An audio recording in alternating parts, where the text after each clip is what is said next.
I was streaming on low latency with like a 15-second delay, 10-second delay. No, go ultra low latency. Another thing you can do to lower your latency even more. So right now your latency is going to be about 5 seconds probably. 5, maybe 6, 7 seconds. If you want it to be even lower, if you want it to be, I haven't done this personally, but I'm going to start doing this right now. It's come to Streamlabs OBS, click settings right here in the bottom left corner. You're going to want to go to advanced, and then you're going to want to scroll down to network. Under network, you can click low latency. Okay, again, I'm going to start doing this on my streams. I just realized this now while I was looking through the settings, and this will lower your latency even more. So you'll go from a 5-second delay to about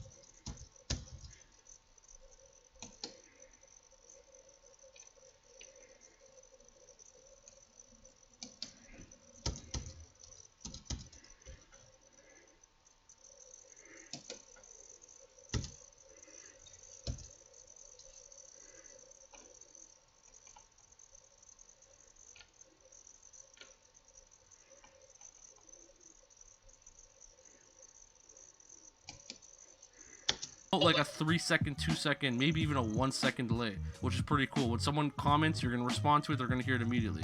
All right, so that's how you guys will fix that. If you guys are interested, I hope this video was I hope this video helped you guys. If it did, please do me a favor, leave a like, comment, and subscribe, and I'll catch you guys in the next video. Peace.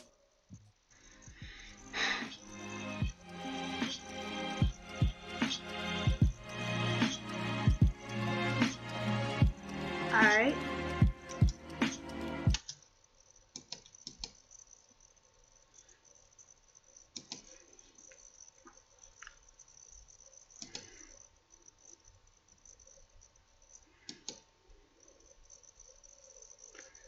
Your life.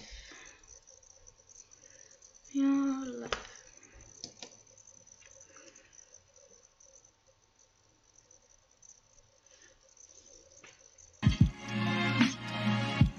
Alright.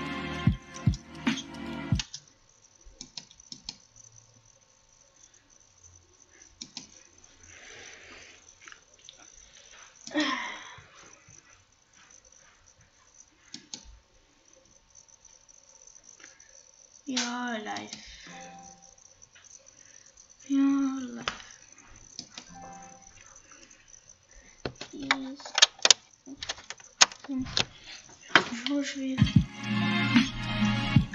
Alright.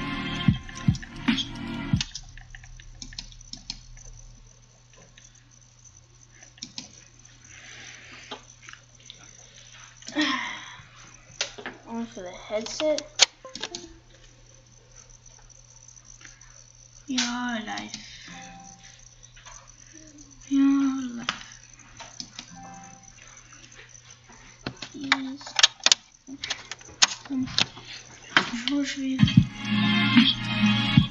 Alright. It's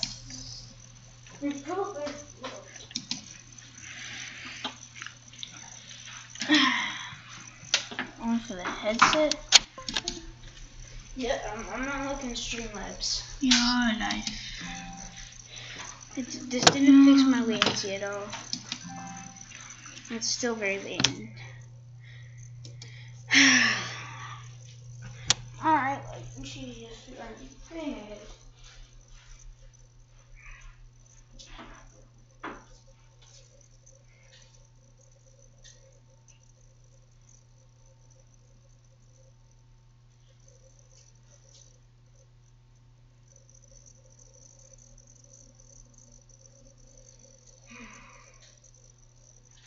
My latency is trash. Why?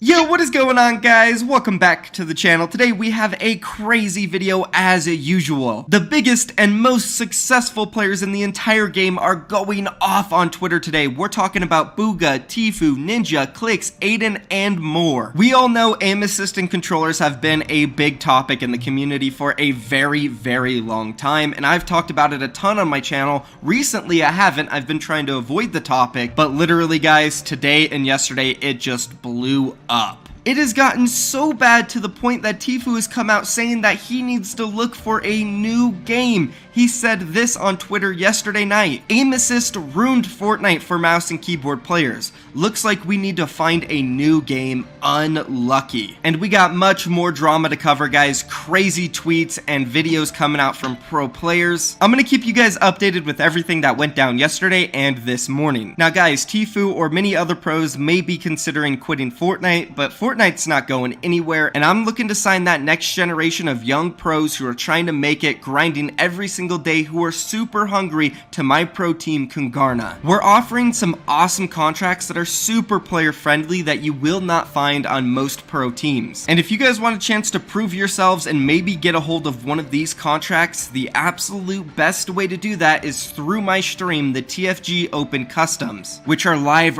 right now, and we're not doing them on Twitch, we're doing them on my new streaming app, Bigo Live. If you want to come watch and play in these, it's super easy. Just go on your mobile phone right now, open up this video, go to the description and click the download button. It'll take you straight to the App Store or the Google Play Store, and once you've downloaded it, just search The Fortnite Guy, no spaces, and you'll find my stream and you'll be able to play. It's super easy. We're doing EU, NA East, and NA West games right now. Congratulations to the last video's V-Buck winner, Bills FPS. I've DM'd you on Twitter. All you gotta do is show proof that you're subbed and you have noties on, as well as you liked the last video. And if you guys want a chance to win V-Bucks like Bills just did, all you have to do is drop a like on this video, subscribe with all notifications on, and then leave a comment down below with either your Twitter, Instagram, or Discord tag. Alright guys, let's go ahead and start from the very beginning now. This drama all started yesterday during the Fortnite Championship Series tournament, and it was all because of a tweet from Clix. And in this tweet, it was a screenshot of the leaderboards from that FNCS tournament, showing that the top 13 players at that time were all on controller. And this screenshot went viral. It blew up in the community. Tfue went and tweeted out the same picture, then Bugha retweeted Tfue's tweet, and it all started. Everyone was flaming and freaking out about aim assist. Zate, one of the best players of all time in Fortnite, tweeted out, "Controller is effing cheating," and Tfue retweeted that, and everyone was just going around and bashing controllers. And then Ninja came out and he made a video directly talking to the community and Epic Games about controllers. He said,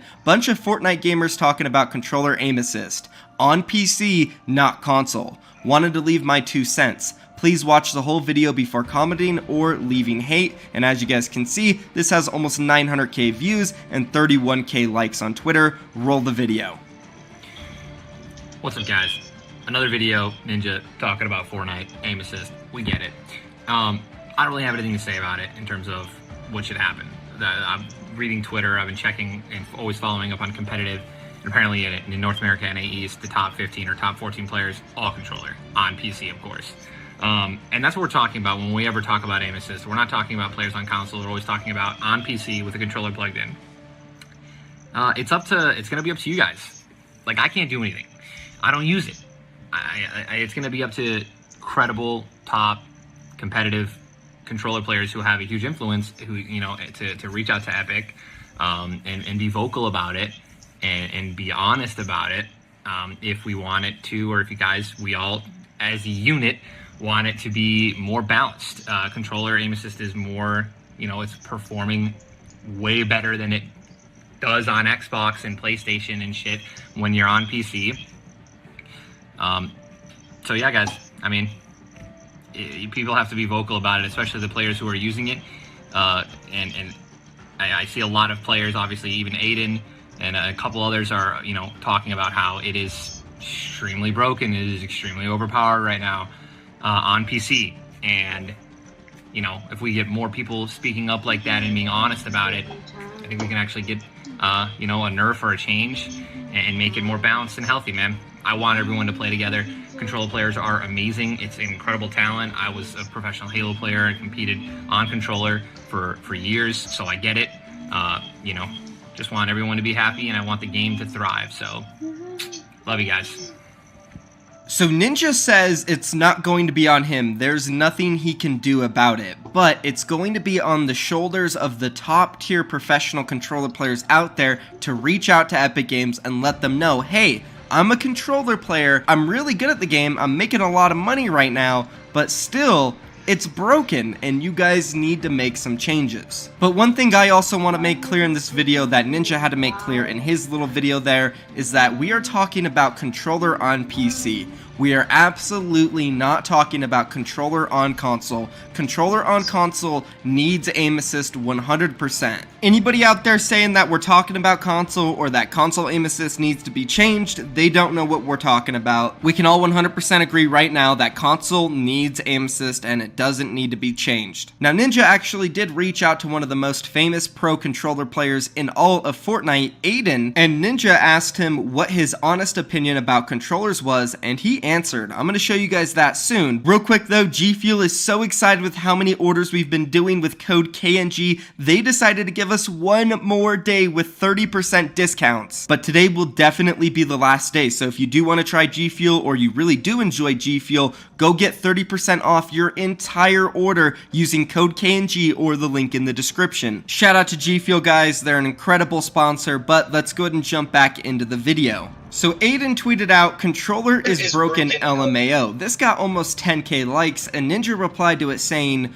what is your honest, no sarcasm opinion? You are an absolute beast on the sticks, and I know you would still be a top player even if they nerf aim assist on PC. And Aiden actually replied with his honest opinion. He said, honest opinion, controller on PC with linear is just too strong right now. I think Epic uses aim assist as a method to make controller players as good as mouse and keyboard players when they could just add other mechanics to the game like reset on release or binds to toggle through inventory, etc. I think there needs to be a serious rework around linear, and they need to start focusing on mechanics that will make controller similar to mouse and keyboard. And this is such a great response. It's exactly what Ninja was looking for in his video. A top controller player with a ton of influence not only over the community but also over Epic Games to state what needs to change. And I'm gonna be honest with you guys, I think controller on PC is a little strong. It really is. We can't deny that. And I know you keyboard and mouse players right now are cheering like, yes, yes, that's right.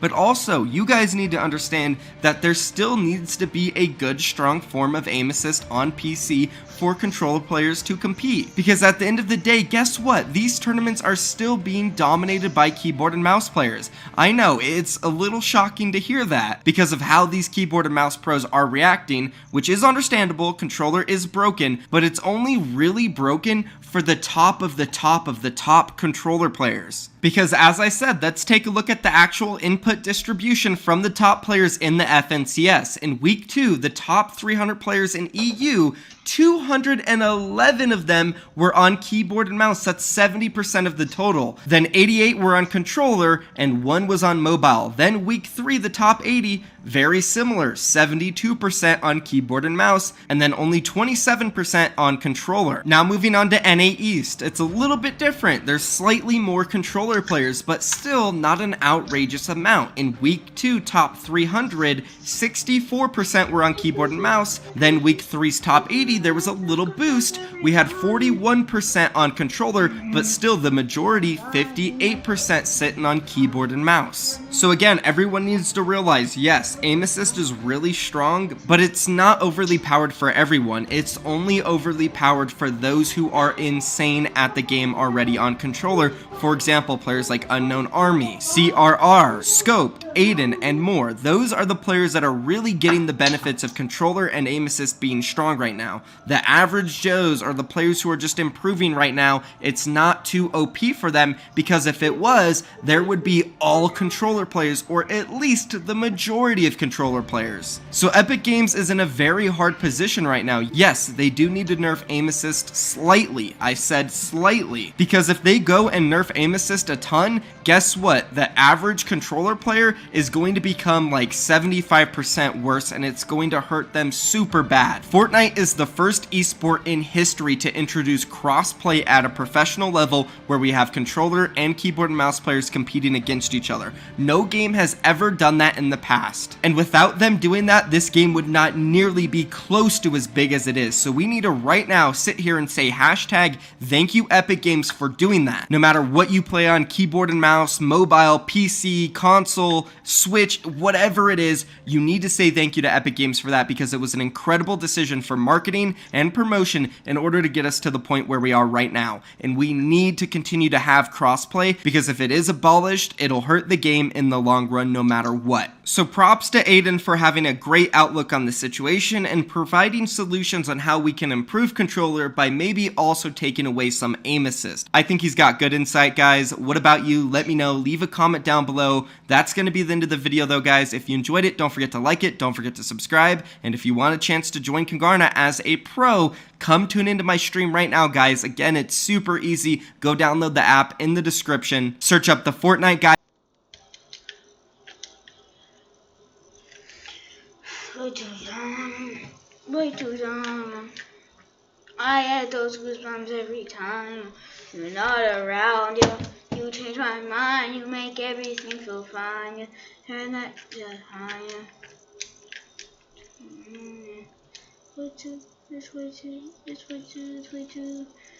Guys, we are less than 100,000 subscribers away from 3 million. I can taste it. We're so close. So if you guys are new to the channel, I'd appreciate it if you subscribe. I upload daily Fortnite content, daily scrims for you guys to play in. So it would mean a lot to me if you guys dropped a sub. But anyways, we did Craggy Cliffs today for our custom scrim. So I believe we only have a few locations left, like Pleasant Park, Holly Hedges, Sweaty Sands, and I can't even remember the last few. But make sure to drop a comment on which location you guys want to see in tomorrow's video. And if you guys want to participate in these, all you have to do is go follow my Twitter. I usually just tweet out when you guys know about a half hour before I run the scrims, and then I tweet out the actual scrim code for you guys. So like I said, if you want to participate, go follow the Twitter, turn on notifications, and you'll be set to go. And last but not least, before we get into this video, I really want to turn these into cash prize, $100 every scrim. But the deal is I will only do it if we hit 100,000 supported creators on Fortnite. All you guys have to do is put Nix in your supported creator in your Fortnite item shop and you're good to go. You don't have to buy anything or anything like that. It still counts as being a supporter of me. So once we hit 100,000, I'll be sure to be giving away $100 in these scrims every single day. But anyways, without further ado, hope you guys enjoy the video. Another day, another 1,000 players queued up to play in my customs. I love it. Oh no, they know. I probably shouldn't have wore that outfit. Terrible idea, especially since that's the outfit I won with. But you know what? It's my luckiest outfit. I gotta wear it, you know? 'Cause today, we're getting a win at Craggy Cliffs. 100 people queued up. Thank the bus driver. Let everyone know your boy's in the game. And let's get down to business. The fishing strategy is gonna be keen here. I'm just curious how people are gonna use it, because you actually cannot go on the beach. I made the boundary so... How to get a supporter creator code in Fortnite.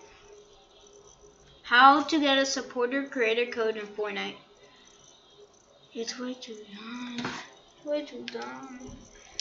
I get those goosebumps every time you're not around. You change my mind, you make every... I'm too young. It's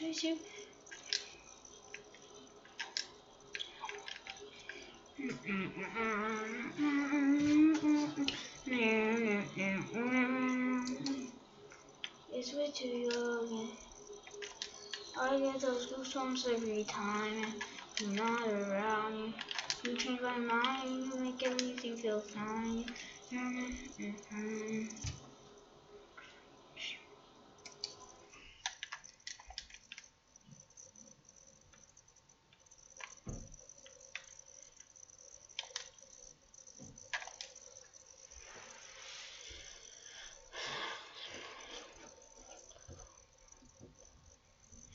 I get those goosebumps every time.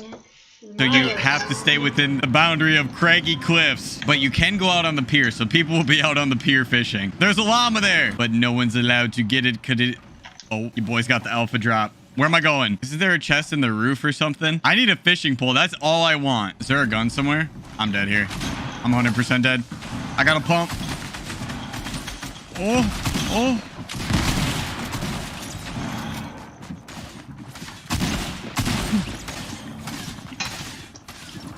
Dirty Dan!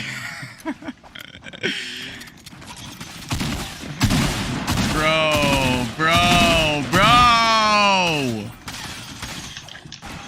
Overtime, Frosty J's. All right, bro. Gosh, dang it, man. I was just scoundreling around for a fishing pole, could not find one. Apparently, everyone in this building got a gun, because every person I looked at was shooting me with a shotgun or an AR. I literally should have just sat in a cone and waited for the initial wave of people to die off. You think I'd learned my lesson by playing 17 of these customs a day, but nope. 87th place. That's not as bad as the Weeping Woods one. I think I died 93rd in the Weeping Woods one. Oh, there's a dude. That guy's got a gun, too. Oh, no. Oh, 3 shots. Oh. He saw his little feetsies. Shoot his little feetsies. Come on, Frosty. Frosty the Snowman. Oh, man. I haven't seen that movie in forever. Good memories. Frosty and the Snowman. Such a good movie. Frosty the Snowman. My bad. It's not Frosty and the Snowman. It's OT Frosty J's and the Snowman. That's the new movie. This guy's got an attack right next to him. You better be careful. That day, Craigie Cliffs did not get the zone. And it wasn't even close either. Frosty the Snowman, W, bro. This kid is nuts. This kid's good. He's a gamer. Like I said in yesterday's intro, I really want to start making these money customs. So every day I give away $200, but I can only do that if we hit 100,000 supported creators. So if you guys want to use code NIX in the Fortnite item shop, you don't even have to buy anything. It still counts if you put it in your supported creator. So if you guys play in these all the time, I would highly suggest using supported creator code NIX because eventually they're going to be money prizes, but it's only if we get the whole community to come together. But I believe in you guys. We can do it. 100%. Oh, there's a dude. Yo, people just be hiding in them boxes. Listen, I don't know if the box is the play, but apparently everyone's getting in them. Must be the new trend nowadays for these kids hiding in boxes. In my day, it was hiding in bushes. What you know about season 1? I'm an old fart. Oh. Easy wall take. Watch out, he's on controller. See, by the way, he's pushing forward toward you with only an SMG. That's right. You better watch yourself. Oh. Oh, that's a good player. I don't even know how to say it. Trank? Trank owns the yacht. This man literally owns the yacht. This man is rich. That yacht's got to be worth a couple million. Ah, yes, there's the fisherman. See, he's fishing too early. It's not even that. It's just everyone knows the strat by now. Like, you got to fish if you want to win. You know, the storm's coming in. You need heals. Oh, no. That guy's 1 HP. Was it worth the fall damage? He's getting in. Oh. Oh, my gosh. What am I watching? I am so nervous for him. Oh.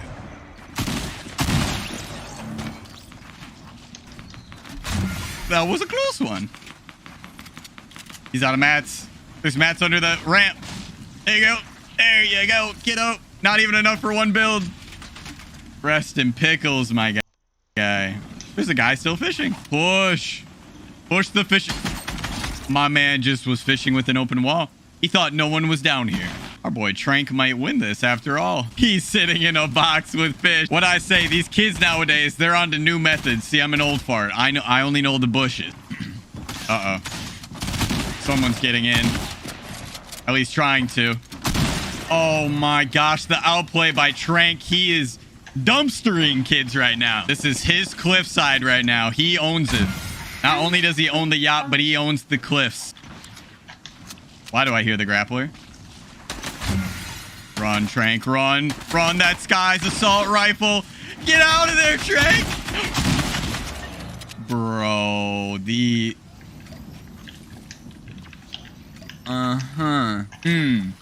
Very interesting indeed.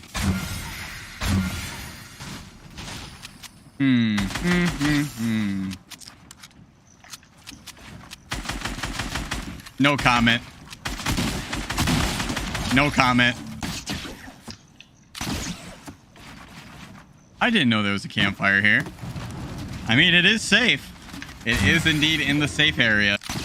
Oh no. You just can't do anything against Sky's assault rifle, man. I get those goosebumps heavy. I'm not around. You get my line, you make everything look fine. No comment. Way too young. 1v1. The other guy's probably cheating. Oh my god. There's a guy with a bandage gun, but I don't think he's in Craggy. Wait. Wait. The last guy was in Craggy. What? Alright. Time to hit replay mode. What is going on? Okay, so the guy who won landed here. He has 0 eliminations. He finds a med kit off the bat and vibes. Does he sit in this cone all game? No, he runs out. Farms up car, gets some metal cones, doing the OG Nick strat.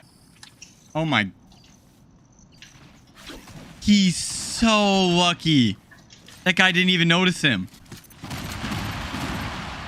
There's just all this loot chilling. What? No way. The grapple guy didn't even notice him down here. He had all the loot from everyone else's elims down here. The grapple kid was too focused on everyone else that he forgot to loot all these eliminations down here. He had 0 mats. He couldn't get up. He was just like running back and forth, hoping no one would come down here. No one did. GG's. Shout out to the man who played legit the whole game. I'm curious, did that guy we spectate cheat? It's honestly not even worth me saying anything. All I'm gonna say is this kid is a loser. Like, if you gotta go to the shark, get the grapple and the scar, and eliminate kids that don't have weapons or shield, like, you just look like a loser. And clearly, you'll just never amount to anything in Fortnite. Like, that's just how it goes. These kids who always grief and do this stuff, they never amount to anything in the community. That's why it's just like, I don't care. Yo, What's good, man? what's good, man? How you doing? I'm doing good. How you doing? I'm doing pretty good. Yo, congrats on the W, my man. Thank you, man. I was kind of scared because people were saying I was cheating, but I didn't know. Well, how so? Did they say you weren't in the boundaries or something? Yeah. You're chilling, bro. You 100% won. You were in the boundaries. You were fine. Because so many kids were already down there before you. Like, yeah, you're chilling. There was a guy with the grapple and the scar who was just cheating the whole time, and you outlived him. Yeah, he was taking out everybody. Yeah, he's just a moron. So Yeah. I'm glad you won it, man. Congrats. What would you like to shout out? My YouTube channel, it's in my name. Okay. YT. Frickum, is that how you say it? For Coom. Frickum. Okay. Yeah. Frickum on YouTube. What kind of videos do you upload? Montages. Okay. Nice. Well, if you guys like Fortnite montages, go check out Frickum. I will never be able to say it. GG's, my man. Great kid. Great kid. Now, that's the people I like seeing competing in my customs. What a legend. You know what? Just to prove a point, how about we get Frickum on YouTube to more subscribers than the cheater? He's got a little face sway icon. Here's his channel. He's only got 3,000 subscribers, almost 4,000. And the guy who's cheating in my custom has around 5,000. So let's get my man Frickum way past that loser. We got a nice little hot drop for the boys. All right, game 2. Switching up the strategy. Oh, I didn't get to thank the bus driver. They're not gonna know it's the real me. They'll know as soon as they see my little boy Pengy on the back. Ooh, what's the vibe? What are we thinking, guys? Why do I turn around? I gotta stop doing that. We gotta focus up. I need to bring home a dub. Oh boy, oh boy, oh boy. I guess I'm not landing there. Going in the dumpster. Hey, what's up, bro? I guess we're both gonna chill out in the trash can for now. Till we can find a viable strategy. Bro, I swear, how many people can fit in this dumpster? Holy! We got 4 dudes in one dumpster. Can we get another one? How many? There's also 4 guys in that dumpster. Oh my god. Why'd you, bro? What is? Get me in this dumpster! Get me in! What is going on? Oh, bro, I'm so dead. I don't know who else is in this dumpster with me, But we are dead. Bro, if it kicks me out because this guy got in, okay, thank God. How many people does it let in one dumpster before it just kicks them all out? Oh, no. Okay, thank God. I thought John Wick was about to full send it on us with the rocket. Craggy Cliffs doesn't get the zone. I only have 40 HP. What's the play here, ladies and gentlemen?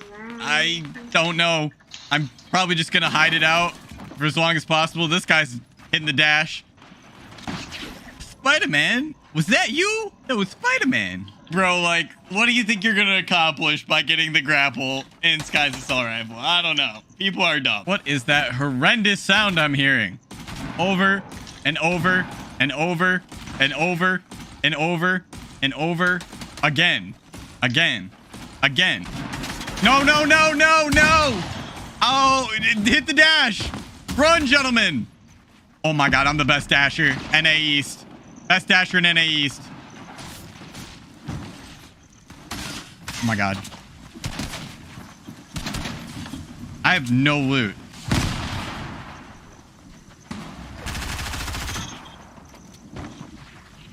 No! I was finessing so well, too. No, bro. I was doing so good. Oh, it is pure chaos in this part of Craggy. Oh! This guy just got the God loot. He's got the cheater's loot. He's literally chilling. Imagine dying with the grappler and Scar's assault rifle to players that have no shield, no weapons. Kind of pathetic, honestly. You have to be such a bad player. Like, the worst player. Crazy. I couldn't imagine being that bad at the video game. I'd probably just quit. Griefing a custom and you still can't win it. I mean, at that point, it's like, I just give up on the Fortnite career, you know? Oh, there's a guy fishing. I don't think this guy's in the safe boundary, though. That's the thing. I don't think he's within the safe zone. He's definitely not in the safe zone here. Bro, I just grappled a height and one pumped the kid. There you go. Get in.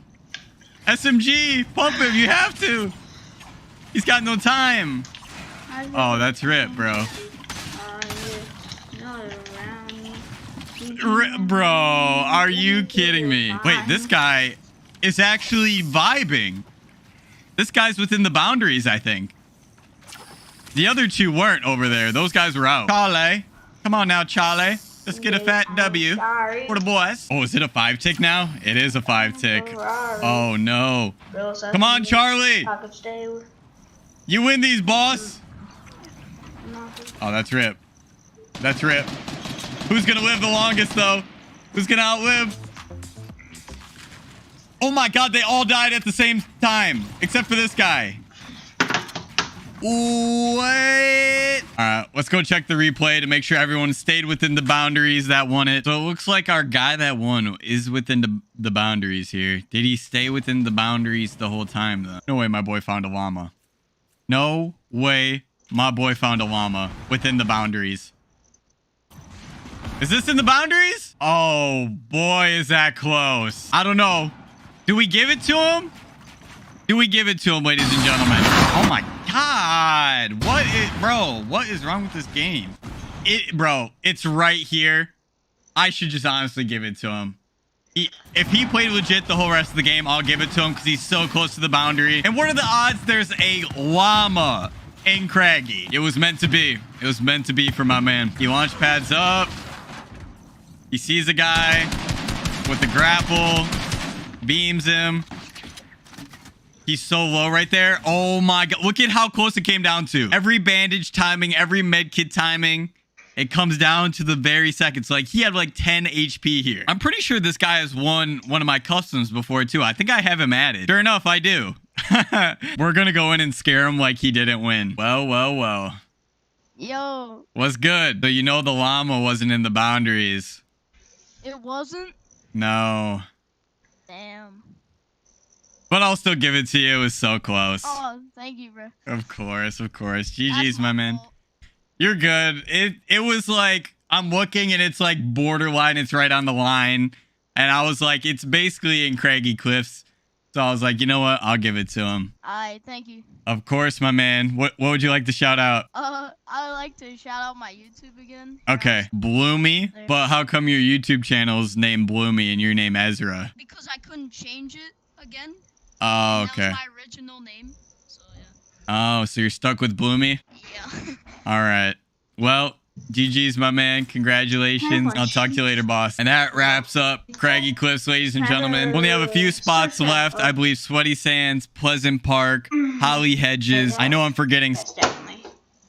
Epic Games just gave you 40 years of bad luck. The only way you can reverse it is by subscribing to my YouTube channel and dropping a like on this video in the next 7 seconds. I didn't warn you for nothing. Good luck. What's going on, ladies and gentlemen? It's your boy Kiwis, bringing you guys another Fortnite Battle Royale video. And today we're going back to the 1v1 tournaments, which we haven't done in actually kind of a long time. We've been doing nothing but like zone wars and customs and, you know, cool stuff like that. I think it's time we go back to, you know, our roots here, and we hosted a 1v1 tournament straight from the bracket, you know, something really crazy like this. And the reason that I kind of got inspired to do a 1v1 tournament today is because there was actually this brand new map that was actually made by Chaps, I'm pretty sure his name is. The link will be in the description, and also if you guys want to check out the map, you guys can. He doesn't even know I'm making this video. I just thought the map was like really cool, so we're going to be doing a 1v1 tournament in the sky, like literally in the clouds above the Fortnite map.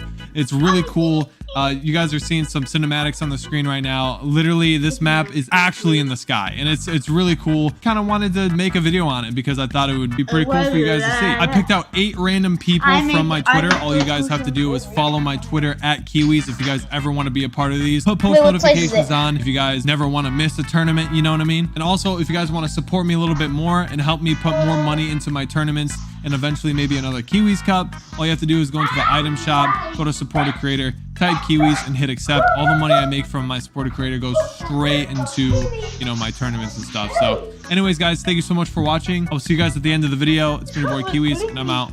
Peace. All right, yo, can you guys hear me? Yeah. All right, sweet. Okay, so this is what we're gonna be doing. Okay, we're gonna go into creative. I have this really cool map that somebody made. I'm gonna credit them in the description, and it's a brand new map. It was literally made today. It's a 1v1 map, literally like in the sky, in the clouds. Like it's actually crazy. So it's gonna be pretty cool, and we're gonna do that. It's gonna be a nice 1v1 tournament bracket. I already have the bracket set up and everything, so we're gonna go into creative.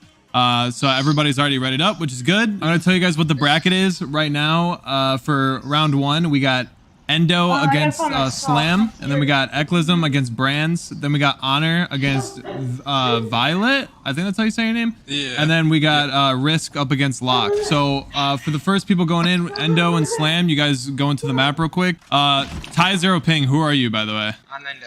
Oh, okay, cool. All right, so if you guys want, you can just set up a nice, yeah, there you go, you just do that. And then it's gonna be 1st to 2, okay? So it's not win by 2, it's 1st to 2. And if you lose, you get eliminated. We got Endo right here, who has a different display name, and they're literally 1v1ing above the map. This is crazy. It's literally in the clouds. Oh god, it looks like Endo's having a hard time. By the way, in this, I picked people who were like not like goated. I have a lot of like underrated people. I have console players in here. It's basically a huge mixture. So whoever wins is the best out of this, out of these 8 people, and it's for $100. So I mean, hey, I don't know how, but Endo was able to get high ground here. I don't know how that was even able to happen, but it's like this matchup is going to be a little bit easy peasy. SMG? Yeah. SMG, pump, and grapple. Ooh, nice shot. Oh my god, Endo, no. Oh my god, apparently this guy's playing on 100 ping because he's from West. He just got yeeted. Oh no. I love that little message that pops up when they fall. It hits you with the "did you just fall?" LOL. All right, 1-0. Oh, this is Slam. Okay. All right, we're watching Slam, who is like a cracked psycho. Yeah, this kid is literally insane. He's in Chronic, I'm pretty sure. This is one of the guys that I picked up that was absolutely insane. I wanted to give like underrated players a chance too, but like I saw this guy, I was like, yo, we gotta hit this guy up. He's literally insane. I can see Slam probably make it to the finals. Look at this. Bro, he's on controller too, and he's editing like he's on keyboard and mouse. He's probably editing faster than keyboard and mouse players. He's literally insane. Look at this. Oh my god. What am I watching? Holy dude. That guy. Oh, nice shot. 90. Oh my. Wow.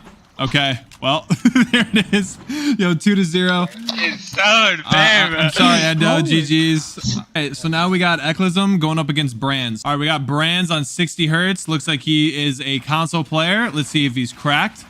Oh, he's insane. No, he's not on 60 hertz. I refuse to believe it. Oh, this is going to be easy cash probably for Brands. He's definitely going to be able to move on. 129 right there. And this might be just, you know, process of elimination, guys. You know, eventually it had to happen, whether it was the first round or the second round, you know. GG's. All right, 1-0. Brands, are you actually on 60 hertz? There's no way. Yeah, I'm on 60 hertz. Are you on console? Nah, I'm not on console. Oh, okay. I was going to say. All right, let's see how quick Brands can wipe this. I mean, I don't want to be like, I don't want to be mean or anything, but I mean, it's just the facts. 150. All right.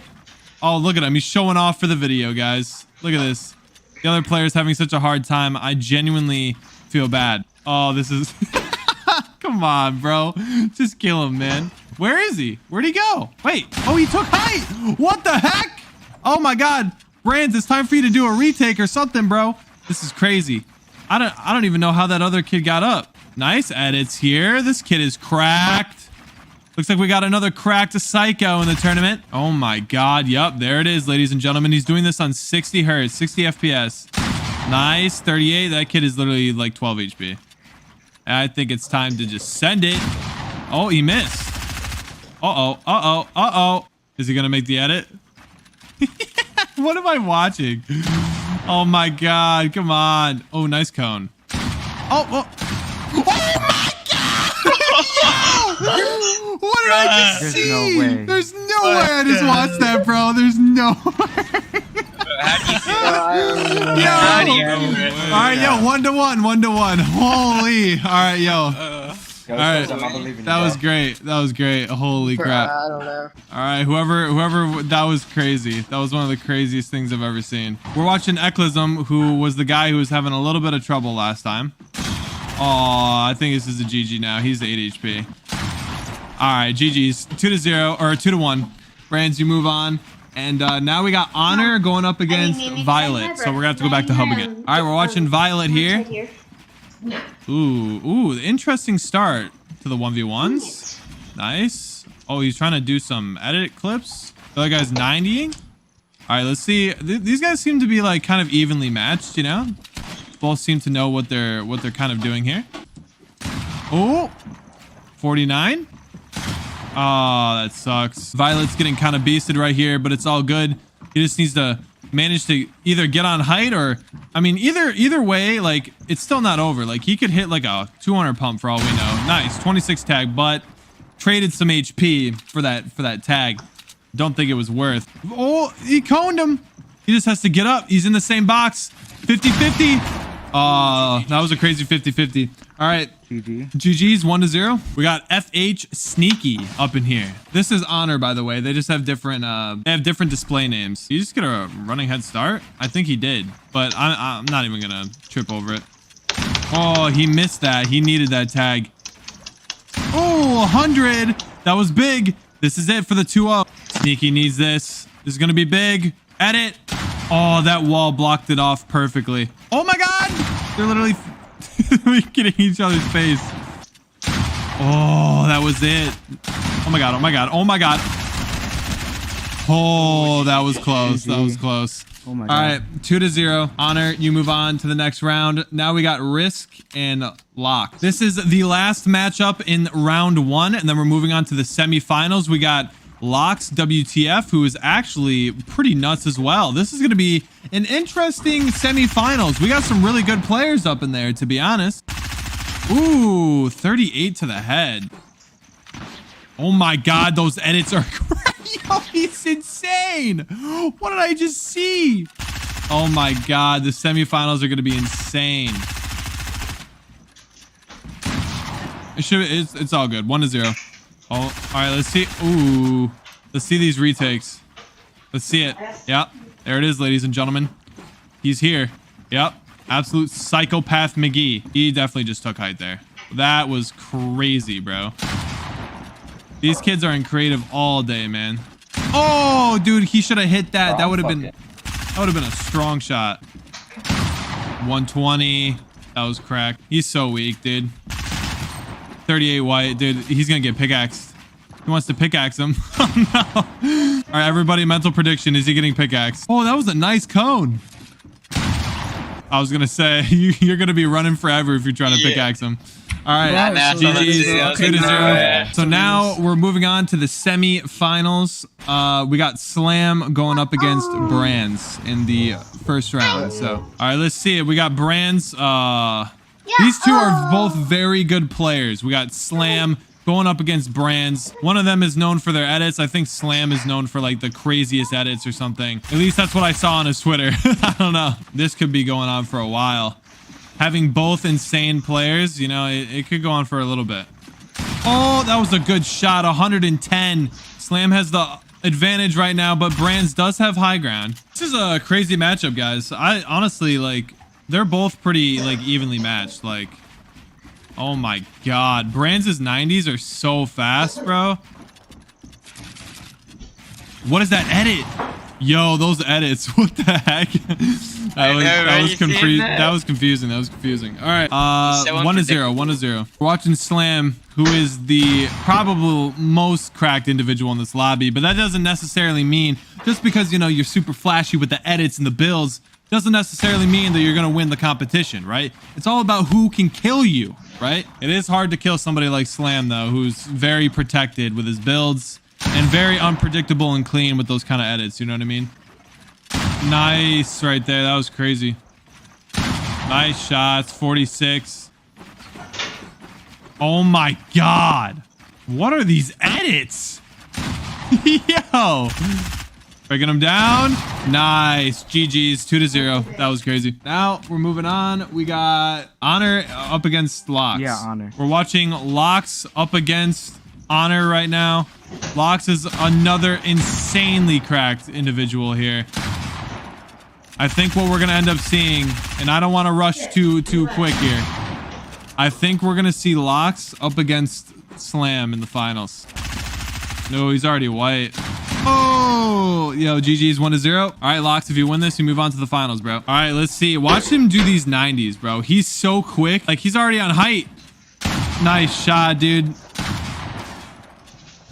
He just knows what's going to happen. Oh, 120. He's quick with it. This is a... Oh, he's going to show off real quick. Yep. Nice. Yeah, okay. Okay, buddy. Wow. GG's.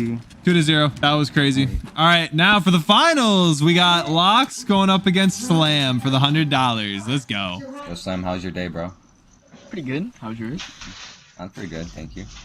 Nice little, for now. Nice little small talk until somebody gets $100 and somebody doesn't. All right, we're watching Lox up against Slam, the two absolute most cracked individuals in this lobby. Look at this. Oh, this is gonna go on a while. Lox just kind of choked though. Gave Slam easy high ground. I know Lox is kind of scared to go up against Slam. I know, because Slam isn't chronic, you know, he's kind of known for his crazy edits and stuff. But I mean, Lox is just as good, in my opinion. You know what I mean? Lox is still super good at the game. Like, this could go either way. You know what I mean? Lox is kind of choking right here, though. I'm not gonna lie. Oh, God! Oh, no! Slam! Oh, he's on height, I think. I think he just took height. Oh, no, he's gonna give it up. Don't give it up like that, Lox. Come on, you got this. And he gave it up. G to the G's, and he's back on it. Let's go. Spray with that sub. That's what I would do. I would just spray. Slam is scary with the retakes, bro. I think Lox is trying to do too much at once in his head. He just got lasered. This could be bad. This could be very, very, very bad. Lox is having a hard time here. No! Oh, he dodged that so well. Oh, 1-0. Holy, holy. All right, we got Slam. Now we're spectating his perspective here. Ooh, Lox on height? No way? Oh, wait. Maybe not. Bro, I don't even know how he has time to edit that fast. That's wild, bro. His ping must be so good, too. Oh my God, he's so quick. Is there something about the star pickaxe that...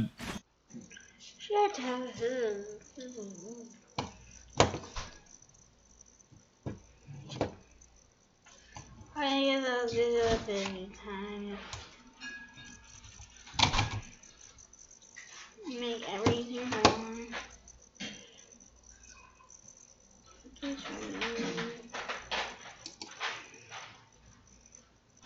What would you do if you lost everything? No money, no friends, nowhere to go, and you were dropped in the middle of the street having to figure out what to do on your own. Realistically, where would you go? See, thousands of years ago, ancient Stoics like Marcus Aurelius and Seneca practiced something called negative visualization. The premise is to spend some time once in a while imagining that you've lost all the things you value most in life, like your loved ones, your house, or your job.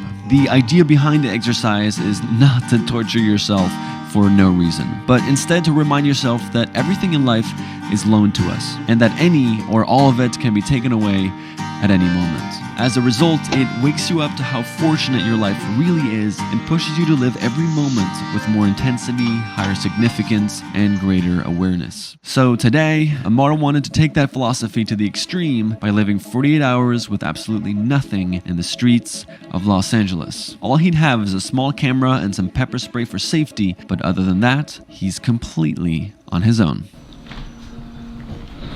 I don't know about this one, man. Can't make the decision of whether my risk assessment just telling me, okay, this is not a good idea, or is this just discomfort and that's the step that I have to push through. What are you afraid of? I've been talking to a lot of people yesterday. People don't think it's a good idea. This would be up there in terms of like danger for the things that we do, and I will be completely on my own. And why did you want to do this? I think to take away everything from yourself, so that you're really aware of every single thing you have, is really important. I'm not trying to simulate what it's like to be homeless. I'm not trying to talk about homelessness because I don't feel qualified to, but whatever it is that I'm gonna go through, I can't even imagine what someone who's actually homeless, who doesn't know that in 3 days they're gonna go back to a home or a group of friends or... Like, LA is no joke, man. There's a lot of crime and a lot of gangs. You're just gonna have to be super careful. What are you bringing? Flashlight, the batteries, 2 pepper sprays, and a charger. Not bringing a sleeping bag or anything? The only thing I took is the face my Apple Watch because it's cellular, so I'll be able to like make a call if anything is up. There's a lift coming in 2 minutes. He's gonna drop you somewhere in West Hollywood. Okay. Just picked an arbitrary location up there. Alright. How you feeling? Anxious and scared. Love you, baby. Peace, guys. Love you, dude. Love you guys. I can't believe Amar's gonna be alone for 48 hours on the street with literally like no resources. Oh my god.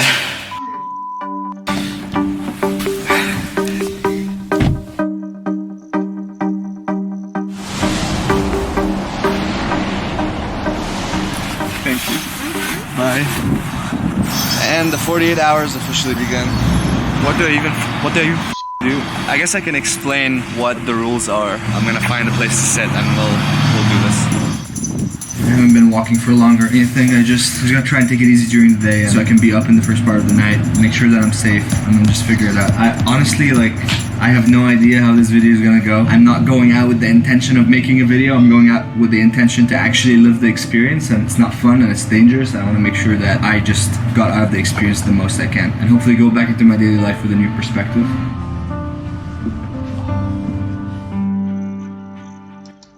Okay, I just had my first terrifying experience. This is where I am. I thought this is a blocked off area and just someone in the middle of my nap just walks out from here and I just jumped out of my sleep. He's like, oh, I'm sorry, I think I'm lost. I'm like, no, I think I'm lost.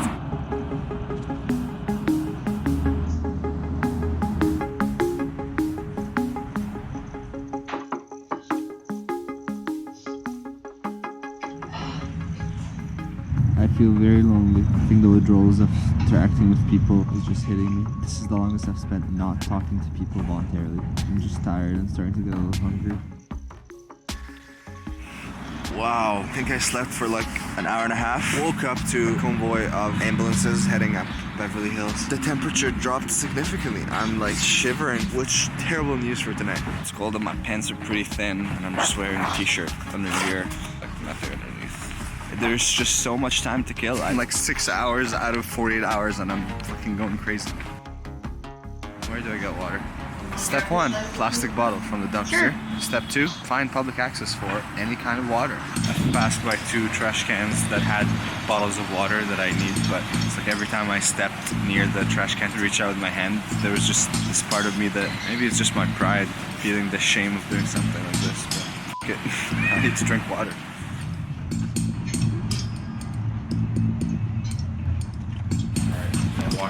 this fancy parking structure.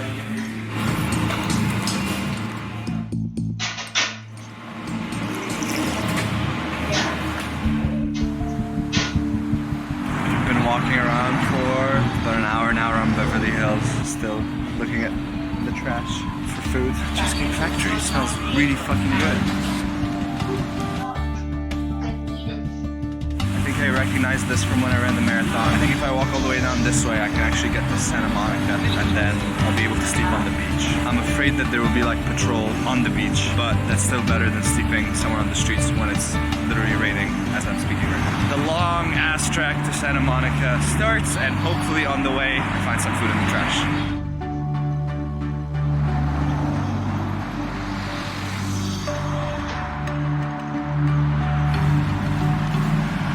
It's been an hour of walking. No phone, no distractions, no humans, nothing, no food. It's just me and my brain. Oh, someone left food on the table.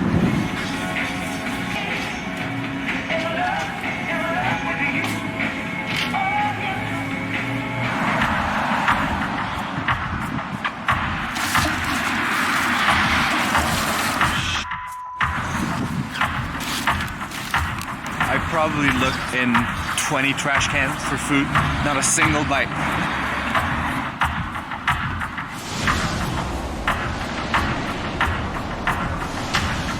Fine. It's crazy, like there's homeless people everywhere, literally every bench around here. So my fear is if the homeless people come up here to sleep, then sleeping on the beach must be problematic in some way. It's so dark and scary. I'm scared of being like out there on my own.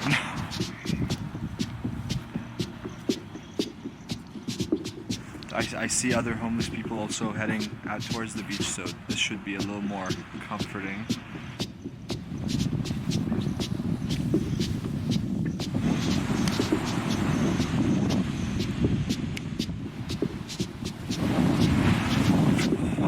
I'll probably wake up starving, given that I haven't had any food today, so that's a whole other beast that I'm gonna have to deal with tomorrow. I hope I don't get mugged tonight. Alright, I'm gonna go to bed, or at least I'll try. The problem is that I'm so reachable here. If someone just pops up, they can get me right away. Should I sleep on top of the lifeguard? Would I be invisible from ground level? Okay, let's try.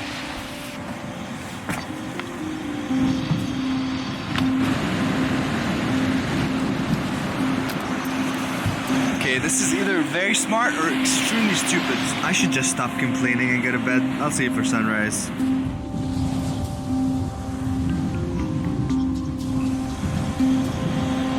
This is not working out for me. I'm too paranoid to be up here. Every time there's a plane passing or I hear giggles, I just freak out. So I'm gonna try below this guard stand, see if that's any better. The sand should be a little more comfortable than this giant sandpaper surface up here.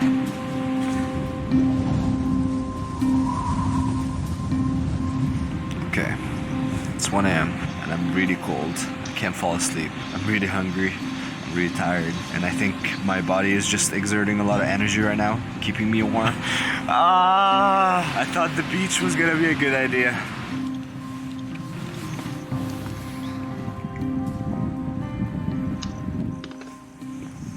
Where the f do I sleep right now? Oh, I'm so blessed.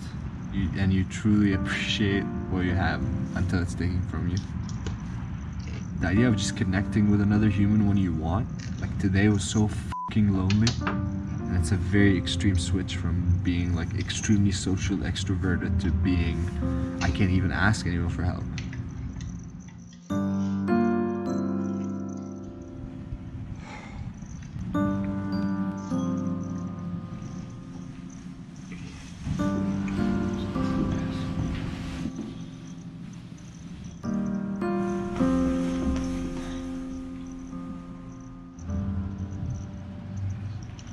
Attempt number 3 at sleeping.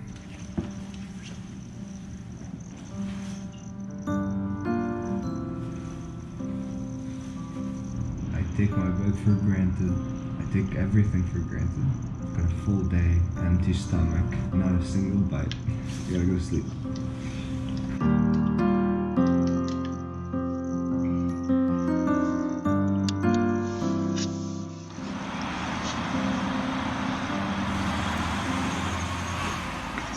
cold as I don't think I slept a full hour, just always waking up from the cold and the concrete. I know that I have to find a place that is very warm to sleep tonight because otherwise there will be no sleep. Beautiful sunrise though. Let's get out of here.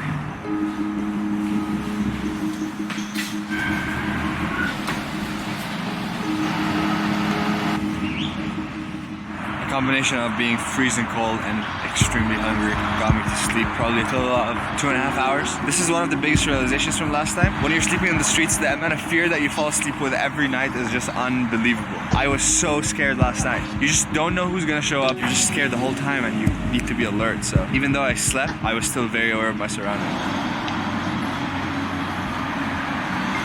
Alright, I made it to Venice. There's a park that has some sunshine, so I'm gonna sleep for a bit and then start walking south.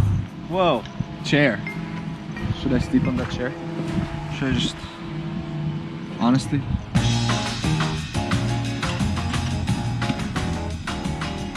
I'm probably gonna have a big crash this afternoon, given that I haven't eaten anything for 28 hours. A lot of hardship right now, but this is what it's about.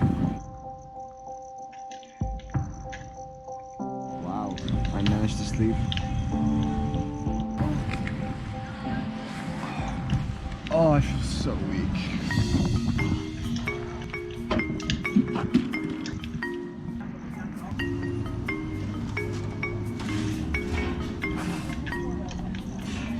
Alright, I think it's pretty heavy, so there's food inside. God knows what the shape of that food is, but I'll take anything. Like bones and stuff. Okay, that will do. I'll just take this one out, fit in through. Actually, I can take a bite from the other side. I am not gonna be picky right now. Oh my god, chicken has never tasted better. That's some good news right here. Found food in the trash. My only food for this 48 hours. I'm very thankful for this. I want it to last forever. I'm gonna do something that I don't usually do, which is mindful eating. I want to be extra conscious about the way I interact with my food. Never to take for granted that I can just eat whenever I want.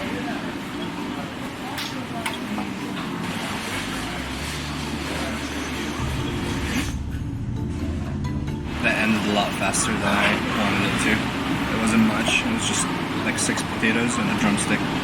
Alhamdulillah though. Alhamdulillah. Alhamdulillah means thanks God. Alhamdulillah for this. Alhamdulillah for the food that I have. Alhamdulillah for this experience. Just ate at Whole Foods and now I'm gonna be walking south. At least I'm hydrated. At least there's a little bit of energy. It's gonna be a long walk. Another like 5 to 7 miles to get there and then probably just like 3-4 miles walking around.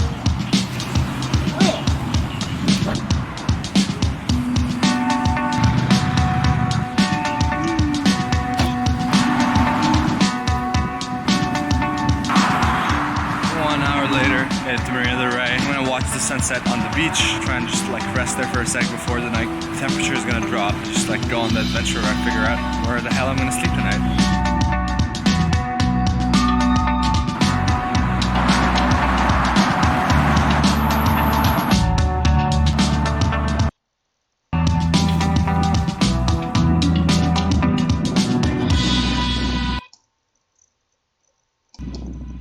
You there?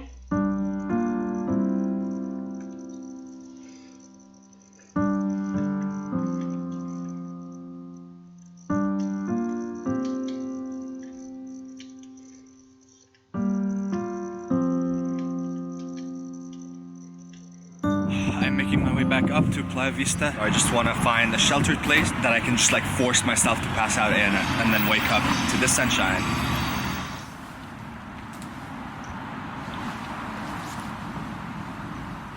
The cell for me on this spot is it's sheltered, can be seen from street level, and the wind is blocked by these. I was actually thinking about this during meditation and how I would like to just push the challenge to you guys. What is something that you want to deprive yourself from? Something that you feel are taking for granted or don't really appreciate much, even though it's a huge blessing that it's in your life. And just do an exercise like this one.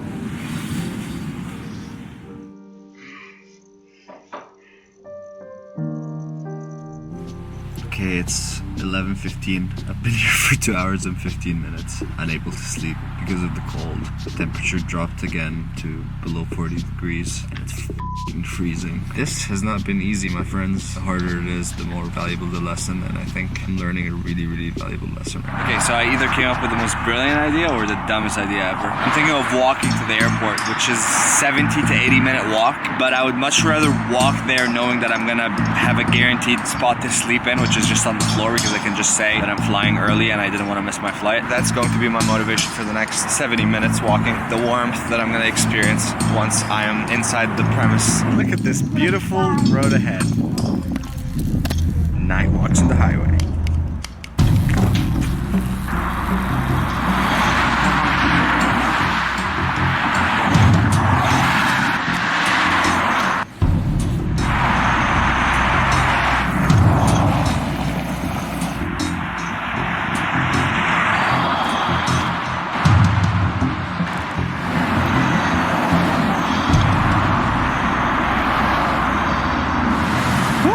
I made it. Yes.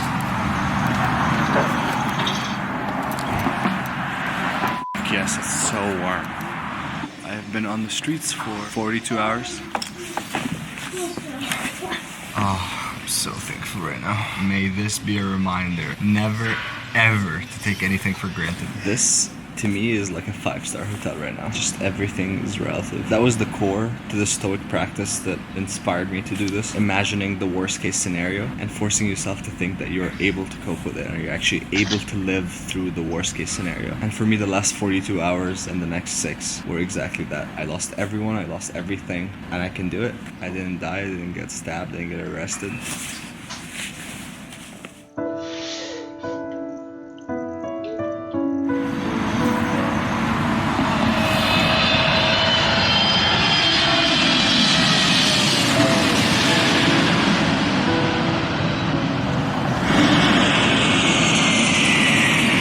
One meal, 48 hours, 7 total hours of sleep. 6 different spots I've tried to fall asleep. The challenge is officially done. I think the most surprising outcome to my experience doing what I just did, I'm getting out of it, appreciating and wanting more of solitude time. If you think about it, there's very few instances when you're actually truly uninterrupted.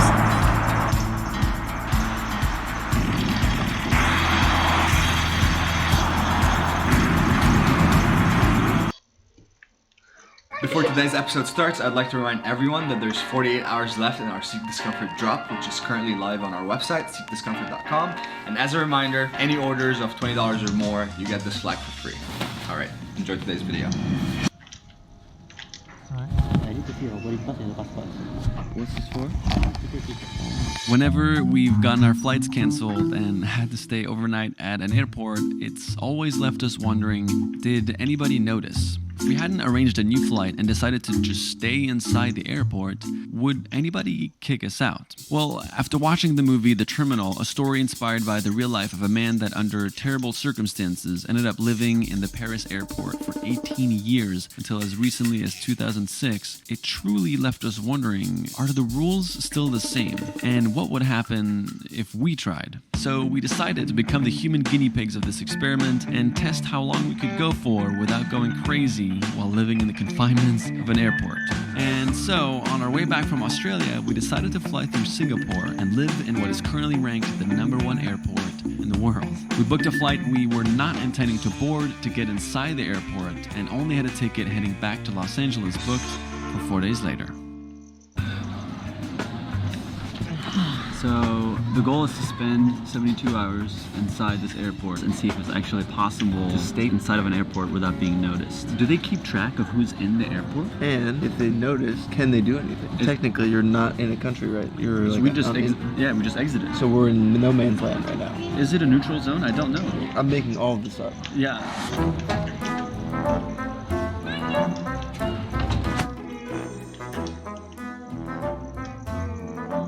My boy's wicked smart. As of 2 p.m., we have officially missed our flight. Now is when it actually begins. Should we do the checklist now? Yeah, let's do it. First thing on the checklist, we're gonna walk around the airport and find all of the different food options that we have. What the f am I doing with my life? Swimming pool. Oh baby. No fucking way, dude. It's outdoors. Oh my god. I love this airport. I'm staying here forever. Well, I guess a lot of people wouldn't want to hop in the pool when they're at the airport, right? Yeah. Most people just get to their flight, so we kind of have it for ourselves. We can stay here a week. Should we check the hotel? Oh, For one night. for 2 people, yeah. Do you need a boarding pass? No, I just need a passport. Just passport. How long are you allowed to stay in this hotel? Okay, but the airport rules, you will not be able to stay in the airport beyond 48 hours. Right. Okay. Okay, sounds good. Okay. Thank you. Can't be in the airport for more than 48 hours. Challenge accepted. Can they check when we scanned in how long we've been in the airport? Like if we get our passport scanned up here, are they gonna know? Like you've been here for a day already, you can't stay here for 2 days. The second you with this stuff, like the luxuries, that's when they start asking questions like, why are these guys here for 2 full days? Yeah, but like we could have a bed, dude. We could have a bed. There's signs everywhere that says, if you see anything suspicious, to let people know. And we definitely look suspicious. Hotel though. Stop it. Stop it. I think this whole experience would be not so bad if there wasn't like a baseline layer of fear. It's like I don't know if this is allowed Yeah, I or was not. practicing with it. And then the other thing too is just like, are they watching us or are they not? Do me a stream right now? We don't know.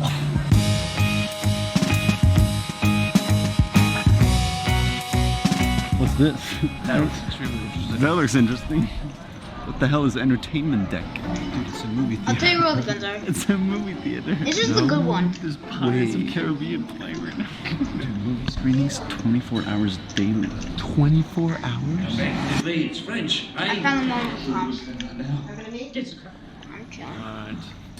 Starting to scout for places to sleep. This is the best I got after an hour of walking around this airport. Pump, Are AR, we both trying to fit on this? Or pump, should we find AR, another? any If you're AR you being want, woken up by security and being like, and then Show me your any ticket. sniper you want. They're not gonna do that. That's such a weirdly specific fear. Show me your ticket. When does that ever happen? Time to go to bed. Hey, I'm not ready Are you yet. gonna I'll- sleep on the floor? I am I gonna have to sleep do- on I wanna the do the floor. pump. Not what I was hoping for when I was thinking of the world's best airport to sleep. I feel like the weirdest person No on earth combat. right now. I'm willingly choosing. You know there'd be no It's combat. currently 11:48. We've been here for about 11 hours. So we're trying to get some sleep on this bench, and Matt is on the floor. How you doing, Matt? Fantastic. This can't last 3 days. We're gonna have to try something else tomorrow. But for now, this is probably gonna be one of the worst nights of sleep we'll ever have. There's announcements, there's people talking, music actually constantly playing. Good night, dude. Good night.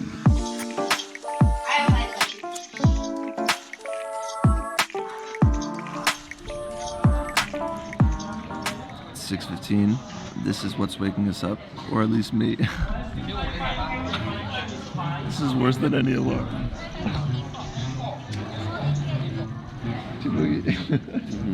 Time to get up, dude. This is the most painful sleep I've ever had. We have 57 hours left in this airport. The thing is, after we go on a 19-hour flight, it's not like we get to go out. Yeah, I think we've established that. Day 2 has officially begun, and we still haven't been caught. They'll probably notice that when we pass out on the ground, though. Well, what should we do today? We know a lot of what exists in this airport. In my opinion, I think we should just do all the things. Fully just take advantage of every amenity in this airport today. Quick stop at the gym. All right, let's explore. An airport with a full-on massage parlor.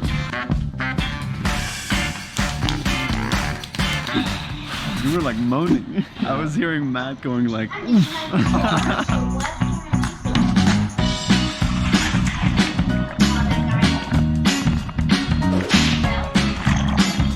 Definitely wasn't expecting this when I thought about living in an airport for several days.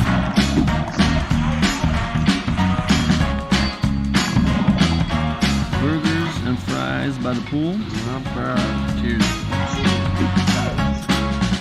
Nobody cares that we're here. We are free to do what we want, you know, Thomas? Shall we? And it feels like we're on a 3-day date. It is pretty romantic.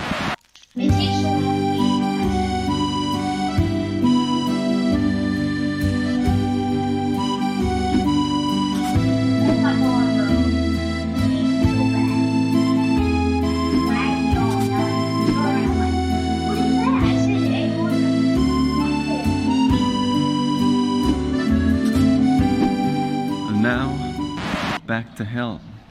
And that comes the actually extremely painful part, which is trying to find somewhere to sleep in an airport that doesn't sleep. Where are we going? I don't know, man. Don't think I've slept more than 2 hours in the last 3 days, and as much fun as today was, I just feel horrible right now. Excuse me, sir. Do you know where the nearest place to sleep is?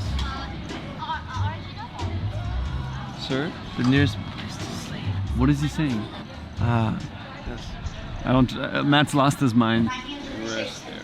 Don't see a rest area in this terminal. Should we go Terminal 3? The one we haven't been to yet? Venture off to the far land. We cannot go beyond Terminal 2. Gandalf, we can. Terminal 3 is the farthest land of them all. We have not yet discovered it. Okay, I'll follow you wherever you go. So there's not a single rest area in this entire giant terminal. Dude, this is a sign that we have to go to Terminal 3. Well, we are now officially entering the third terminal, the only one we haven't explored yet. And when we passed by on the train, it's called the Jewel. This huge central area that has this massive waterfall, which is pretty much what makes this airport famous. We haven't gone there yet because we think we need to exit the airport to actually get inside of it. It's like overwhelmingly huge. Right next to customs inspection. I have this entire couch for myself, and Matt is on this couch right next to me. Still very loud. There's music playing right here. Gonna put these on. Pass out. See you in the morning.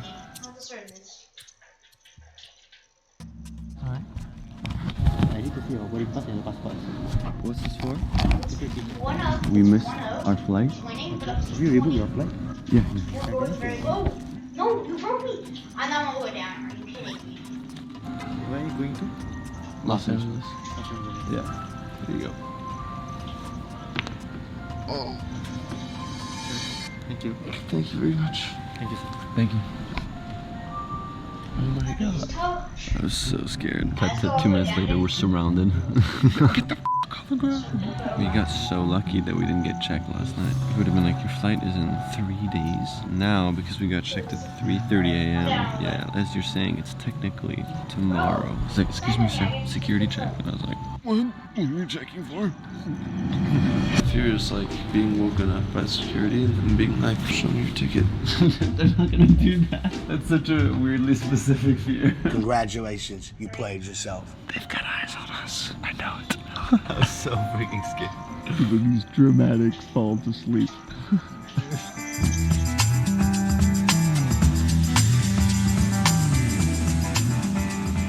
Alright, so today is our last full day in this airport. We have reached a point where I think one more day after this one and we would be kicked out very easily. What do you want to do? Given that this is the third day that we're here, the next 7 hours are probably the most suspicious because after this we have a boarding pass and we're allowed to be here, right? Right. I'm amazed. That guy looked at our pass and he didn't say anything. We're gonna try and not bring too much attention to ourselves and just get some work done for a few hours as a start to day 3. Only 6 more hours until we can get a boarding pass.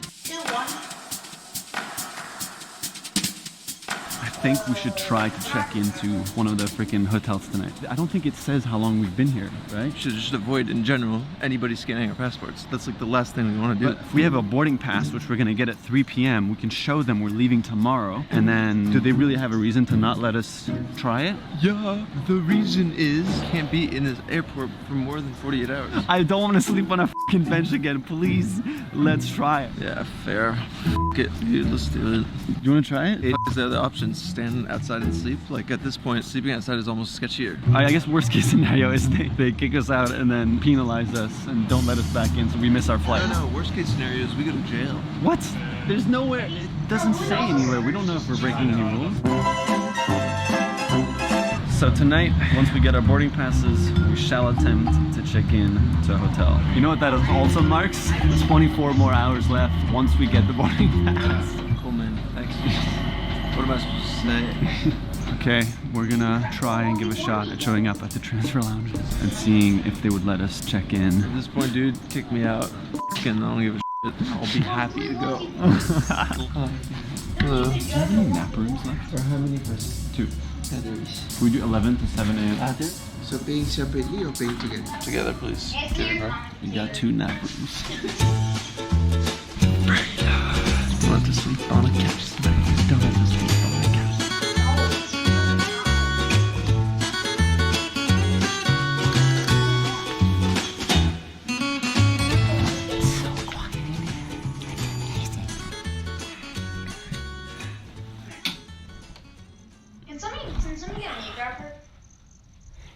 After spending 4 entire days in an airport, Matt and I could not have been more relieved to finally come home. And as much as being woken up in the middle of the night by security was startling, it did make us feel a bit safer to know that there is security double checking on people. But it still left us wondering, were we randomly selected that night, or did those guards specifically come to check up on us? Did anybody ever realize what we were doing, or did we just live inside this airport for 4 days without anybody noticing? I guess the airport security are the only ones that'll ever have the answer to that question. We'll see you next week. Thank you so much for watching today's video. We hope you enjoyed it. One last reminder, our Seek Discomfort drop is live for another 48 hours, so please be sure to go to the website, seekdiscomfort.com, and check out the collection. We'll see you next week.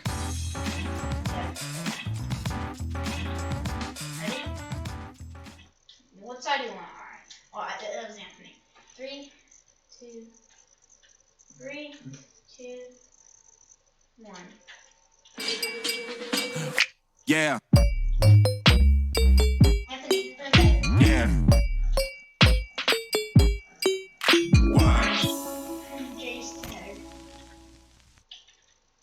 What do you think the least visited country in the world is? Well, after a quick Google search, it turns out that neither myself nor most people on the street had ever even heard of this extremely tiny country in the South Pacific called Tuvalu. Have you ever heard of Tuvalu? Tuvalu? No, I have not. It might be a bar? The band? Kind of animal. Tuvalu. Perhaps a movie? Sounds like a disease. Yeah, the artist. Oh, is it a surfing spot? Oh, Tuvalu. Tuvalu? Yeah. And while trying to figure out where this country is located, it was actually hard to even spot it on a map. That's because the entire country's landmass is only twice the size of the LA airport, or even just a fourth of the size of Disney World. Tuvalu has about 11,000 residents and is sadly one of the first countries to be forecasted to disappear as a result of rising oceans caused by climate change. Since the day I found out about this country, I haven't been able to stop thinking about it, wondering what the people are like, what there is to do in a country without any tourism infrastructure, and wanting to go tell a story about this country that could possibly disappear very soon. So he got me a plane ticket to the least visited country in the world, and a few days away from my departure, I wasn't too happy about the setup for the trip. Bye, Thomas! Can someone tell me why I'm going alone? I think you've just been too comfortable, and your girlfriend has traveled to every country, including this one. So if you're too afraid to do it alone, then clearly we should replace you with your girlfriend. I've heard that there's no service. Really? And I also read just now, everything on the island is cash only, and there's no ATM on the island. So how do people get money? I don't even know what language these people speak. Do you know what language they speak? Tuvaluan language. Tuvaluan. And English. That is the most uniquely shaped island I've ever seen. Is that water in the middle? Yeah. Wow. Yeah. What do you mean, are you sure? How do you not know this? Bye. Okay. Enjoy your trip. How's it going? Are there a lot of people that go to Tuvalu? Not many.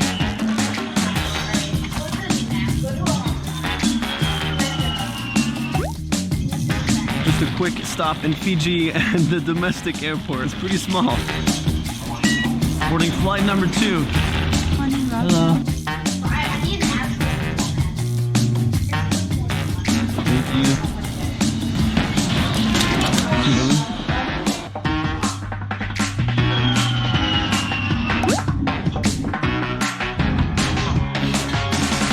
Thank you. Thank you. Thank you. All right.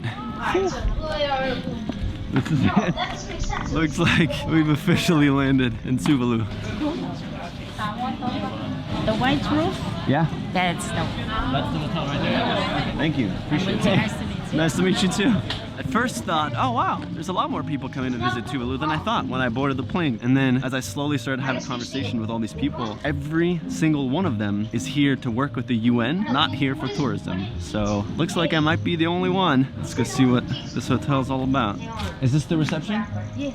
What is your name? Thomas Bragg. Hi. He's a gold tag for that. Where am I? Here. Okay. All right. This is pretty nice. There goes the only plane in the entire country. Leaves now and doesn't come back for another 3 days. Well, everybody that seems to find out that I'm here for visiting seems pretty confused. Like even the people working here. Immigration lady, she asked me, so why are you here, sir? And I said, oh, for fun. She looked at me and she goes, for fun. Tuvalu, the Swedish boy, is here to explore. I should probably get dressed to fit the colors of the island a little bit better.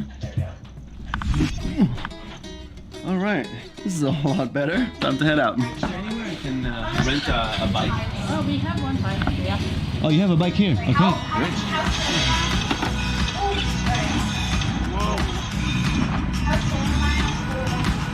Wow, the ocean water is so clear. What the hell? Hi. I'm moving to Tuvalu. I'm staying here, boys. Sorry.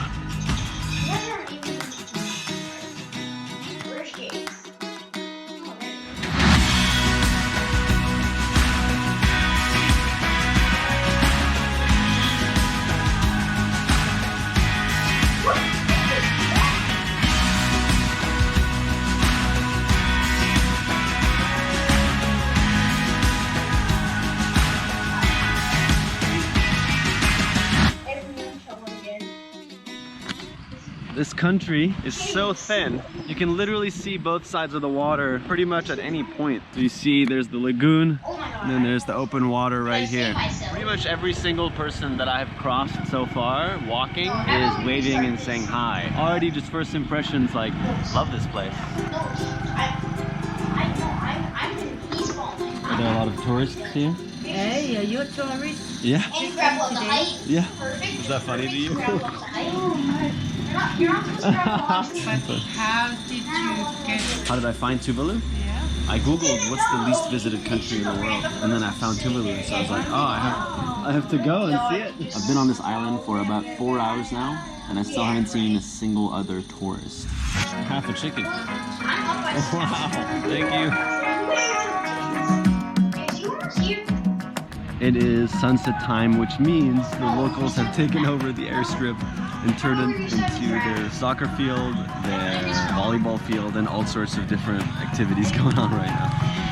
I think I've spotted my first tourists on the entire island. Hi, I'm Thomas. Thomas? I'm Sarah. Good to meet you, Sarah. I'm sweaty. That's all good. Thomas. We're on our team, which is this side we go. No, Let's ride home. Let's go. I'll take you anywhere you wanna go.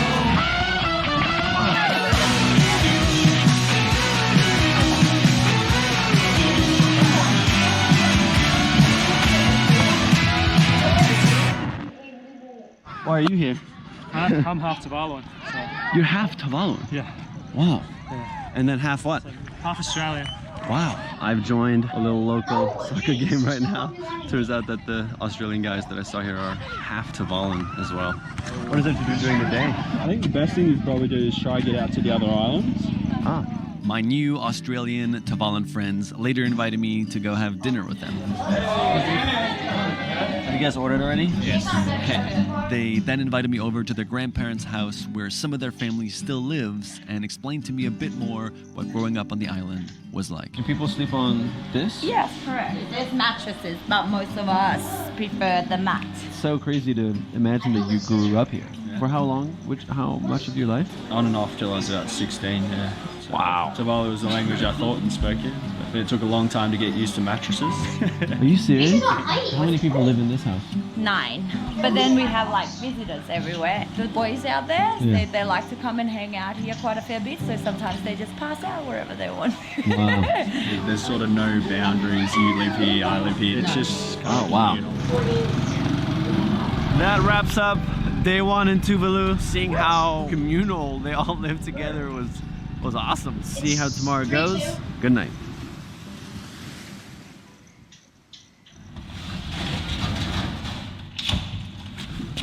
Okay, time to go watch the Tuvalu. Where are we going? Bro, we didn't leave for so much. Come on, guys, let's go. We have arrived at the sunrise spot.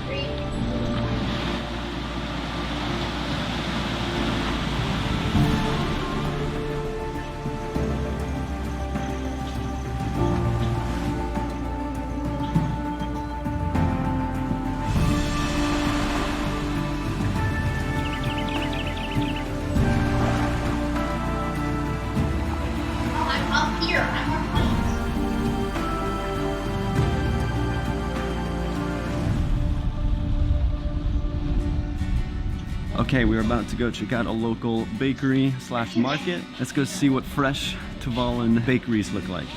Oh my god, that looks amazing.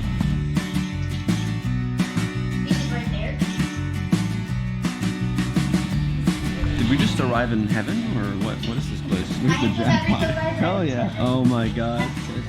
Okay, first of all, I want to start by saying we met yesterday on the soccer field, and so right now we're going out on a boat to one of the other islands. So how many islands does Tuvalu have?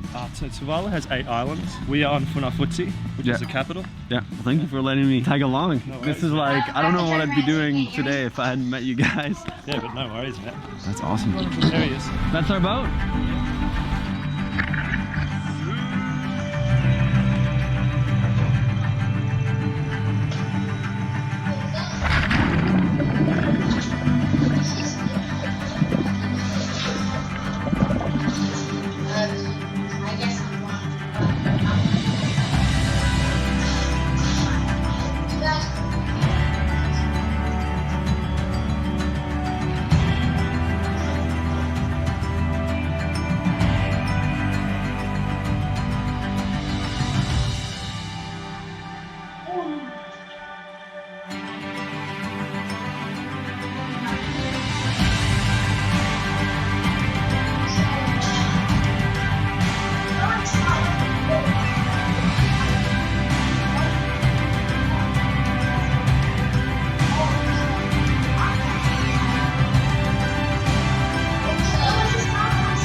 I think we have found our little paradise. I can't believe this country is the least visited place on the planet.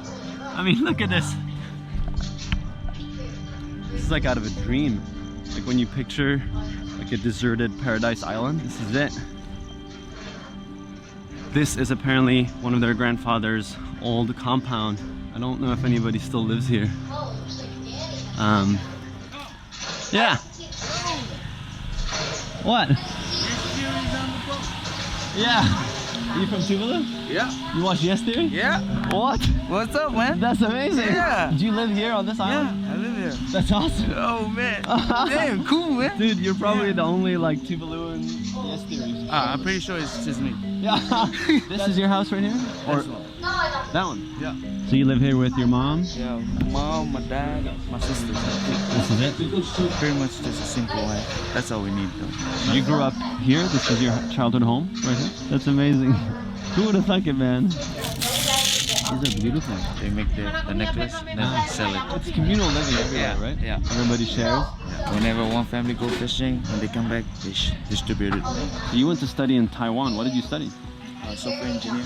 Software engineering. That's crazy. For how long? 5 years. What's your biggest dream? Biggest dream? Yeah. Oh, my biggest dream is just, just help others that need, islands like us. Yeah. Especially climate change. Yeah. I'm living the life. Yeah. That is effective. Yeah. Just trying to look for solutions. Tuvalu now, they used to call it a sinking island. Sinking island. Yeah. What's the main thing you think people should know? It's just that it is real. Climate change. Like next month, November until April, all these houses, there's just boom, boom, boom. Wow. So we all go to the main hall, shelter there. Yeah.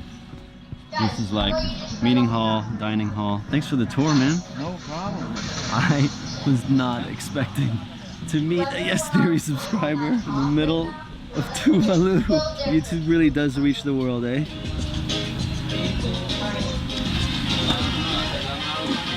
Yeah, it's gonna be a weird taste, so oily, yeah. Yeah, that's all its natural oil. Hey man, I like your hat.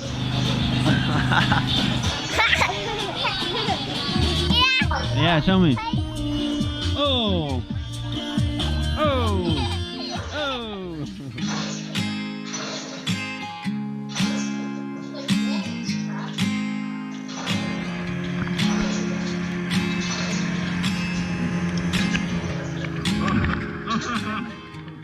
By the end of the second day, I still hadn't fully comprehended how seriously the people of Tuvalu take their communal living. Just everybody shares, right? Yeah. There's food that's just made and everybody can come and just eat and stay here. And, yeah.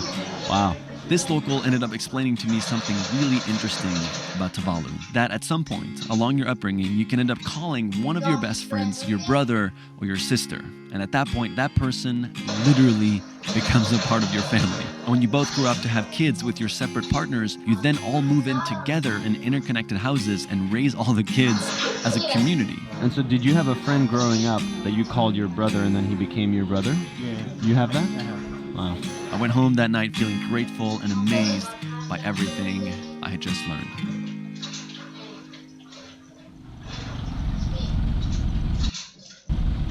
What's up, bro? I want to gift you something. Can I park this here? Let's see what I brought me. Oh, yeah, see this guy. Dang. Eat it? Yeah. Try it, see if it works. Dang. I got a sick discount for it. Yeah. That's oh, dude, fits you well. Man, thanks, brother. Dude, thank you. Remember the necklace I told you? Oh, that would be great. Yeah. That's beautiful. Thank you so much. This is like advanced. How long does this take? Forever, yeah? Who makes these? My mom. Oh, your mom? Yeah. This is beautiful.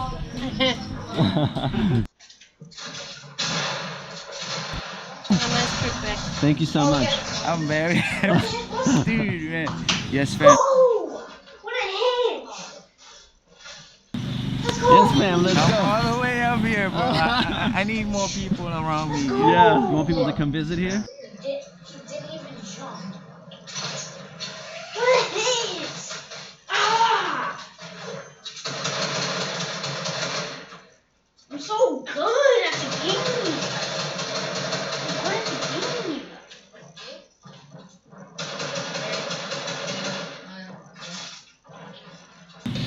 Yes, ma'am, let's I'm go. all the way up here, bro. I need more people around me. You know? Yeah. You want people to come visit here? Dude, 100%. Just come see what people here are all about. You know what they say, Tuvalu is the heart of the Pacific. All the love to all the yes fam out there, wherever you are. Amazing. Just checked into the airport to leave Tuvalu, and she wrote my boarding pass by hand. Just a quick reminder that we are still in the middle of freaking nowhere. Dude. Man, it's been so freaking awesome meeting you guys. I have so many necklaces. Okay. Tofa. Oh man. Yeah, Tofa. Is that goodbye? Tofa, yeah. Awesome. Have a good one, guys. Bye. Oh man, when people say goodbye, you get these necklaces. Everyone's been so kind. For all of you who helped me right here, if you're watching this, thank you guys for making me feel so welcome. Time to go home. I had never experienced such a deep sense of community radiate from an entire country. From the moment I landed in Tuvalu to the moment I stepped back onto that plane, people were nothing but smiling, welcoming, and kind. I came as a stranger for only a few days and left feeling like I'd been adopted by this incredible and loving family. I feel grateful to have met our local Yes Fam representative and for having had the opportunity to feel connected to people living so far away and living such different lives. As I was walking out the door, the lady at the hotel asked me if I'd ever come back, and I usually just politely answer, of course, in these situations. But this time, I think I meant it.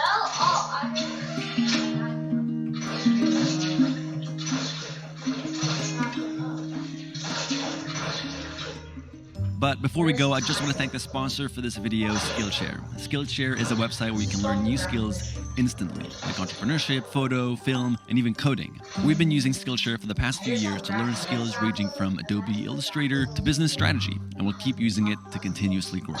We've actually been so happy with the service that we're in talks to potentially host our own classes on the platform in order to give you guys some insight as to how we function behind the scenes. So, if you use the link in the description, you'll get the first 2 months of Skillshare for free. The price after that is just $10 a month for access to over 26,000 classes from experts from around the world, and each class is only a few hours long. So there's plenty of new skills for you to learn or current ones to improve. I'm actually about to dive into some illustration classes in order to get more inspiration for Seek Discomfort designs and improve my taste as a creator. So if you want to join, just use the link in the description for 2 months of free use, and I'll see you next week. Guess how much damage I took? Jace, move!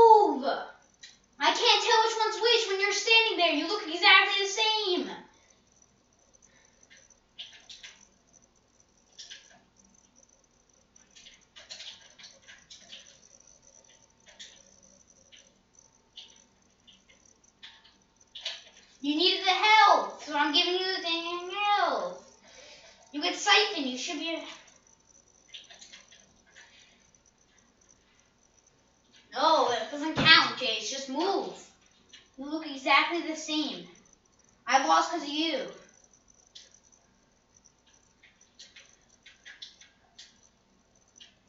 I know, but he moved. If I would, I hit Jace for 30. So I would have hit you. I could have did something with that. 3, 2.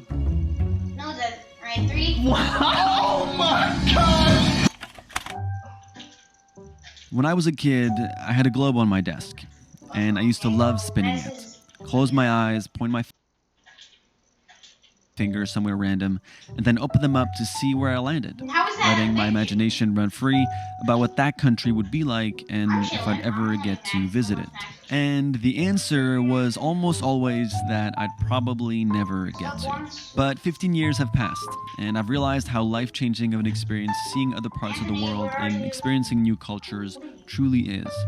So today, to leave it up to chance and throw ourselves into an unknown country, we've decided to live out this childhood fantasy. To make this spin more specific, we've decided to rely on Google Maps' I'm Feeling Lucky feature, which spins the globe and truly sends you somewhere random, but also somewhere very specific, unlike a finger on a globe would.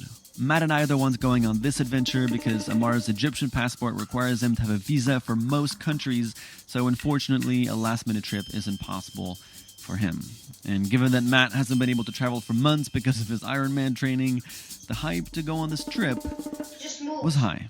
The moment has come! Thomas and I are gonna go spin the globe and go wherever. Yes! Oh my god. This is the ultimate, I feel like, travel dream. Just fully chance to decide where you go anywhere in the world. You know when you're a kid, you dream of doing that? Like now we're actually gonna get to fly there.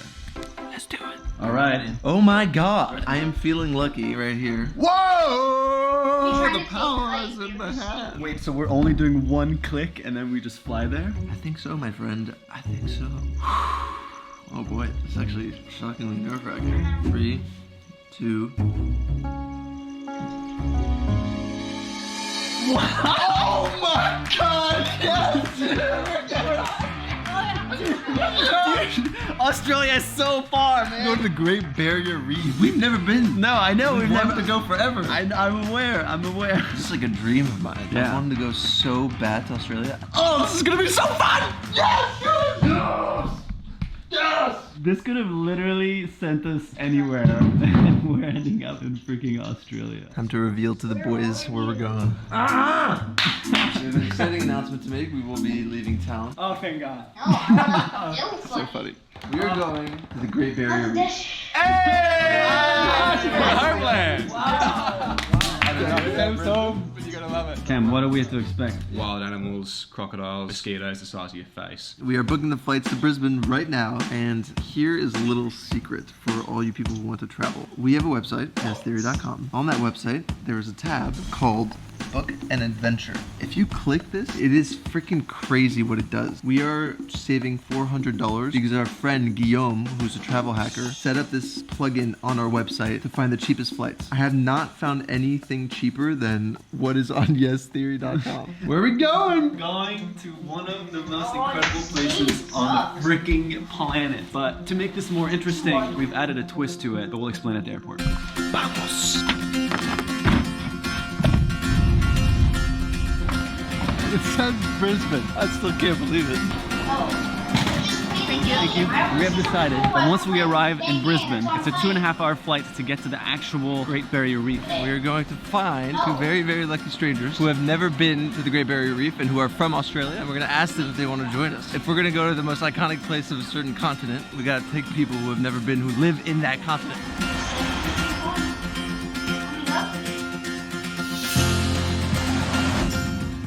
It's always so interesting in these moments. Somebody that's waking up today in Brisbane, Australia, who has no idea that we're about to encounter them and take them on this adventure. Their life is about to go like, Yeah, completely.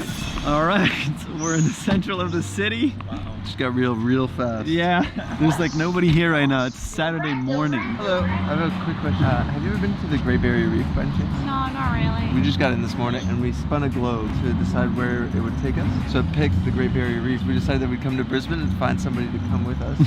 That's so Join us to the Great Barrier Reef. That's the best idea I've ever heard. I would, but I actually have to meet a friend now. Okay. Oh, damn. That was a good first interaction. They're very sweet. Hey guys, can I ask you a quick question? We just arrived in LA. We spin the globe.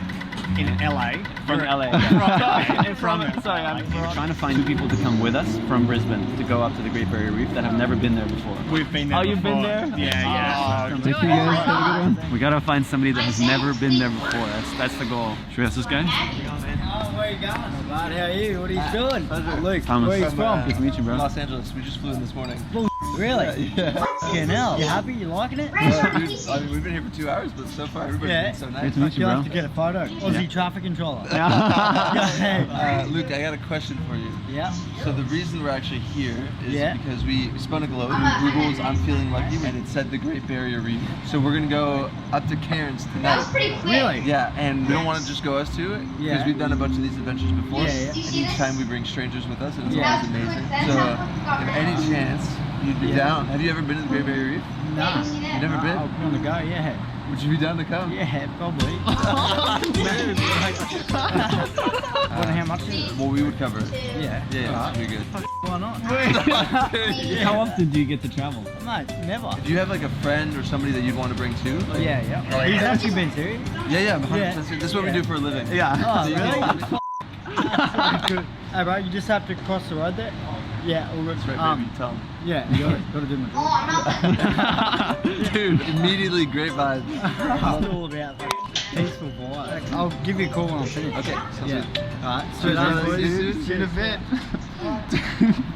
What? What just happened? He's the perfect yes man. Yeah. He's like, oh, I'm down. Yeah. It's not a very difficult yes to do it. It's more of like trusting us and making the commitment of like potentially missing work. He didn't even hesitate. Yeah. Well, he just doesn't know if we're being serious. We're like, no, Luke, we're being so serious. Right, We're about to find out what his friend is like. We've literally never met this man, and we're going on a 2-day trip to the Great Barrier Reef together. Oh, it's right there for breakfast. What's up, dude? Hey guys. How you doing, man? Travis, nice to meet you, man. What's up, brother? How you going, Luke? Good to see you. Nice to meet you, bro. Welcome, dude. Oh my god. You guys ready for this or what? He just called me at work and said, do you want to go to the Great Barrier Reef tomorrow? I was like, what the hell? What are you talking about? I'm meant to be at my cousin's birthday. I told her and she goes, no, don't go. You're gonna get kidnapped. And I was kind of thinking I might, but then I was like, nah. You soon? Alright, let's do this. We're going to Cairns Front Barrier Reef tomorrow with these guys. Yeah, I know. Yeah, you there? Yeah, I'm here. Hey, Where are you off to? go scuba diving in the Great Barrier Reef. Scuba diving? Yeah. Hey, mate, just get in a taxi and come to my house. I'm just near the airport. How did you meet these people? I was at work and they said, do you want to come to the Great Barrier Reef? And I said, yeah, why not? Morning the flight to Cairns. Let's go.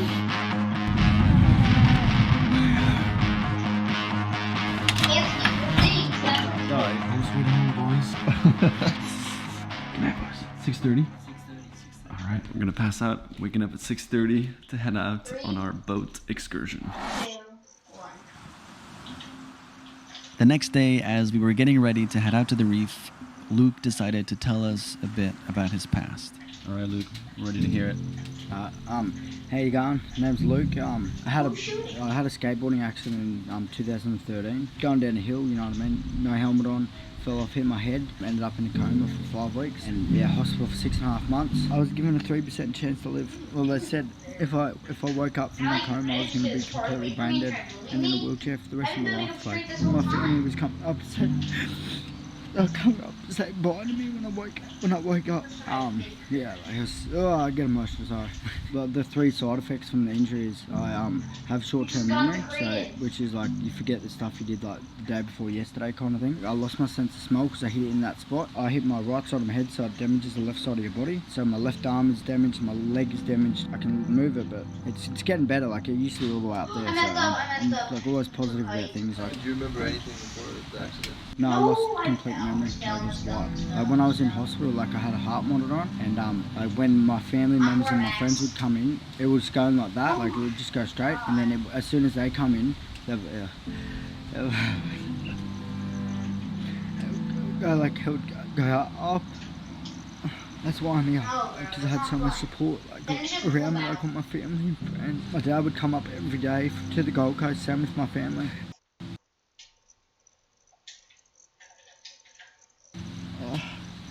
Yeah, my dad, every time I was in hospital, he'd say, don't stop, never give up, get stronger. How did your outlook on life change after? Well, it's just, I take each day as it comes now. Like, I don't worry about anything. I'd come to the Great Barrier Reef with half an hour's notice. Like, you know, like, you're never going to get this opportunity again. I'm not one to let opportunities pass up. Thank you so much for sharing, dude. No worries, man. Yeah, I love you, man. Thank you. The morning has come. We are officially going to the Great Barrier Reef with these two gentlemen. You boys ready? Hey, right. You. In line, checking in for a tour. In line, checking in for a tour. Yeah, we're going diving. Yes, sir, Joe. Oh, where's Joe? Joe Mama. Oh, shit.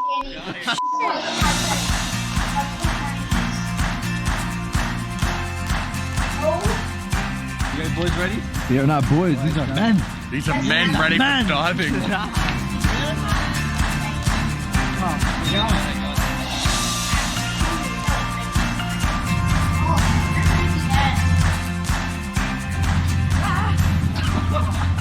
The seasickness is gonna be real out here, my God.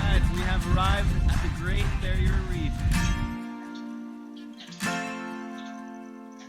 Max. Nice little cuddle session over here, huh? What's going on here, Luke? I was your only one.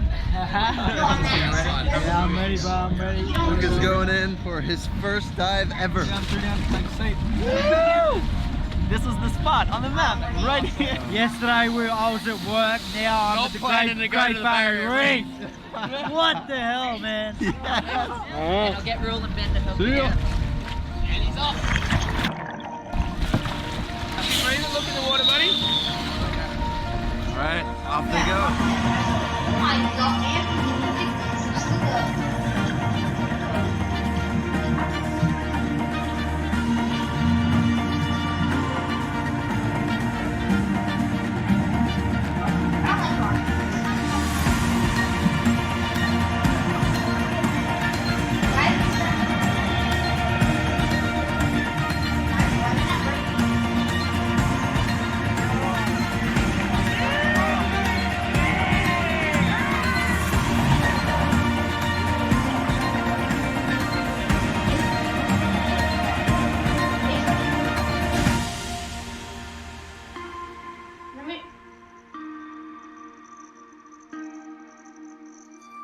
Look up. Just look up. How we doing, fellas? Hey! Do this. How you going? Oh, mate, that was so good. Like, you don't understand. Like, I had the best time of my life, ever. Taking off my top and I'm going back in. Look at him, mate. With a body like that, why even own a shirt? I just want to thank you and Tomo for bringing us out here.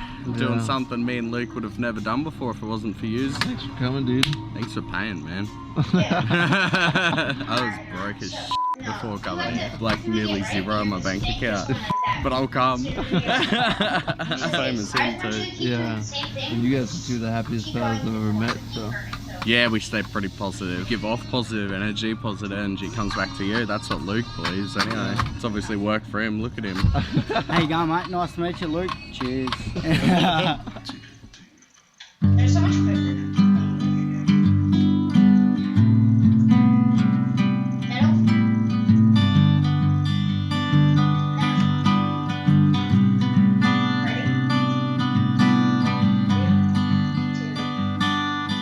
That was the best. Oh, man. Say yes to things, people. Seriously. Oh man, it was unreal. Like literally. It was awesome. Just to go with you two fellas. Yeah, you two. You are like the coolest blokes we've ever met. Literally. Just down to earth, chilled out blokes. As our journey to the Great Barrier Reef came to an end, we were supposed to part ways the next day. This isn't the most amazing thing I've ever seen.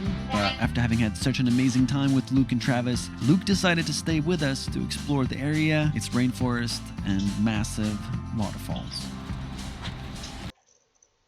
Oh, you're a legend. Love you too, man. That was nice, man. Thank you. Can't take height. It's a box fight right now. Jason, you're scared me. What is this?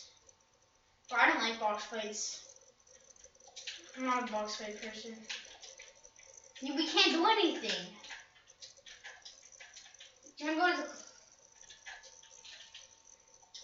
I don't... What am I supposed to do?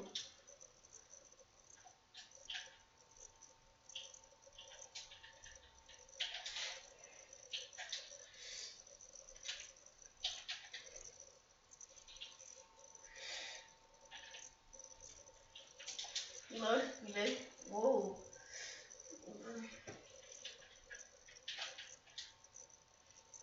Bro, what are you doing? What are you doing, Anthony? You're cheating. You guys are no, wait, you guys are Anthony's cheating? He's up at 8? You said box fights? Best thing that's happened to me in my life. Anthony's cheating. I don't want to play with cheaters. You're actually at max. Oh my god. At least I'm paying this fair. This is too many. You're at height! I'm leaving. I'm leaving. You can't listen to your own rules? Why would I want to play with you when you can't listen to your own rules? Dummy. No, you said no going up here. What do I see? 90s? What do I see? 90s all up here? Wow, wow. Bro, I'm so mad. Anthony, listen to your own rules next time. Go into an actual box fight. Go back to Hub. Open an actual box fight.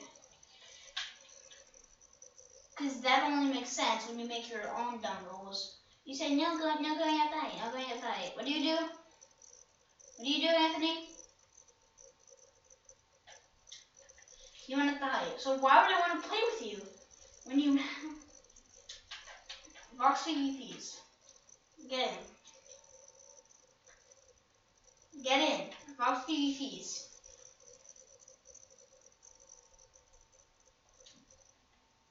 Alright, bye.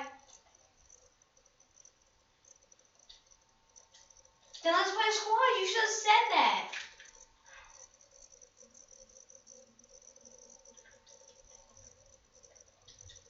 Alright, let's go and play. Then what do you want to play? Oh my god. Go back to Huggies. I mean, go back to lobby.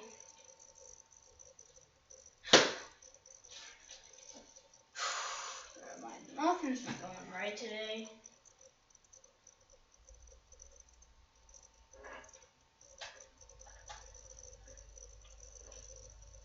So what do you want to play, squads? Yo, you still there? Do you want to play squads? What do you want to do? My controller's not plugging in.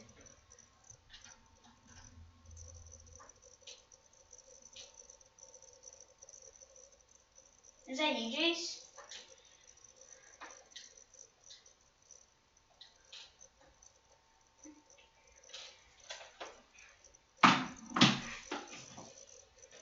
Kyle doing? No, Kyle.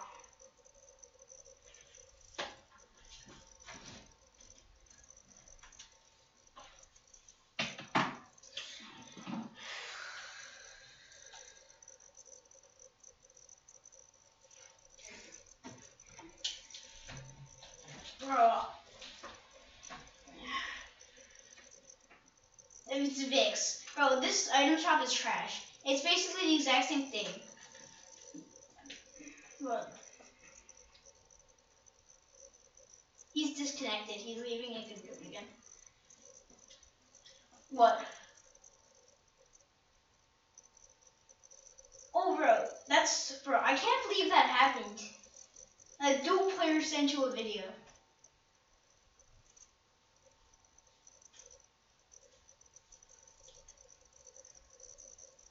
He'll be back on, Coke. He'll be back. Oh, he had to leave and then he had to. Alright. Well, I can't wait till I get my dog. It's basically in a couple weeks. Yeah, 3 more weeks. Oh no, I'm ready to wait for 3 more weeks until I get my dog. Yeah, bro. Me and Anthony just got mad, bro. So we were doing 1v1s and he just went.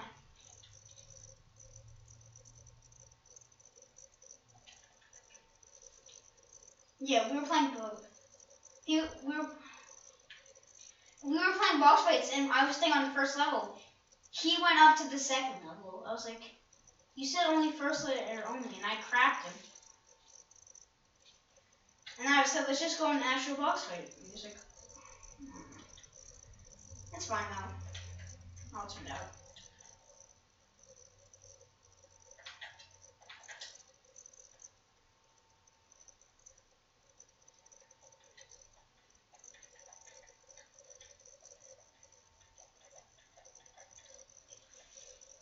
With the first letter of your name says at you, that's what you're watching?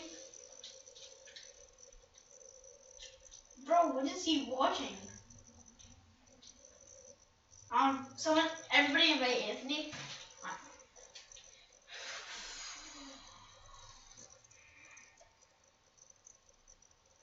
Hey.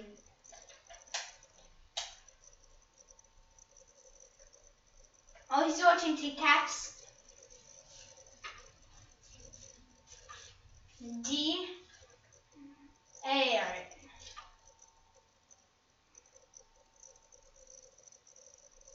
He's playing solo and doing challenges.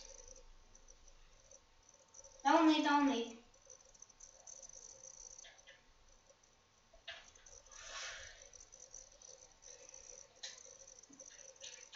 leave. Kyle, don't leave.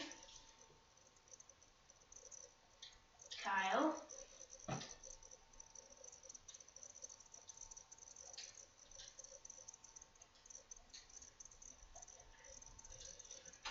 I don't have any army skins. I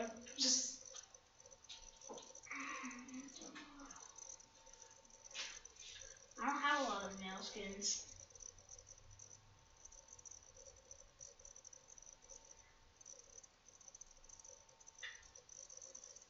What does it say for J?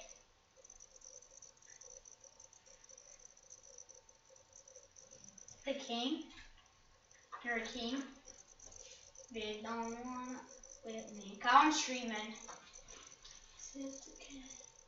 No, he said he wanted to do challenges. He's like, I'm gonna play solo and do challenges.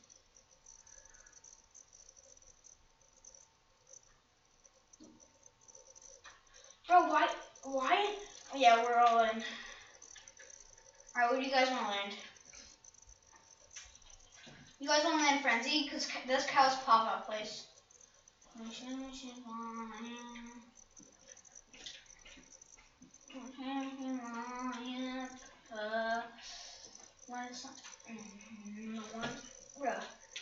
of course Anthony's like, I'm gonna go play solos and do challenges. Bro, I don't know how you play challenges and have fun. It just doesn't make sense to me. The only reason I play this game because it's fun. Like, I'm just playing it for fun. I'm not playing this game for levels. I'm playing it for fun. I just like I like competing, but I'm always competitive in any game I like. Nice, Kyle. Let's just go for wins. Let's not go for challenges. If you need to do challenges on the way, you can do them. So we're trying to get wins, right? Nice, Kyle. You guys are just alright. I have 2 SMGs. But I can't find. Alright, I see a kid. He's trying to run away from me. I think he sees me too. I see. He's running away from me. Dead.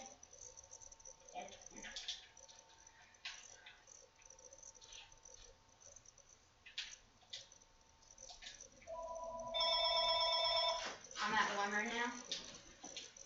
I can't find anybody. I just found one bot. Mission complete. I'm on the hunt. It always is with them, isn't it? Alright. Let's go. Kyle,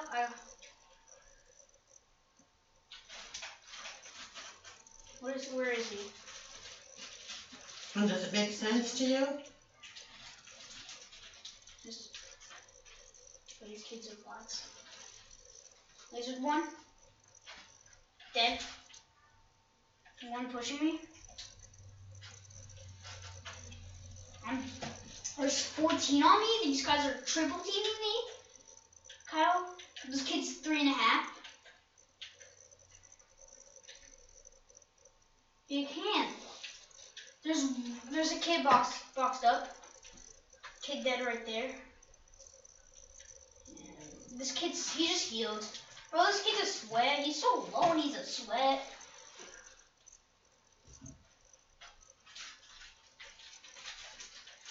Break down right here and here. He's pushing. He's rising right there. Rising right there. Okay. Walk. In the box right there. Spray. That one. He just got the res off in that box. Right.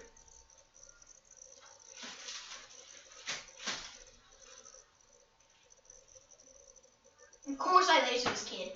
Of course I laser this kid. He gets res off.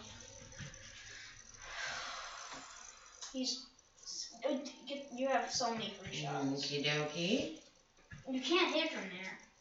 Find a better spot. They're staircases.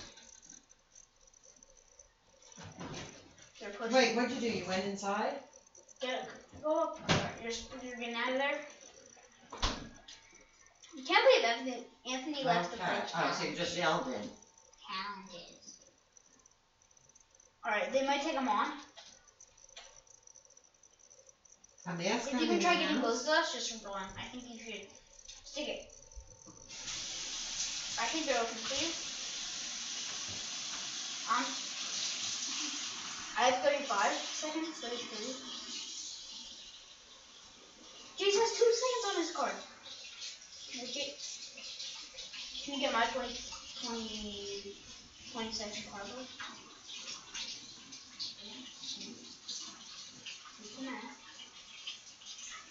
That's what you needed. No. Right there. Kids.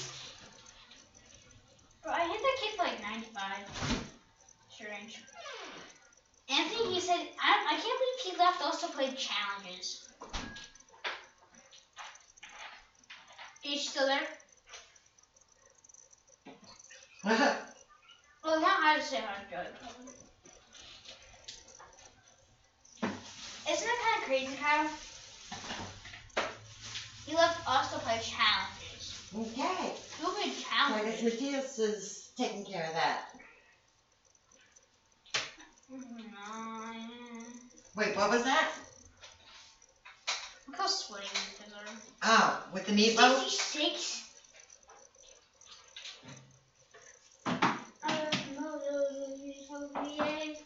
But I'm gonna play on the PC.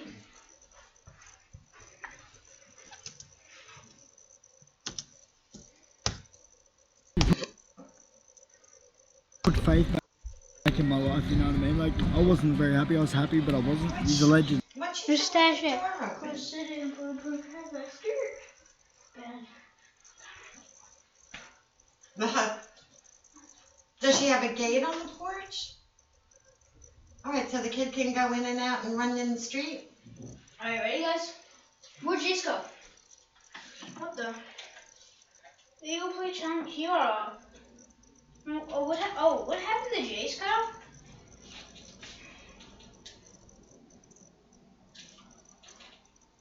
I don't know what happened to Jace. On the porch or in the house?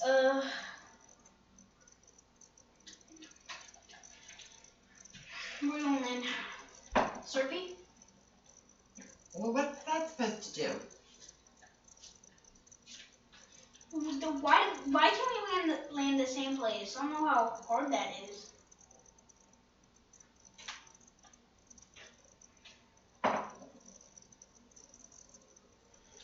You can have a mythic weapon. Boom, done. And I never want the mythic gun. I just want the good ball loot. Deal? You get the mythic gun, but I get the good ball loot. I get the good stuff.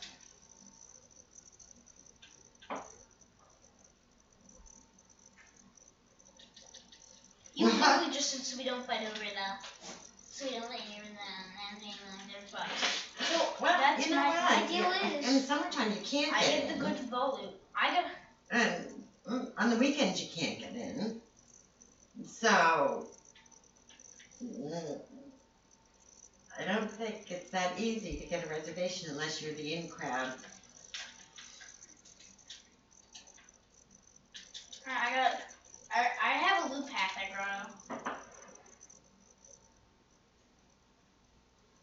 Well, I wonder what she was thinking. Why'd she have the door open? Why'd she have the mask on in the house? What the hell?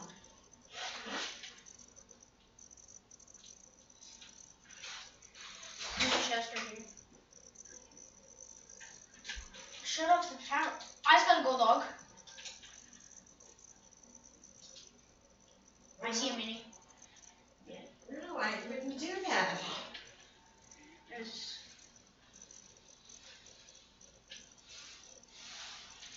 Brutus. I'm taking henchman. Where's the Skyzer? I'm gonna shake down. Oh, you already got one? What? Maybe he had one of Ray's cars. Who knows? I mean, there's other miniguns here, so I'm feeling. What was that? Sweet, I already have a little dog. Oh, AK. Oh, rapid fire. Rapid fire, bro. Heavies? AKs? Nothing here. I guess I'll take shields.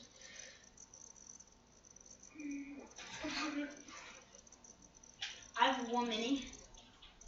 I have 2 medkits, so I'm not gonna. I'll carry this, a rapid fire, and I'll carry heals.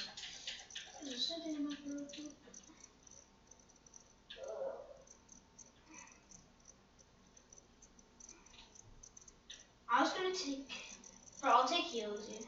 Can you open this chest for me? See if there's any. Oh, I actually got it. I got it. So I'll definitely carry minis. So you know how to do it.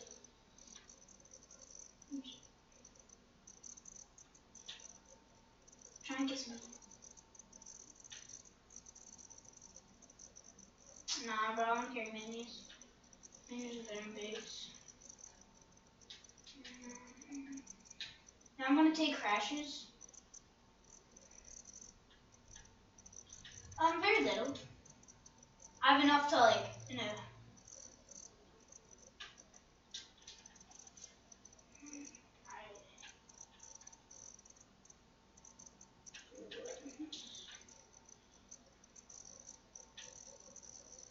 No, it's not that bad. I can split. I'll split all. I'll split all. I'll split all. Right, here's. Kyle, can you come for me? I hear kids. Why are these kids getting close to me?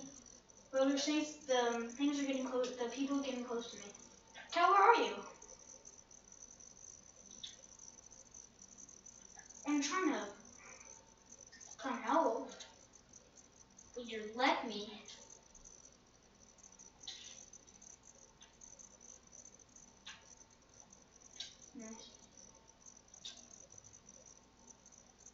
And he's pickaxing me dead.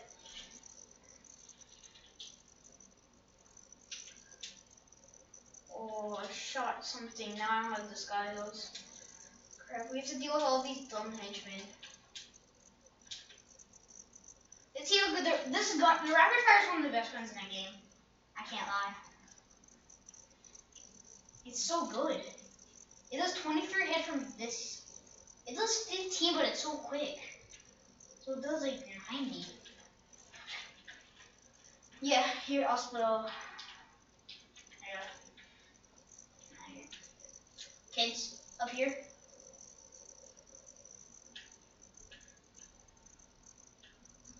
I see minis. Great. I was just taking these minis. Ah.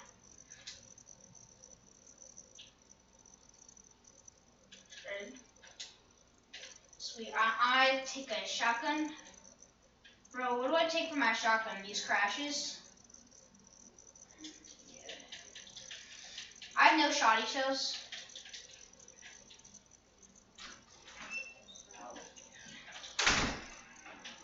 Oh, this guy's. This guy's already. That looks looking pretty good. I got minis. If there's a heavy, I'm dropping my rapid fire.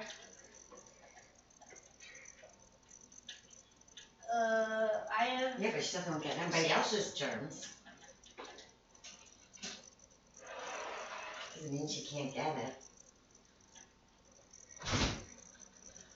I already have. Ay, caramba. Ay, caramba.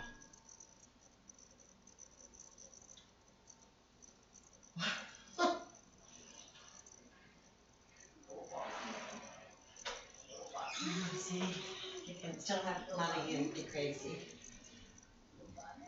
I already have a rapid. I've got like 2,000 of those. I have to pay the dollars. Yeah, do you want to take Kelly? And she doesn't have to make dinner. Okay then. When I'm flying. Did you, I don't know. did you cook yours at the same time? Yours is all cooked too? Yay. Flying, don't take hands on driving.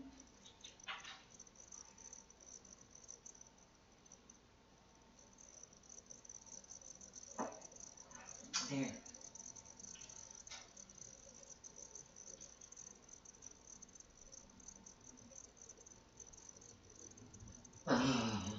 Look at these driving skills. No, not yet. Okay, he's doing whatever he's doing, playing his game or something. Oh, supply? Yeah, it is. And I was, I called the eye doctor. Ay, caramba. August 10th. I said, really? And she said, we're not even in the office yet. Or we're not even opening the office. And I said, well, normally I wouldn't care. I said, but my eyes have really been bothering me. Like, if you get a cancellation or something, can you?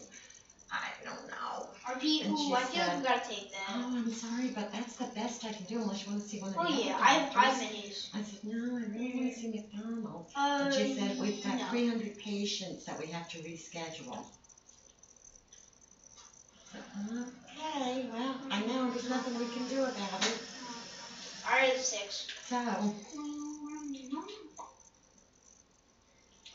no.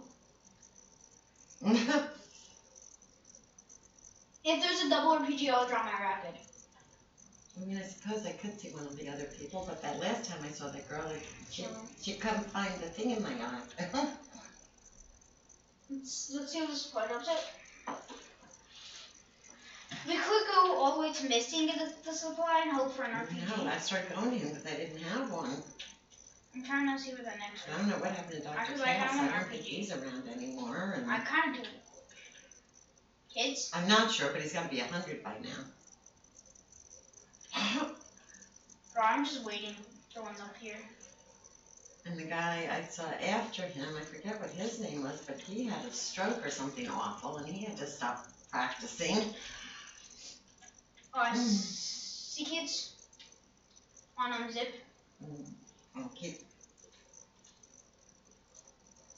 I did, but I'm It's not a going to do lot. anything about that yet. I don't know. Yeah. I had his friend too. They're all cracked. And that was a fiasco. Let's Well, push. I went around and around in circles trying to do it online, and it kept going back to where I started. So then I tried to get a live person, and that didn't happen. I got a voice message that kept going around in circles. You know, and I was like, what is the reason for your call? Have you not received your mail in 2 days? Have you received no mails in the last 2 days? Say yes or no. I said, find my package. I heard you say no. Is that correct? No. I have a bulldog. Find my package. Okay, did you say no? No. Is there an RTG? So that went on and on. I couldn't get a live person. So then I sent an email. I found a place where you could email.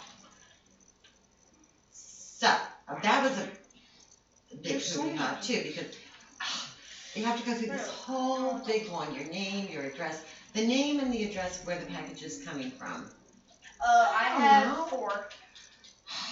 What's in the package? And there's all these choices, and none of them were what I'm waiting for. 85. So then I got my name, my address, my email, my phone number. I'm at 700. Then I get to the end, and it lights up red and says you must fill out the required things, and it takes me back to name and address, which is there. So I'm like, so I went through that a few times, and I finally got the email to go, but now we'll see if I get a response. And then I don't know what I'm supposed to do because it's up there. I couldn't get a live person. So, No, don't go, and I don't know go if I call away from Macy's, just they're go gonna to Zillow. say, well, we shipped it and it got to the post office.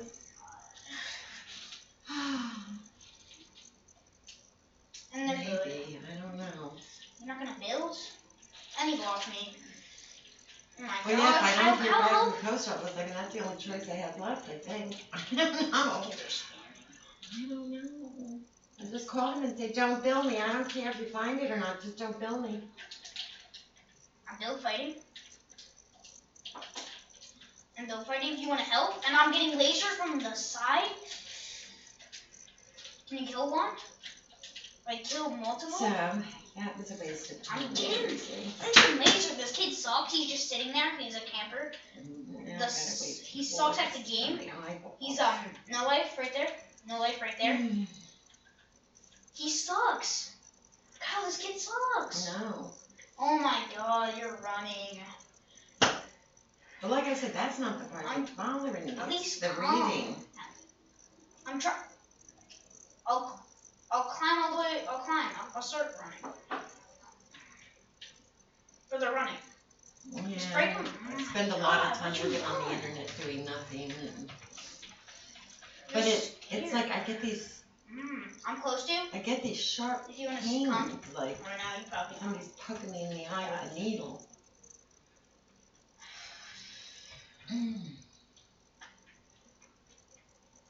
Maybe, I don't know. On 10, there's a duo right there. Yes. Right here? Right? Nope. Yes, right in my eyeballs. Interludes just Okay. okay. They're not gonna pick up. Shoot up. I'll say that again. AK. And he built. AK. No, I don't. Closer? I haven't done that. I don't know. Now. I feel like it's eye strain because I think the reading glasses aren't right. But I mean, because I don't get it. Be more passive, aggressive. You know, if I don't have my glasses on, like when I'm walking around during the day doing stuff without my glasses on, I don't get it. Don't watch that. That's But where if all I the people are. start reading Top something 10. or So you're just gonna wait for them watching to kill something it. on the iPad, At least I snipe. get pains in my eyes.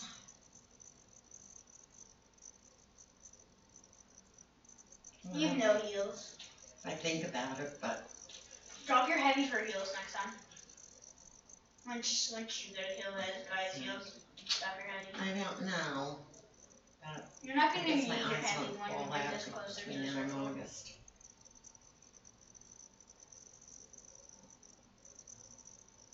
Hudson porta potty. And they didn't cancel?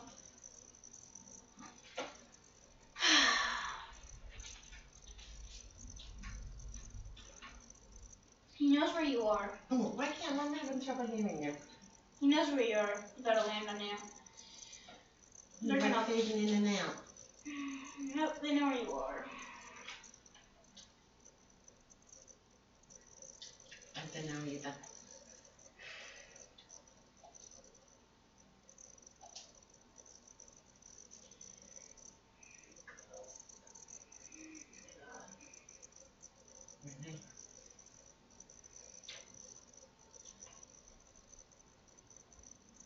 I have no idea at this point. I have no idea.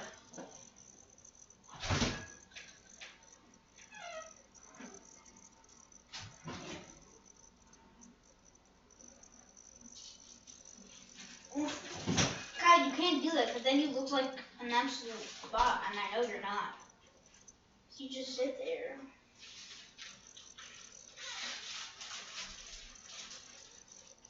I can make a duo too.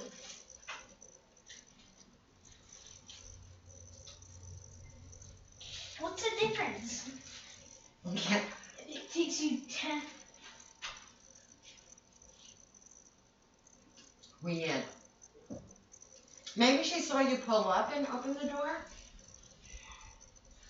Do you guys have to do a project? Have a biography project? Do you guys have to do a biography project?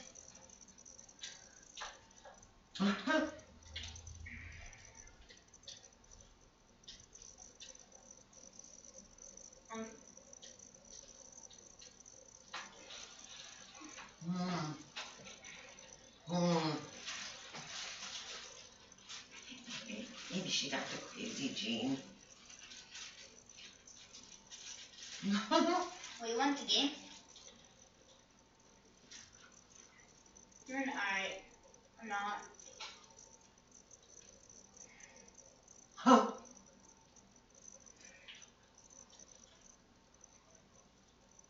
Yeah, but we don't know if she knows that. Because I didn't go through kind of experiment with that.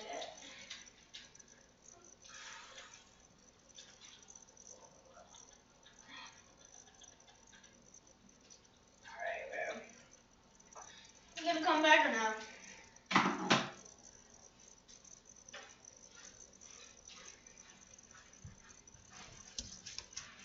Like dead set legends. Like literally, you should be freaking prime minister. Like dead set, you should be like kings. Literally, friends for life. Yeah. I'm gonna go for a content. Actually, I love you guys. Love you, buddy. When we first arrived in Australia, we truly had no idea what our adventure would look like. We're honestly quite nervous when we start these trips because of that. But then we stumbled onto Luke, having no idea what he'd gone through, which gave us such an eye-opening perspective that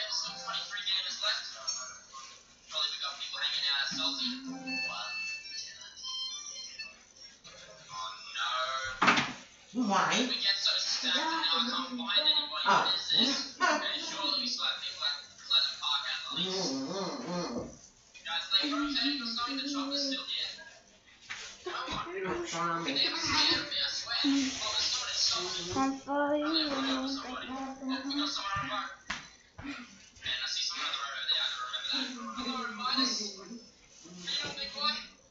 Well, that was an adventure.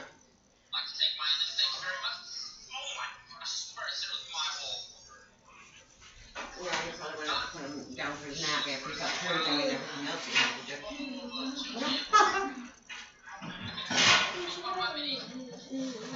And you probably woke her up.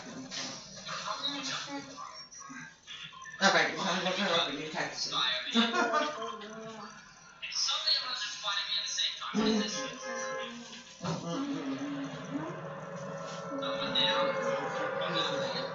know, I saw something that she had posted on Instagram. Was him out on the porch playing jumbo, Lego or something. On the porch, with all the tech on the porch. And I was thinking, oh, they have that room off the back. In the backyard. Why does she have nothing to the front? Oh, you're fading out again.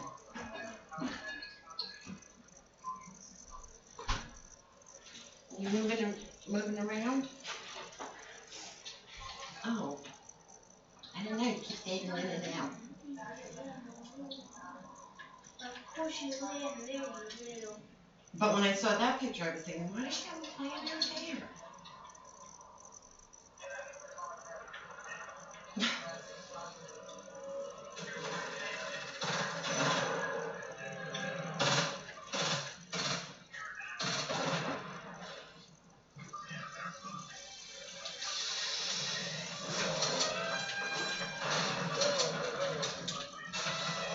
Yeah, but this is like all these toys out there.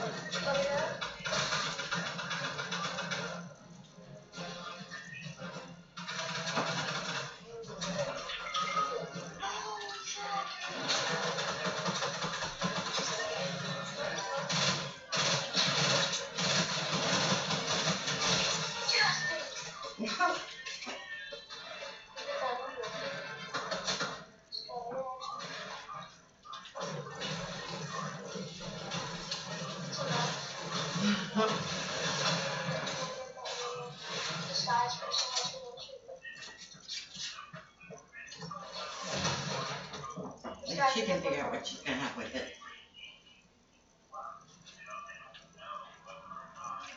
I know, it's the way to go, right? If you got 2 hours to wait for your potato.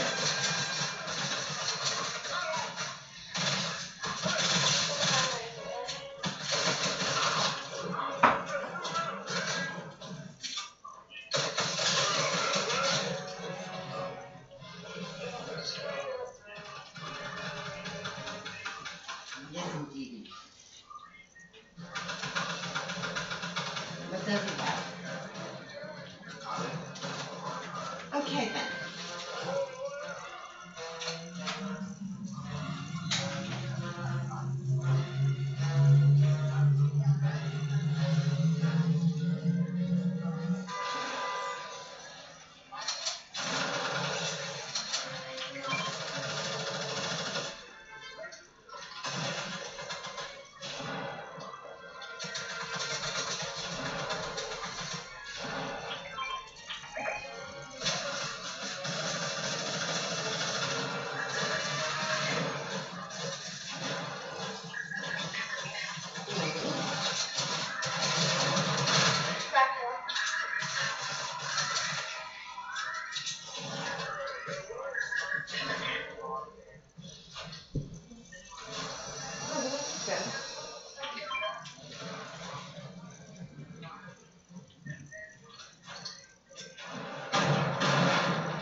That's that.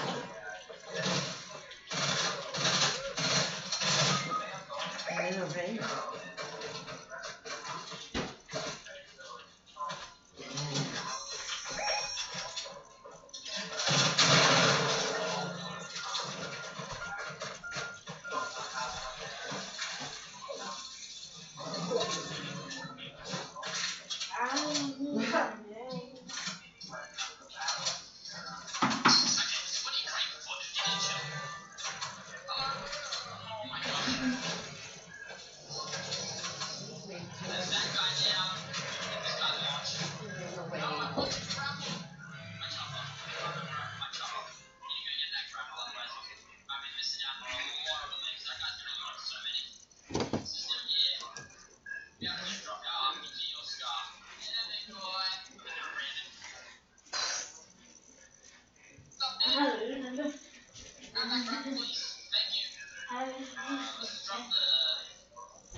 What is going on, guys? DBG here, and in this video we are going to be talking about the most just something that is broken.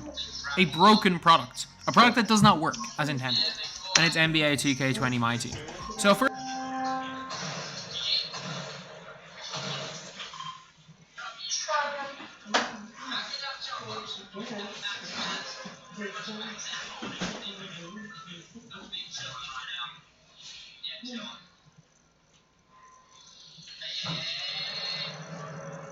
No, it really isn't, but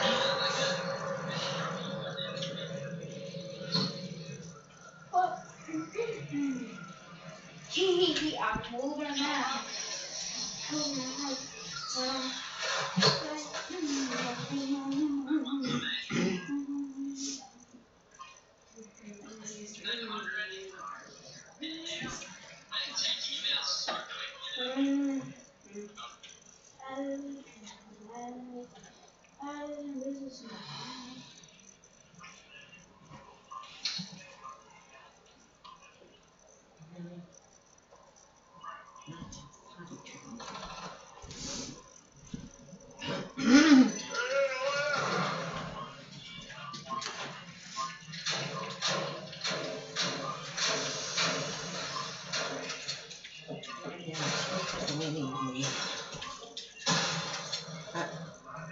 won't be my turn.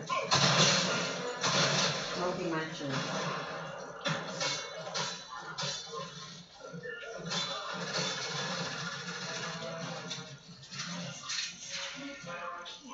I just keep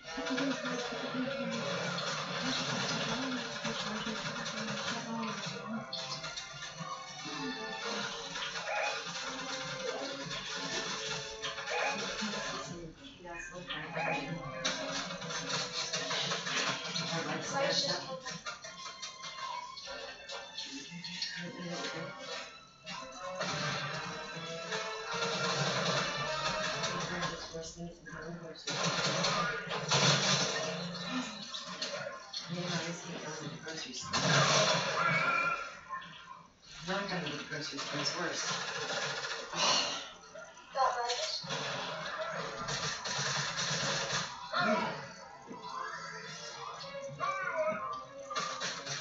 My life is important, but I'm missing not having what I need. What I want.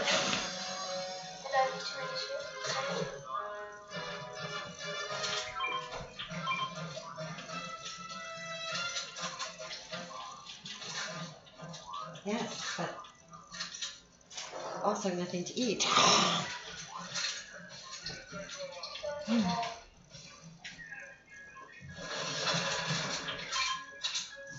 It doesn't seem to work for me.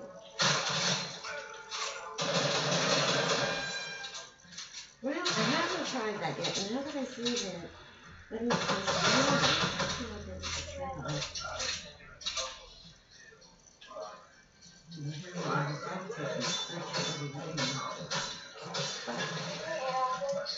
Yeah, give it a try.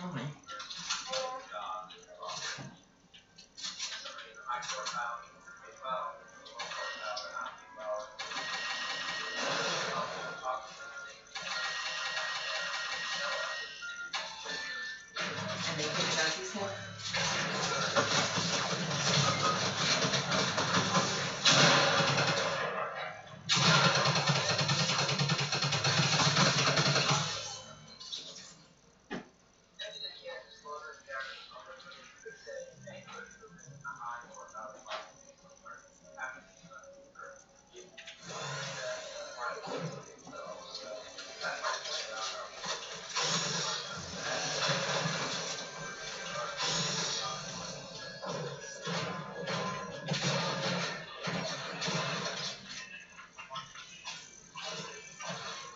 And he gets to pick and choose, you said. Like he goes on there and you can see which ones he wants to do.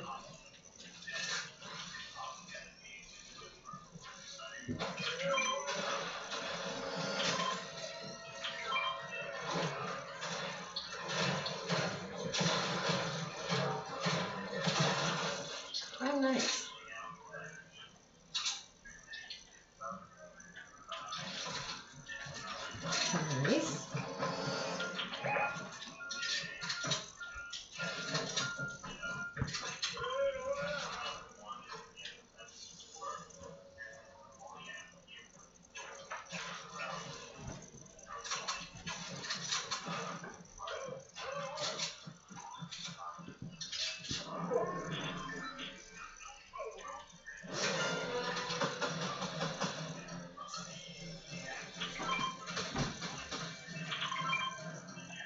I'm gonna say it again. This is not a lazy boy.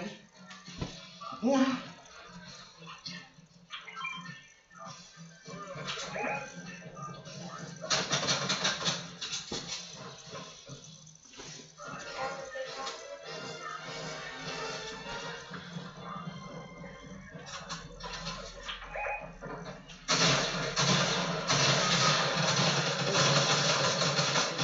Big battle going on.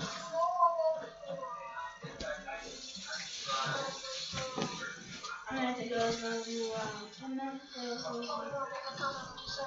You are so.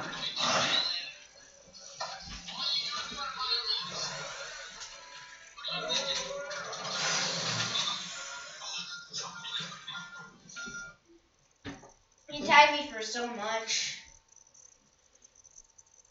He tagged me for so much. Maybe like twice with the tag. I knew he was up there. You talking to me? Usually just. You never tell me he's talking to me when he's talking to a friend or he's talking to himself. Jake, I'm not here. All of those things occur at different times. Yeah. She says she knows. I don't know. Emma's first, June 4th. I don't know what I'm gonna do for her. Usually I take her shopping. Shopping and lunch. Found my Justin. He's getting on. No, we went to Madden. Alright, where do you want to go? We should go sweaty at some point. There's 32 chests there. No, let's do agency this game. Did you go away? Oh. Oh. No, it's not. You're in Minecraft. No. It's from Minecraft.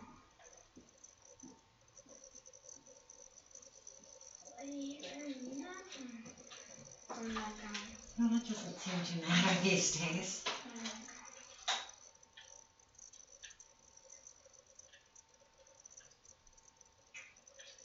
She probably likes it. And if she has a college degree, maybe she'll move up in the company.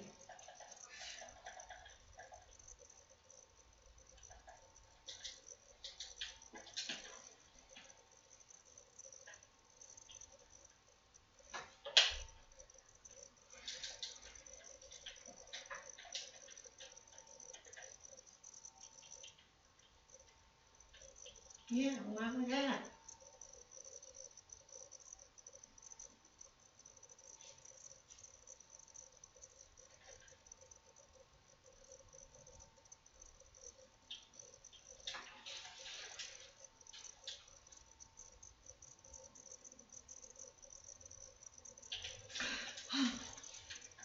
I'm just not talking.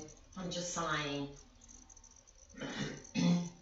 Looking at the clock, seeing if it's time to start drinking it.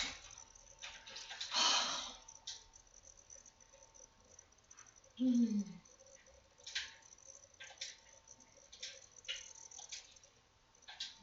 at the plans, trying to remember when I wrote the list.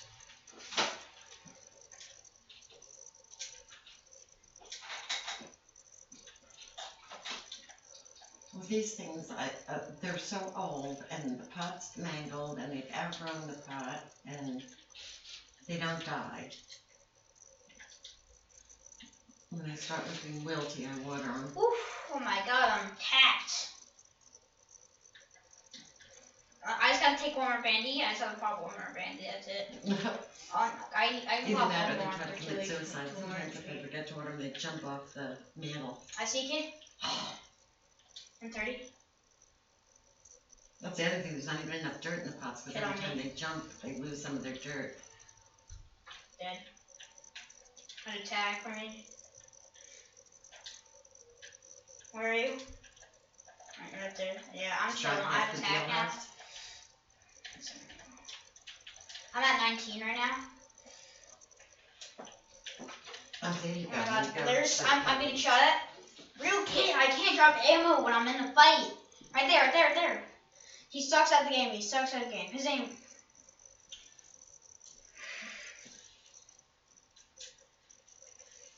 He was right behind you. That's what I was saying.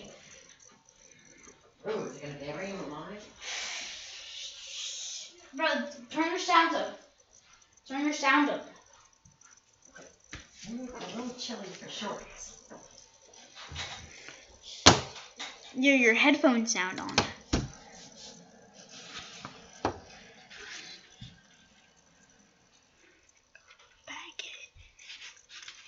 I got the Mossy Limbs in Fortnite. How much? 25? Oh, wait, no. Town?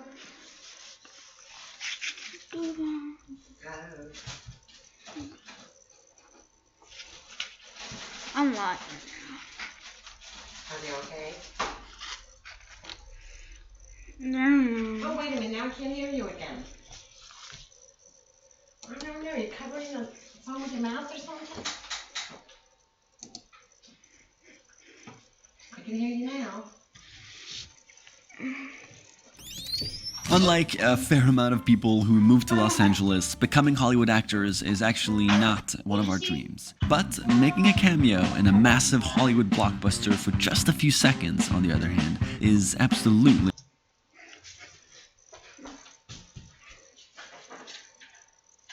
He even danced on you.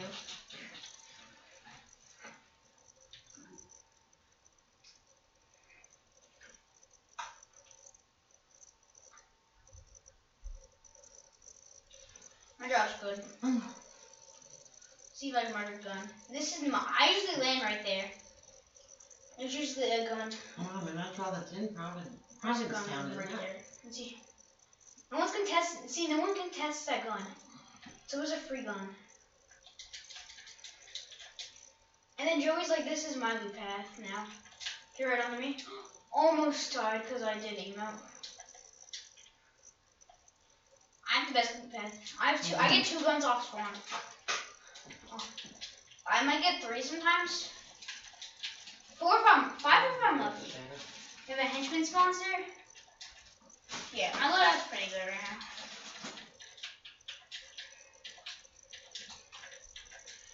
Sometimes I'll land up there because I might be good. There's a kid like right under me. I got naded. No, someone's shooting at me. What is this? Well, I'm down to just There's next no to aim. them, so. I'm up above. Whoa. Tag me. There's a kid. I don't know. I saw something else about a Southern Charm. None of them are coming back, so I don't know if that's gonna happen. I keep. Oh my god. These dumb henchmen. What's your name not coming back? Cameron? Naomi's not coming back. Is he finishing? Chelsea's not coming back. And he probably sees me. Yeah. I hope. I don't know about Catherine. Dumb henchmen, I'm so low because of these dumb henchmen. I don't know. Yeah, I'm 75 and it. Oh my god, bro. Of course it's a henchman. Dumb henchman, hit me. Something popped up and said that, they're all blaming Catherine. A rumor. But I don't know how or why.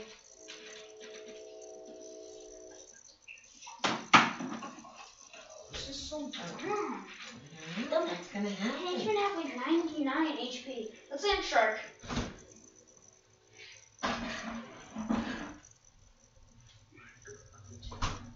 Cow. I would think, yeah.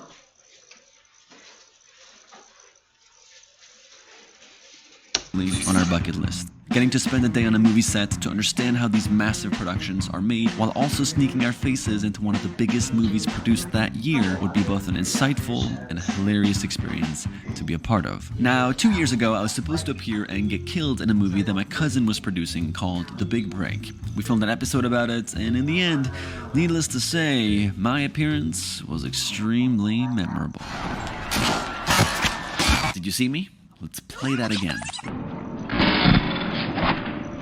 Yeah, nobody else saw me. We never released the episode, and given that this also wasn't an actual blockbuster movie, our itch to appear in one was still present. And a few weeks ago, while Amar and Matt were attending the premiere of Will Smith's new Facebook show, The Bucket List, they suggested directly to him that I should make a cameo in his upcoming movie, Bad Boys for Life. And Will loved it. So before I knew it, I was on a flight to Miami without any idea of what my role in this movie would be.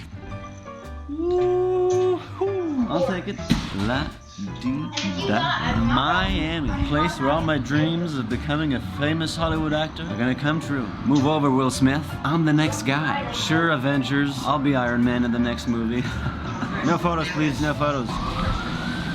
Maybe later. I gotta stop. I need to be normal again. Are you here for me? Yes, Thomas? Yeah. All right, let's do it. Finally going into the production building. Dana, costume designer. Hey. You're the bartender. Oh. Yeah. Oh, wow. Okay. Is this my outfit? Yeah. Love it. Do I get to keep it? Or... Oh, we can discuss. I'm just... Perfect. I already feel like a Miami bartender. That's right, right? Let's see you do Yeah, that. exactly. Nice to meet you. Bye. Where are we off to now? We're gonna go to set. Let's go to set. Oh, look at this. Thank you so much, Casey. You're welcome, Beautiful. brother. See you in a bit. What's up, baby? Yeah, I'm stoked. What's happening? Glad to be in the movie. So. I know, right? I tried to get you killed. I couldn't get you killed. It's all good. I'll be a bartender. It's like you, Martin, and then me, right? That's the. That's how. Yeah, it's like so that you're third. I'm the third. The third. Biggest, big. Right? Yes. You're gonna be killing the shit in the movie. Yeah. This is like my moment, right? Yeah. But I'm gonna have people call you, so like you should chill at the thing, and then I'm gonna have them call you when it's time. Yeah. I'll be over here. Like, yeah, just chill. Go get something to eat. All right.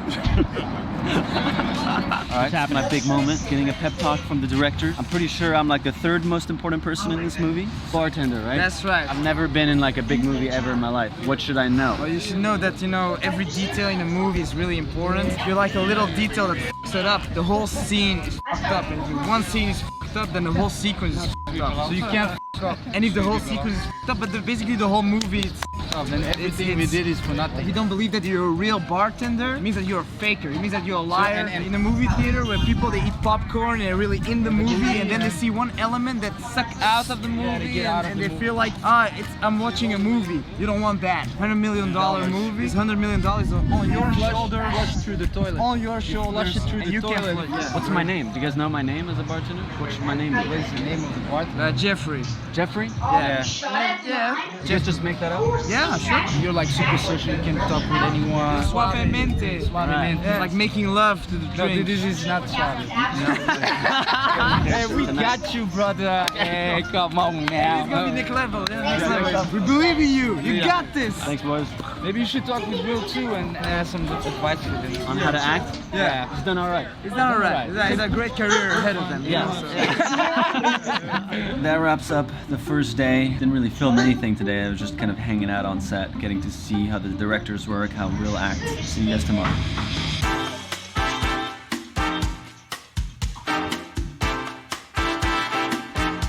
All right, heading to day 2 on set, and I have a guest with me today. Maddie f***ing Pooh. Welcome to the Hollywood life, man. Wow, Thomas, you've gotten so cool since you became an actor. Alright, so here's the thing. Thomas has always wanted to be an actor. We've been trying to get him some big roles in movies for a while now, and nobody's accepted him. They usually say he's a little too weird. Luckily, Will is a close friend. Dude, don't say I'm weird. They say I'm like too good, right? This is what my mom's saying. Like I'm too good for the others. Did his mom pay us this month? Yeah, sure. Oh, okay. Yeah, they always say that you're much better than everybody else. Wait, my mom pays you? Is that, Anyways, is that what you... so... Wow. Wow. Wait, I'm supposed to be like actually mixing cocktails? You want to get the feeling that you're under control. Aren't you supposed to be behind that bar? Yeah, is that the bar I'm bartending at? Don't fuck up. Is this the bar? This is the bar. Yes. Actually getting like a little anxious now. So there's like lightnings and rain going on, so they've shut down the whole set. It's on hold until we're safe to continue filming. Hopefully we film my scene tonight, man. My guy.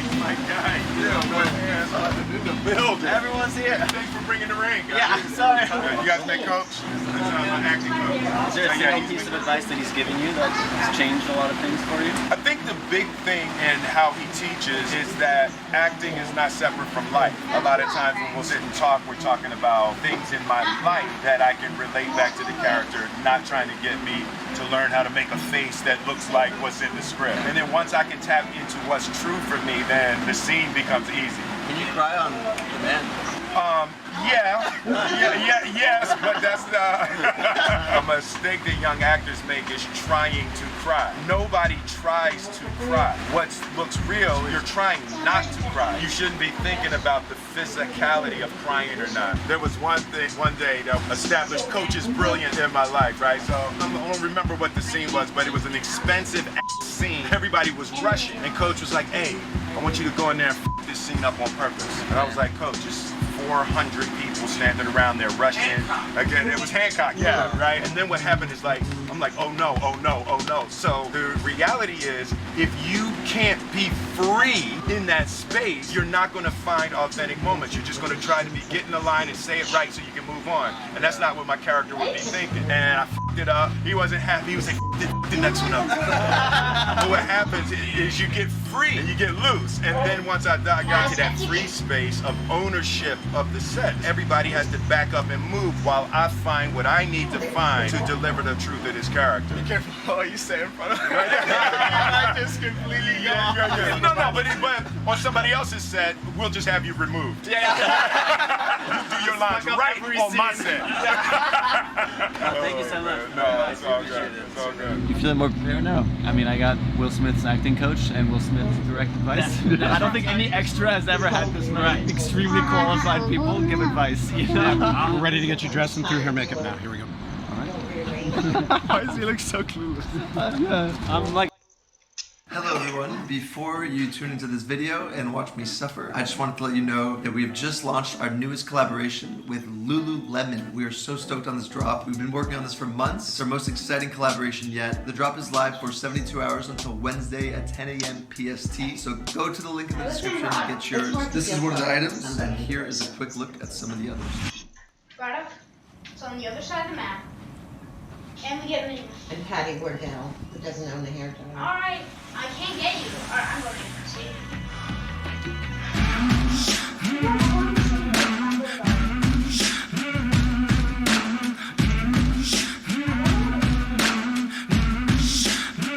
I was made for this. I was made for this.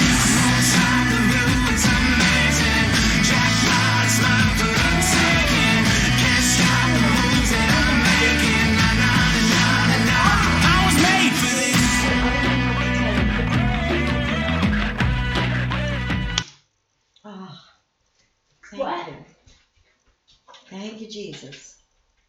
Yeah, I can't make it, so I'll Yeah. be box happy.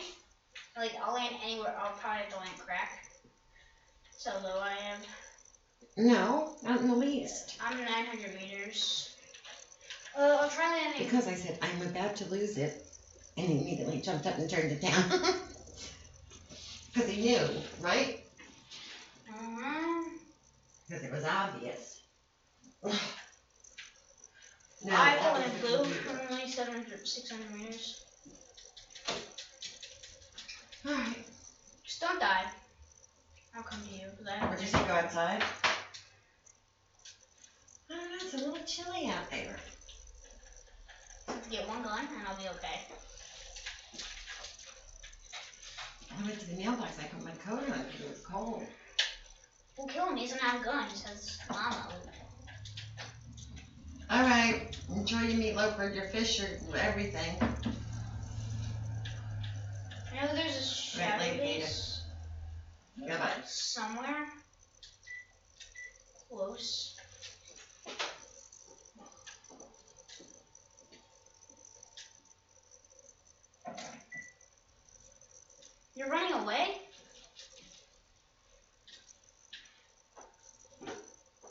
let him live.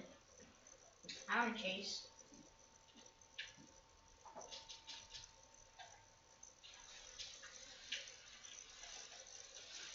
And kill his teammate. It has a gun. What? Why'd you pick up a great pistol? It'll boot it up a little bit more.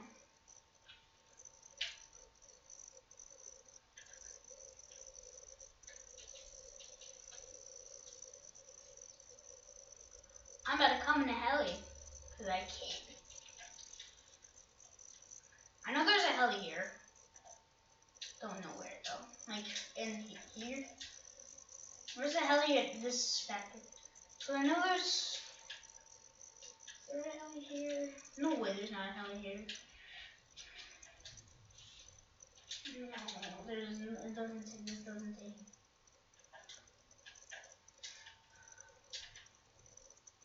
I'm trying to find a helicopter. I know where there's a helicopter.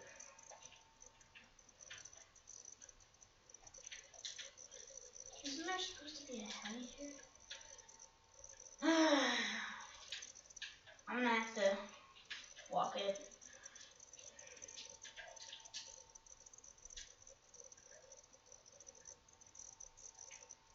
Mark yourself. 600 meters? That's not that bad. Da da da da da. Da na na na. Da na na.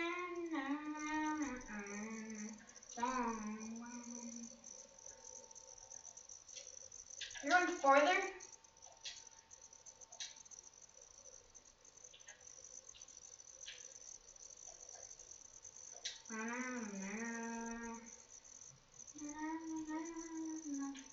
Shotgun.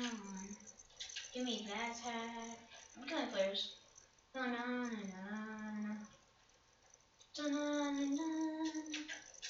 Just keep marking yours. Just mark yourself so I can knock. 500 meters.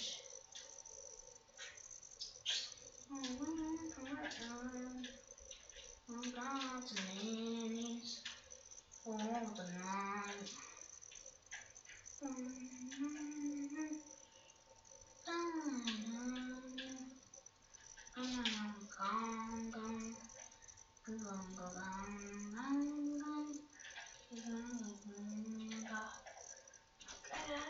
Oh, there's a book.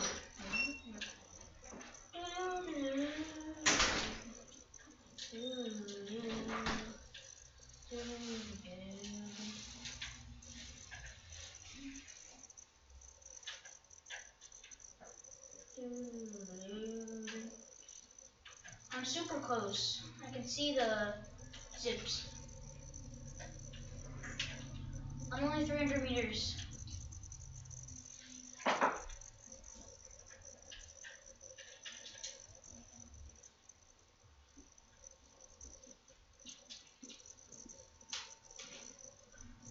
Two.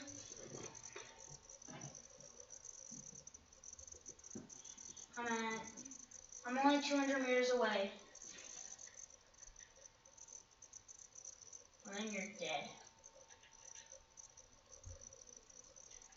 Don't worry, I'm right here. Alright. Run. Run. Go. Give it a couple more seconds.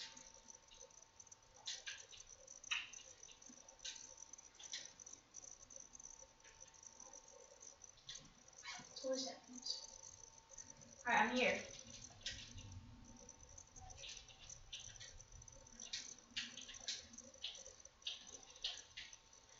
Good kid. They're bots. Oh, that was his decoy.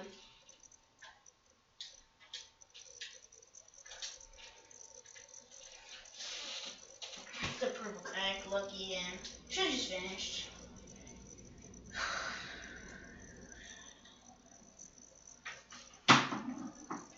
That's not gonna happen. How about we land somewhere where there's not a lot of kids, so we get like top 5. That's how it works. Leaping down off spawn because we went to places where a lot of people go. This ain't like Pleasant Pee-Pee. I'm letting, alright, I'm gonna land Pleasant Parson. If you go agency, you're gonna die.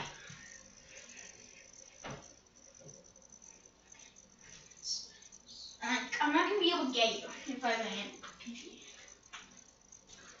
So land like somewhere close, like Shark. Like Sweaty Sands. Land Sweaty Sands.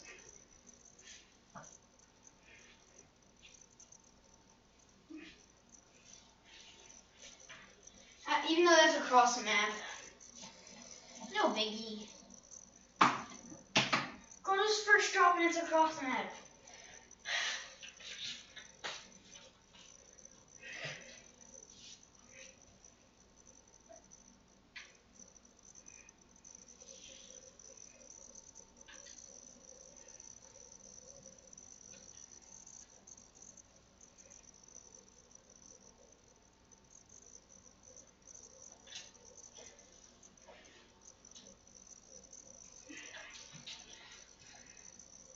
You're just looking to die.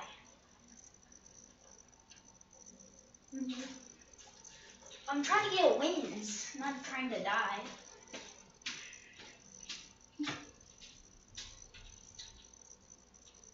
We haven't got the win in like 19 years.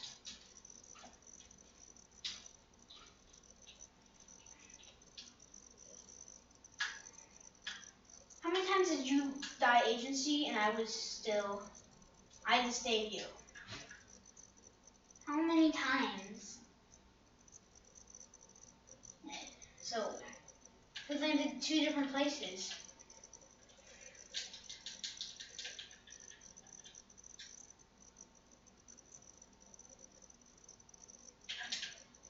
$160, $140. I heavy.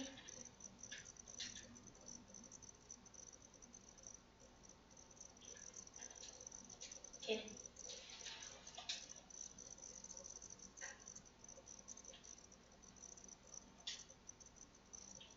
Of course there's a sweat landing here at PP.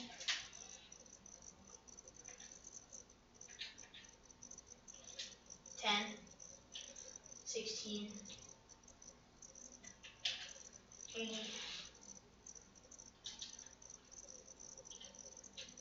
Did you get both of them?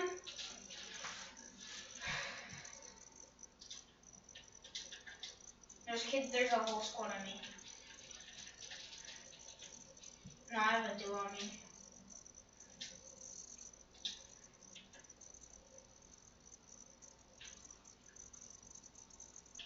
Oh my god, my shots aren't hitting.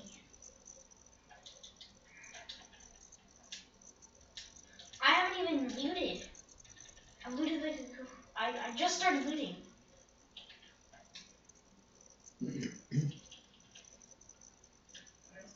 Fire.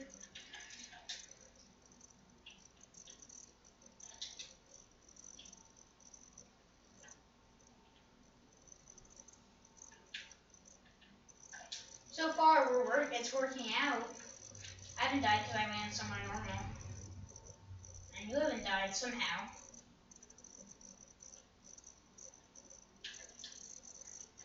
I have 2 too.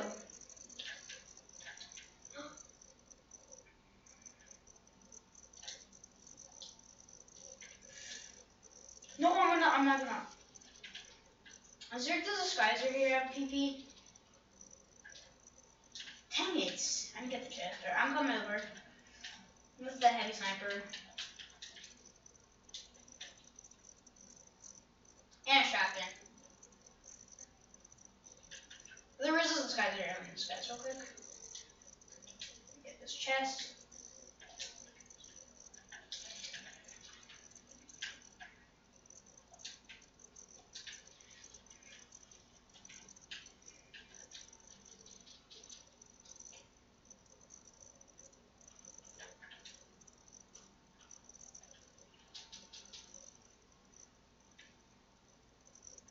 And I have over 100 mats. .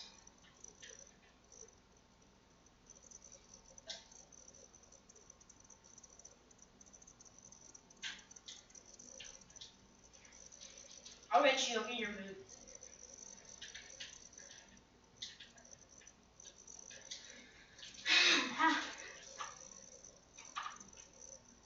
Let's see how many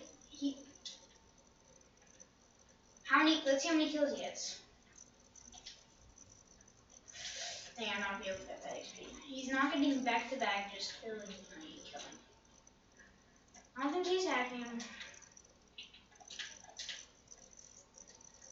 See, look at this loot.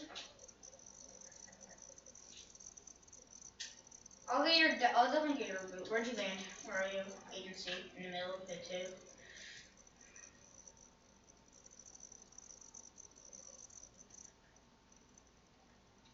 You're next to vault. That's the best possible. Turrets are.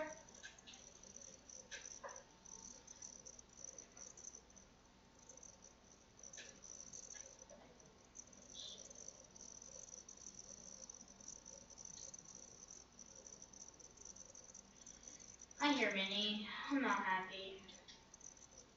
Of course she died.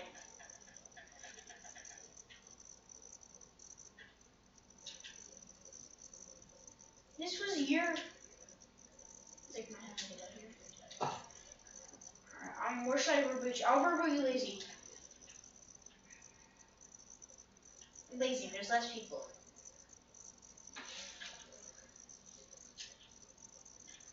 I'm running.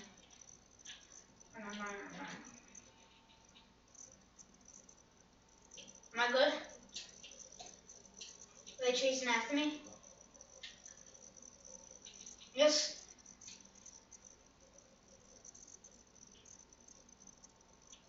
Yes. No, why are there kids here? I'll just collapse them. That's okay. Should I ram him? Yes.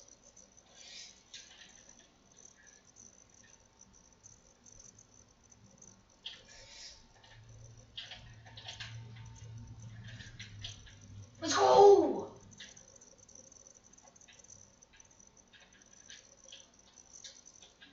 I'm just gonna stick it. I'm gonna go Bandy or Bandy.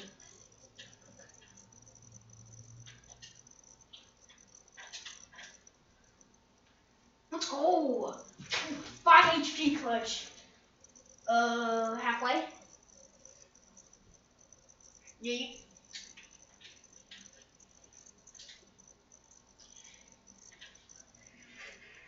I need some ammo too.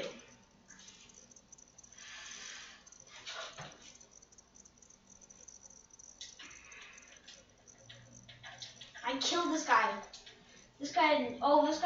I get this guy's shotgun. That's it. That's all I want. Kids, do you want to launch? Just get out of here. I'm putting that at launch. You can run.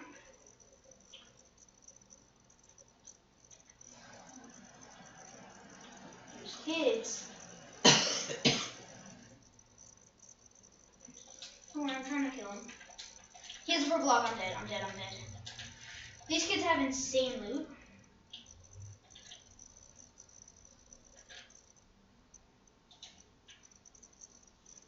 Yeah, I'll wait for him to push. I clean it up. No, they're not.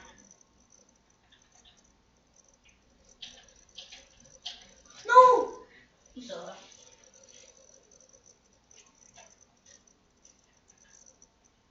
Alright. I'll land Grotto. Be my agency. You know what? You can land whenever you want. This kid's solo and they're not good. Oh, I hit him for so much. Only if I would have been up just one more. If I got 75 kills, but you could make it, would have been okay. I want to kill that kid.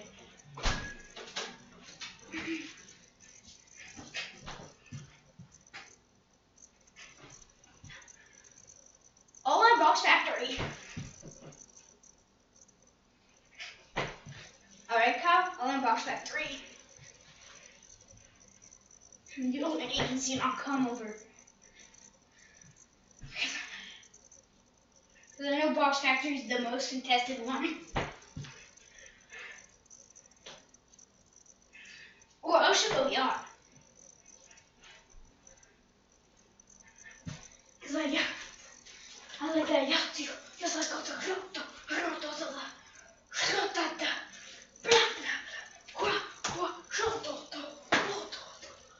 you're in it's over. You will die, it's over. You will die. You will die.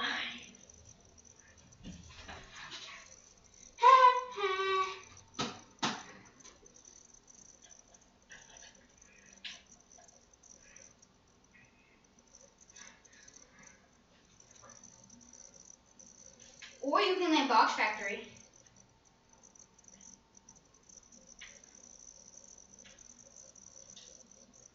I mean, it goes over to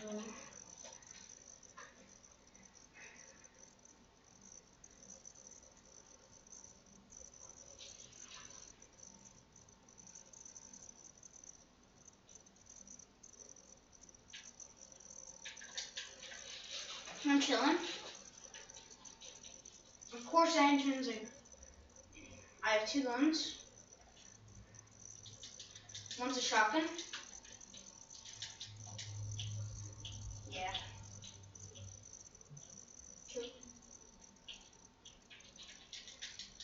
My loot's looking pretty. I have an attack and an AR and an SMG. So I have a full loadout. I'm just gonna kill Deadpool right away. Oh, I'm trying to find Deadpool.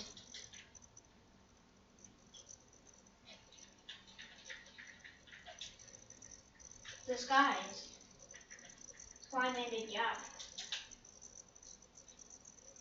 The skies, there's a skies with that side. I'm trying to find like a henchman outside.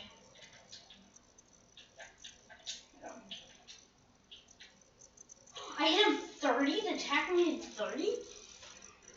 I'm trying to shake him down. Where I see you, Hank. See Daddy? I got that bull, let's go.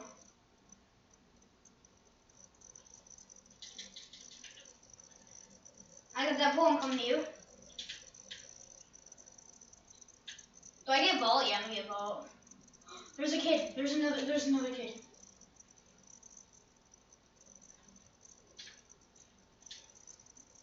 There's a kid. I just killed the kid, let's go. I'm coming, I said to get vault loot. I have to get vault. I'm at 1. Just run then.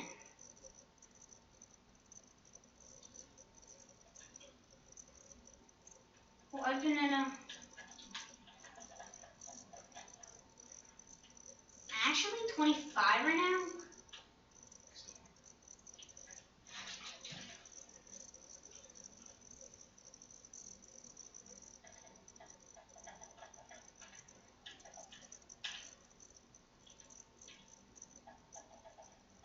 I broke.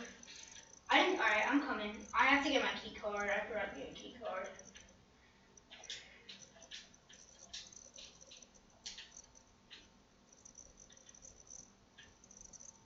Yeah. Just run.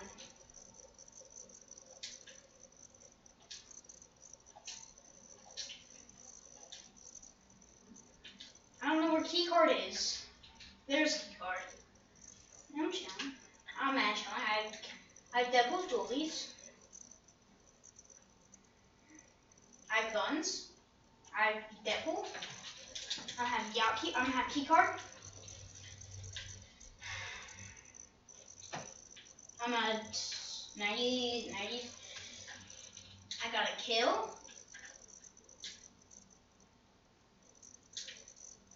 And I got a purple AUG. How could this go even better? Purple.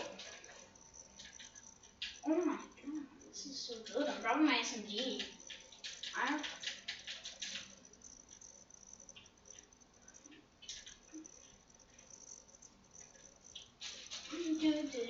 I'm popping a big anime kit.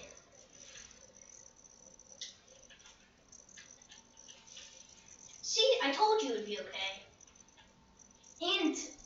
sniper. My loot's insane. I have I'm sorry, I can't give you anything. My loot's just, I don't want to give anything up. Oh, you have Bruce's minigun. See? You're okay. Dipply do, dipply da. Skibbly bop bop. I'll drop you some bullets. I'm 54. I'm coming. What's successful time? I'm not touched. I have good mats, good loot, good ammo. Except my.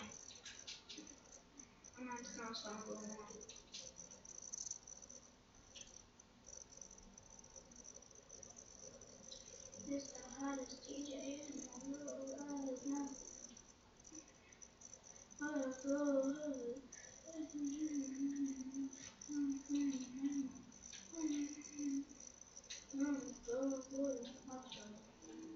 I already know I'm getting shot at. What is this? What is this? What is this? Just keep swerving. Okay, I'm coming. Don't worry.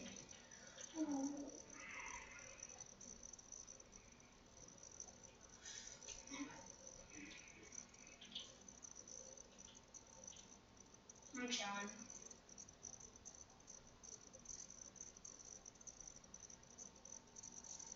Yeah, you could have all my manacles. I have 54 right there. You have to go?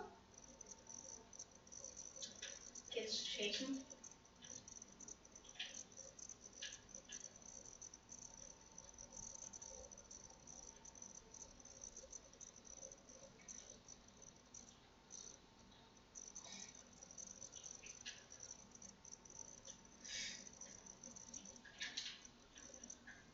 I gotta drop. And there's one from down there.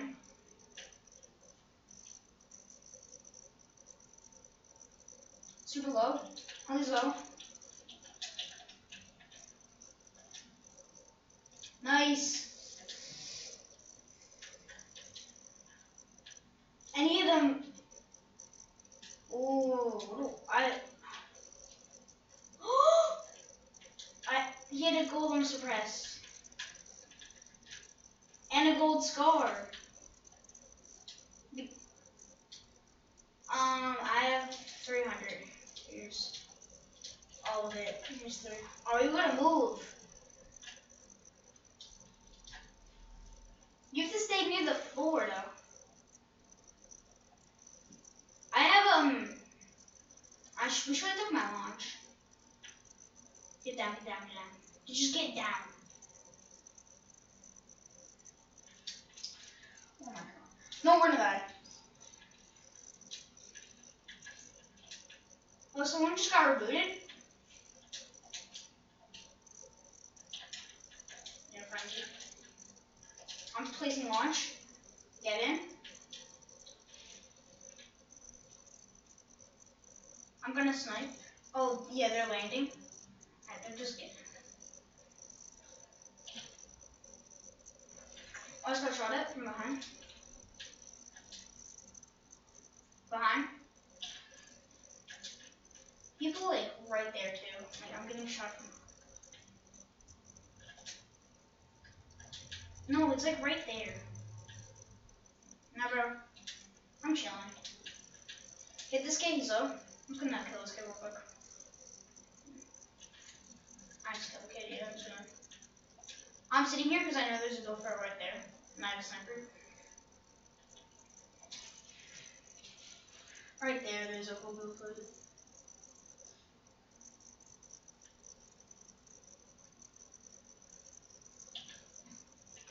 I'm sniping if you guys want help.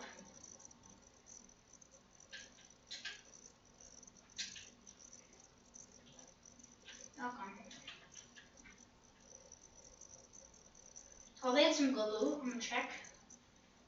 Do you have a sniper?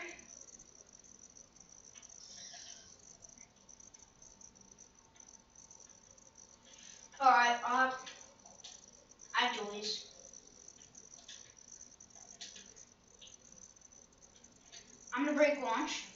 I'm gonna break their launch. Can't move. Let's just hit circle, cause I know there's kids. I'll use. Do you wanna fight? Let's fight. These kids look trash. My bad. I have a heavy. Oh, you don't have it? What do you have? Bro, I'm chilling. I'm chilling on that stuff. No.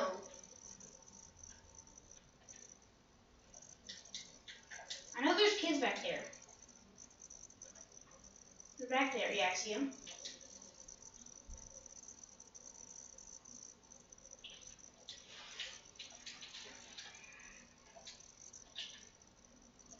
You wanna fight him or no?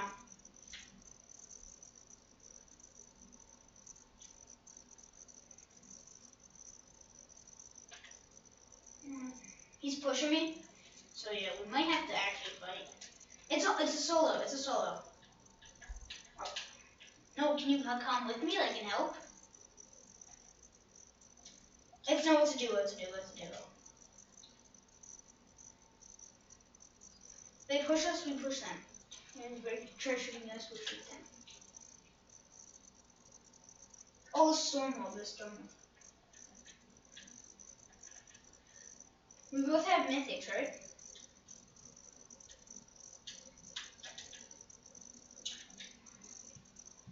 I have a gold heavy sniper. Blue tack. Purple FAMAS. Purple burst. And devil's dollies. Yeah, it's called FAMASes. Let's just stand right in circle and just laser them. Oh, I have a purple. What? No, I just have one. Didn't I say that I had two? Kids shooting at us? Dead. Let's see if anything good. Nothing?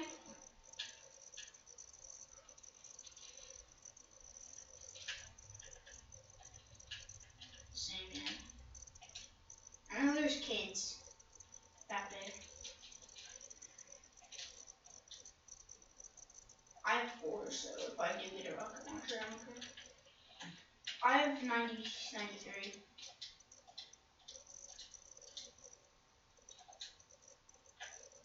Just keep hitting circle. You almost died like 19 times. I was chilling the whole time. How many kills you at? I'm at 3 too.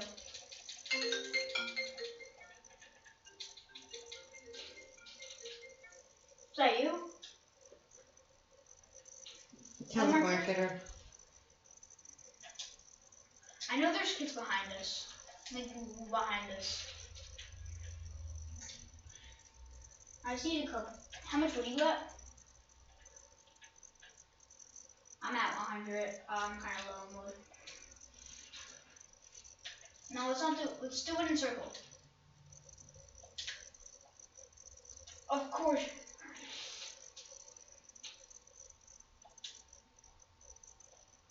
I told you we should have done it in circle. I'm low because he shot me. Oh my god! Yeah, these are the kids. These things are a sprayer. You can spray with these things, holy.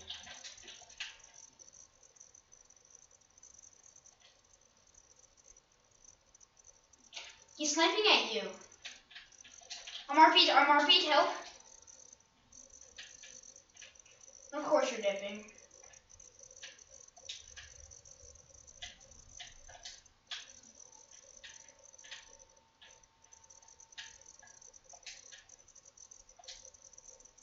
Come on. Go over here. Hit Pleasant. Hit Pleasant no matter what, just run Pleasant.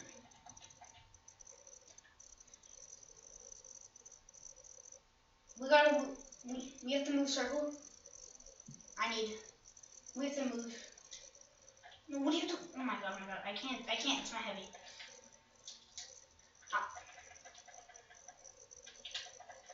I'm just crouching up and down. Wait, we have to hit that side. So Pleasant's dead. We're not gonna be able to hit grappling. So just AR. We're not gonna be able to snipe them, but like, alright, we hit that side. Just keep heading that side.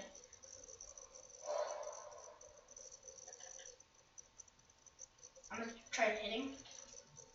Missed. Yeah, I'm chilling. I have a gold heavy. This guy's just still. Yeah, I'm pretty sure.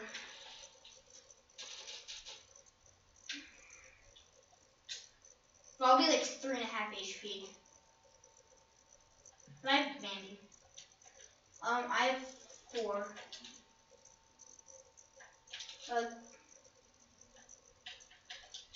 There's. I got sniped. Kyle, I got sniped.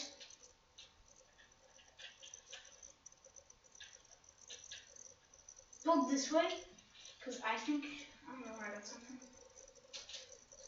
Yeah, I'll drop 2.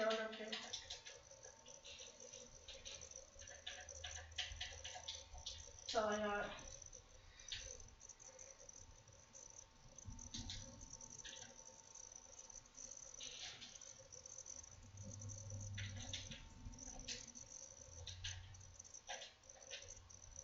Yeah, there.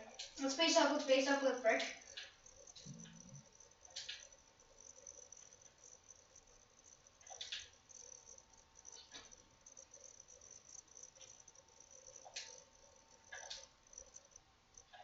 Like right there. Just keep jumping. Just start building up. Just 90 up. No, not like, we're not gonna do like, rebooted. Alright, I got blanked. Alright, I gotta stop. I'm chilling. I don't know where I'm gonna have snipe from, so I'm not gonna peek. We're in circle, just don't peek.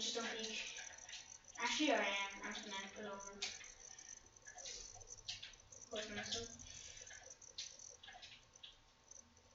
I see him. Behind the tree. Over there. To me. He's just chilling behind the tree. So if I can just break that tree. Looks like, alright, he's running. I can't, I'm not, bro. Just chilling here. Don't peek your head. Everybody has heavies. Or some sort of sniper. See if you can take ankles or see anybody. I see you. I don't want to be too open. I hear me. From where do you know? Alright. I can't see him. I'm dropping a little. Alright, he's building. Oh, we have to move circle. Copy it up. Hit circle. Hit circle and base up. He launched. And I'm about to hit circle. I'm in. This is gonna set this, bro. Why is this so sweaty? I have no mats. Not right now. I could need some more. I'm not at 0 yet. We might be getting landed on.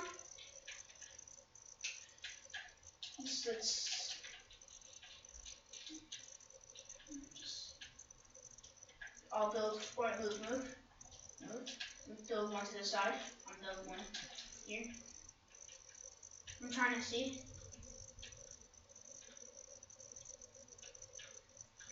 Just chill, as long as your head's not peeking, you'll be okay. I'm not peeking. The guy can see still. I think they're behind.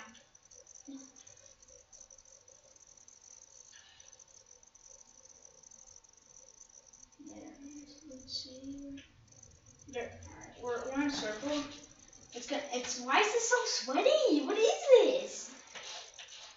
What is this? No, actually, what the heck is this? This is super sweaty. We're not supposed to be in this. Let's just play scrims if we're doing this.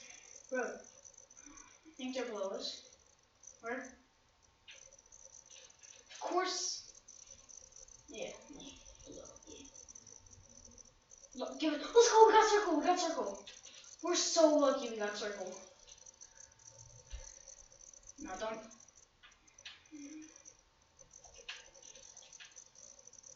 I think we're good. Bro, I don't want. This is too sweaty. I'm trying.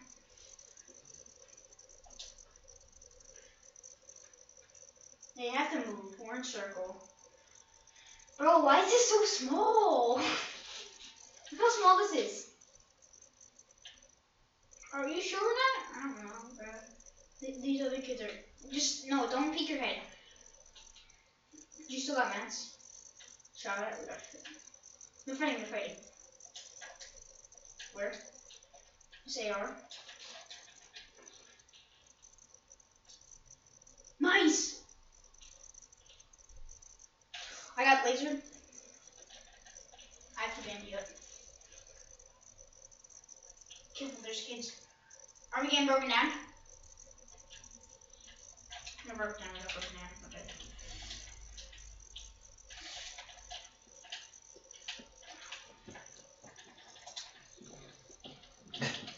Let's go. We got it. One more kid.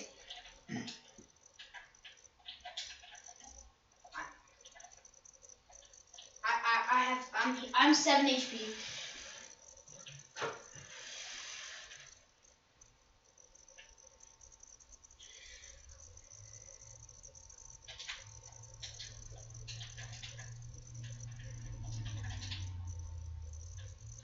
Let's go! That was so sweaty. That was the sweatiest thing I've ever seen. Kids get clapped.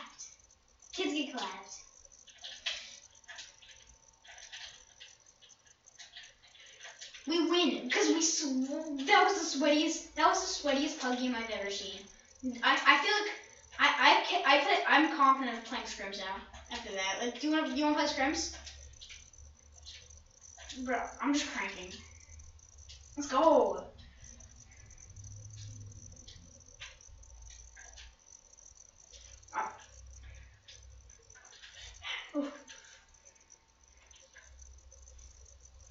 Let's go! Let's play scrims. Bro, that was so sweaty. Why was that so sweaty? That's too sweaty for my leggings. That was just too close for my leggings.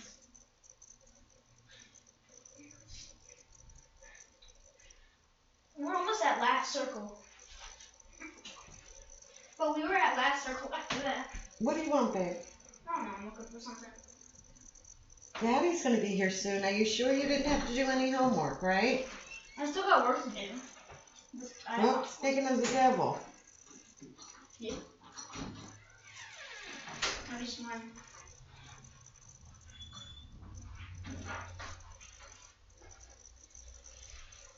Well, how was your day? I'm gonna get off and do some work.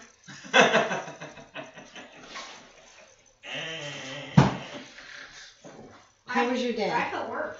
I have to do work. Same old. I'll get off, right? Have you done any work? Oh yeah, yes, I've done work. I only have to do math and reading. What else is there? Math. No, there's like videos. I did all the like extra stuff. It's okay.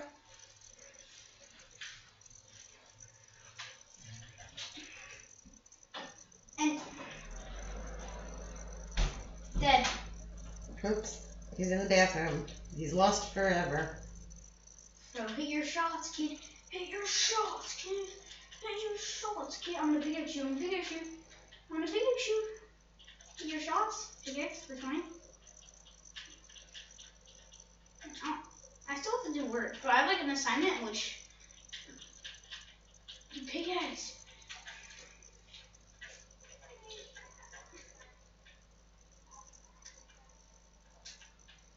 No, I have actual work, but it's I I have a project that's due Thursday. This Thursday. I'm going yacht. I don't got 2 more days. I got 3. What are you talking? Yeah, today's Monday. I'm gonna get off. Sorry.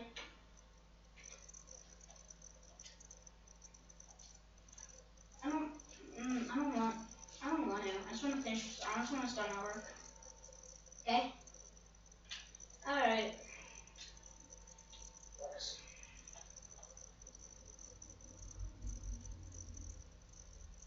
Bro, that was too sweaty for my likings. We were at last circle. That kid was up. Yeah.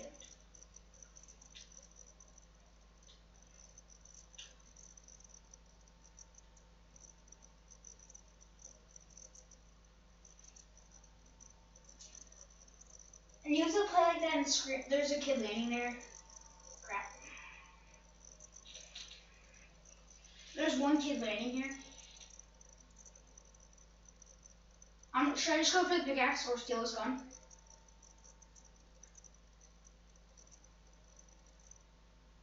I'm not.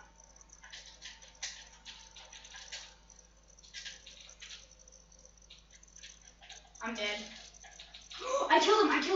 I'm dead. I'm dead though. I'm 18 HP. Kyle, come. There's more kids? No way there's more kids here.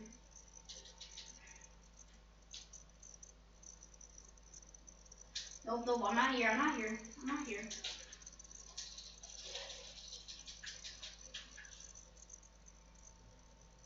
Did you leave?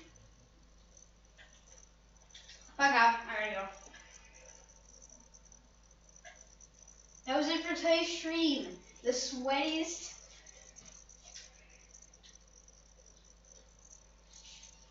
Yeah, I streamed everything.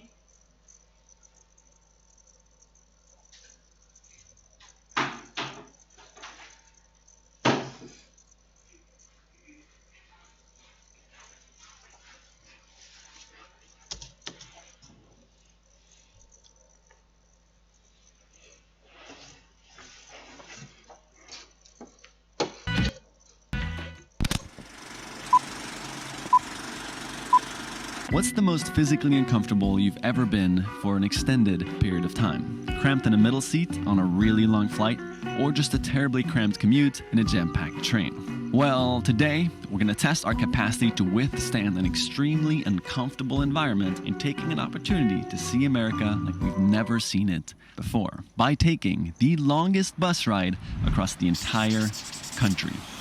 It's an 84-hour torture ride from Miami, Florida, all the way to Seattle, Washington. It will go across states that we've never seen before with stops every few hours, guaranteeing that we'll probably end up meeting some incredibly unique individuals from across the country. But before we went on this trip, we knew we needed some great company. And so, after watching their video of taking the longest train ride across the UK, we reached out to 2 of our favorite creators and possibly 2 of the only people crazy enough to say yes to this, our friends from the YouTube channel Zach and Jay, to see if they'd be interested enough to join us. But first, we had to decide who the hell from our side would go on this impossible journey. 3-day bus ride from Miami to Seattle. That's how I imagine hell being. Dude, I think you should do it with Matt. I would go if I hadn't wrecked my back. I don't know why my back is in so much pain, but I can't sit. Liar! But yeah, your back is totally fine, so let's wreck it. The thing is, Matt has no idea that we're even discussing this right now. We should surprise him with it somehow. What guy is in Miami is like, I wonder what Seattle's like. What time does the bus leave? Good evening, Mr. Bragg. You've piqued my interest. I've been trying to think of a reason why we'd say that, because I know it's going to be horrible, but I can't. So bring on the coach ride from hell. Oh, he's down. Yes, yes. Oh, it's Matt. What happened? We have a surprise for you. I don't like the sound of this. Is it a good surprise or bad surprise? Doesn't sound like a good spot. Okay, so you should just put this on. Perfect. What is happening? Yeah, you're gonna need to stand up. Yeah, come with me. Oh my god. I'm so utterly confused. Okay. Now you can open. Here you go. I hate this. It's gonna be bad. What is this? What is going on? Oh, looks exciting. Oh! I'm gonna slash this on your head. This took way too much effort. Let's get sweat. Can you read it out loud? Dude, you're joking. You won an all expenses paid trip across America with your very own brother Titty. Yay! I hope you're ready for this. I'm actually not really. I kind of thought it'd be funny to get you with it. I'm gonna pay. When Titty's like, wait a second. Hey, I've been duped too.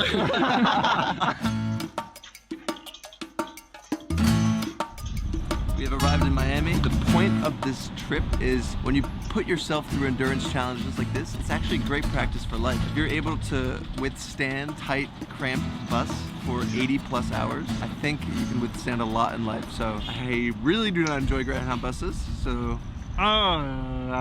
stay positive. It's all about optimism. Vinny, how do you feel? I'm freaking out, man.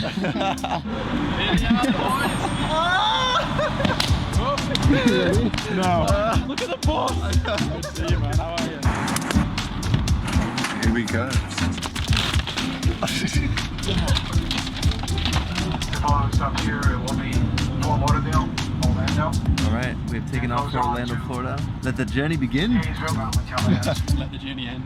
The journey ends. The issue here is it's not the same bus the whole way. So if this bus is late, there's a high chance that we miss the next one. In which case, I don't even know what happens.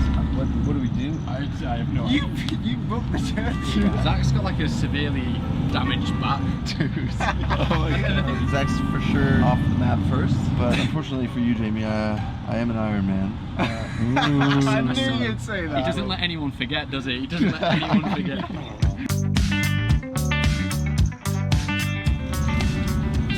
I brought to my journey, mental toughness. Are you actually reading that, or did you bring it just for that shot? No, I'm actually reading it. Really? Yeah, it's actually quite interesting. But you're not going to get any advice because you're making fun of me.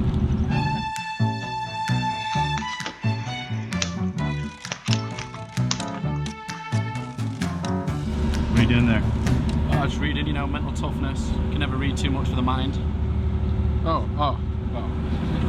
You can never read too much for the mind. Alright, we've arrived in Orlando, Florida on our first stop. Feeling okay right now? Feeling okay? I feel fabulous. I've taken one painkiller now. You want to come aboard, sir? Yes! Bus number 2.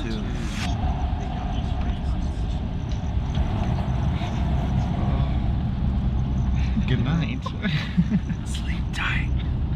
Watch out, don't let the lights bite. We arrived in Atlanta at 4 in the morning, so hopefully we can get a little rest because we'll most definitely need it. 2 YouTubers said good night. Good night. But little did they know what was ahead.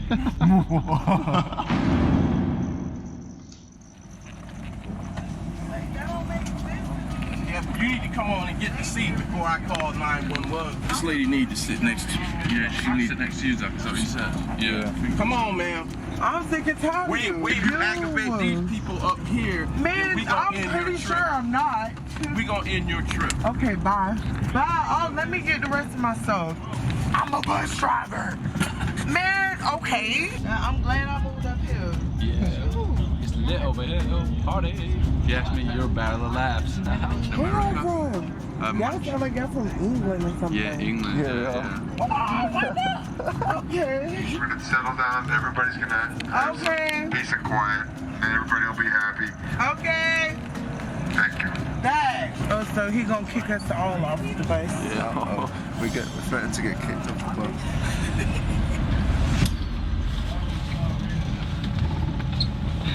Have you slept at all? I am close. I'm feeling crazy. Meanwhile. Where are we? There's no way we're gonna sleep at night on this bus. Nah, not a wink. That's done. Mate, how loud is that voice? She's outside and we can still hear it as if she's next to us. She's funny though. She is funny. She's on probation and she stamped her boyfriend. And I was like, yeah. Rightly so. Yeah, good on you. Rightly so. And also, when she laughs, she does this. Yeah, She like elbows me there.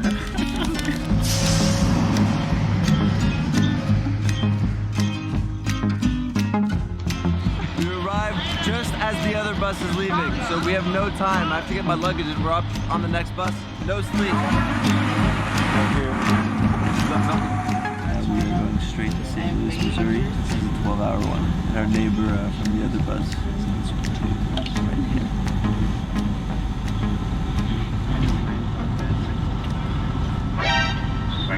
We'll be the final destination of this coach.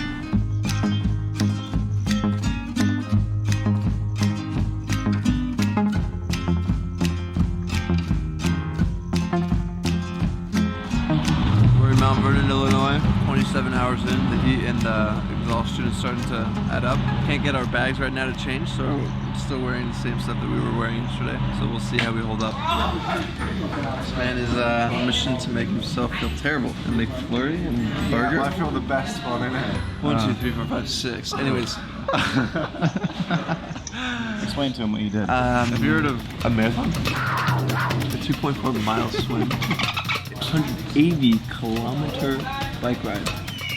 Did you do it all separately? No, what's funny is I actually did it in under 12 hours. And let me tell you, we don't eat that.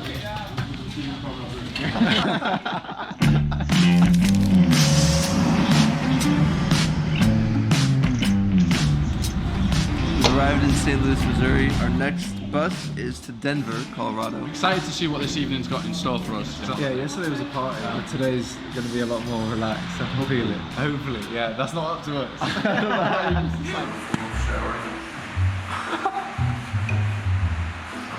Taking his first shower.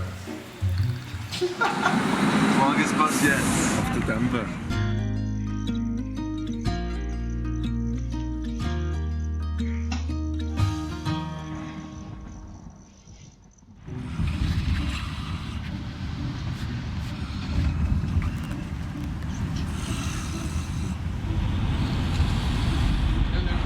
Kansas City, Missouri. Zach's neighbor, while we were in the bus, was snoring. So Zach stabbed him, which was a really interesting thing that happened. Yeah, why'd you stab that guy? The problem with sleeping on the bus is that every 2 hours there's another stop, so you just get woken up every single time. You get close to sleeping and it's like, ladies and gentlemen, we have arrived in this following town. I don't give a everyone on the bus is asleep. Just check it. We've been stopped in this parking lot for 2.5 hours now, and the driver that's supposed to replace this one will come for another hour and 20 minutes, which means we're definitely missing our next bus. We'll probably have to wait another like 12 to 24 hours. Yeah, they said they'd come once every day. No really? Oh, look who's cracking under the pressure. Look who wants to go home. This is a shit show. You wouldn't get this in the UK. Why has every bus we've been on been late?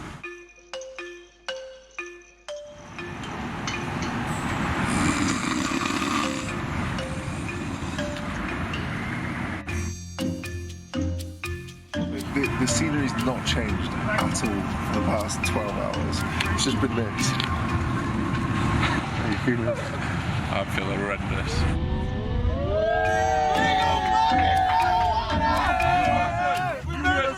USA!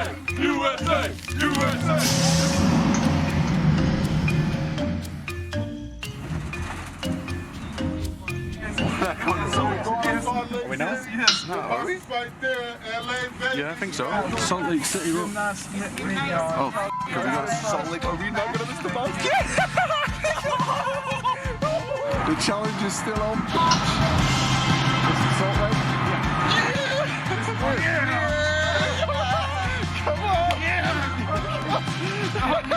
We're sure we were going to miss it. We were 2 hours behind.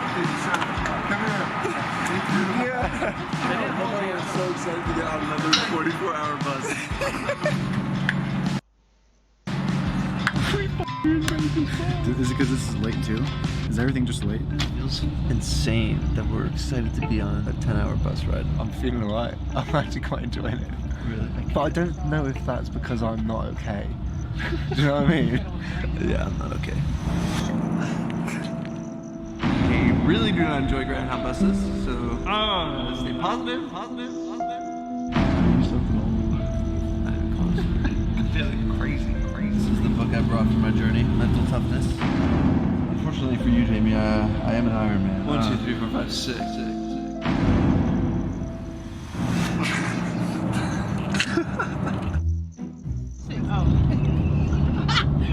There's dog shit on the floor. Dogs just pooping on the floor. There are no rules. There are no rules. Yo, chicken. We had this bus stop right quick. Yo, and we about to hop off in 26. Put stuff in your fancy. I'm a whip mat for me. Yes, the fat Eric. You just licked me. You just licked me as I was rapping. Come on, thing.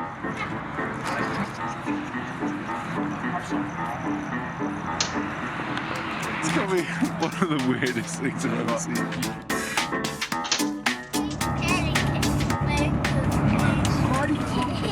Welcome back to this episode of the Zach and Jay Show. I'm here joined with Princess. How are you finding the journey so far? Getting messy, man.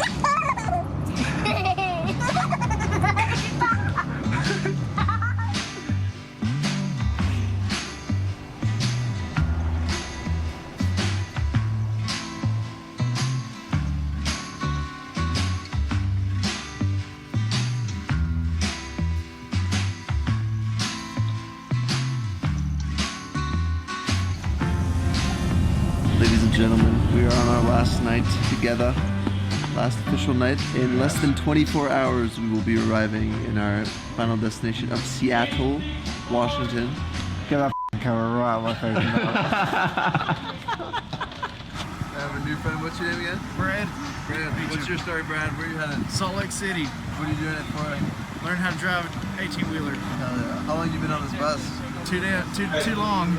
It's crazy the characters you meet on a trip like I'm this. watching. Just people that you would never interact with Videos. otherwise, and you realize how much you live in your own bubble. The mix of people is so eclectic, of all races, religions, genders. Usually we fly over the country, and now we really get to experience the people and the places that make 95% of this country that I've never actually seen. Neither have the guys. It's been tough, but very worth it. And so.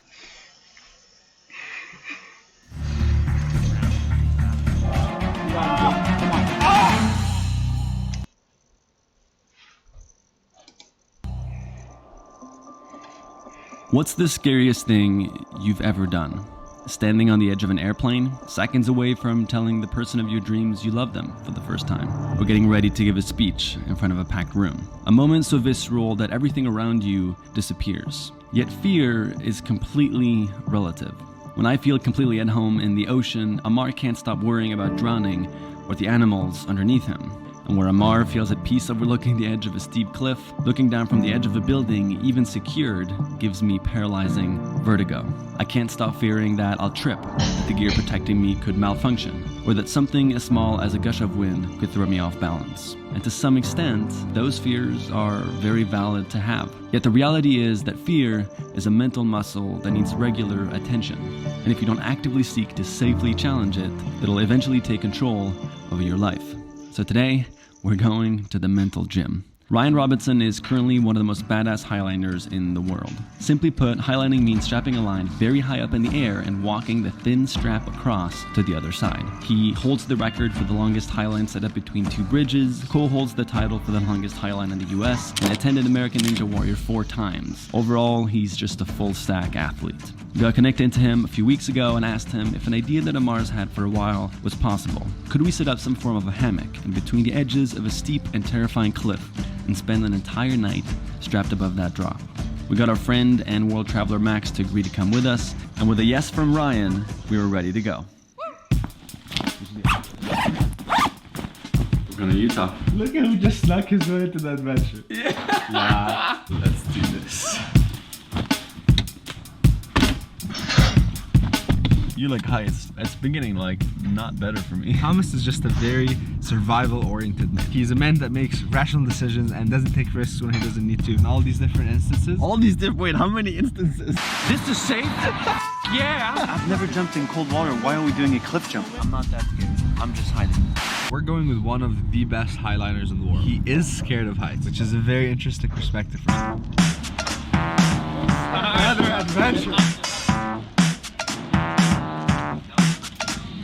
Off to Utah we go. Don't be fooled by how excited Thomas is. His excitement is going to turn into severe fear very, very soon.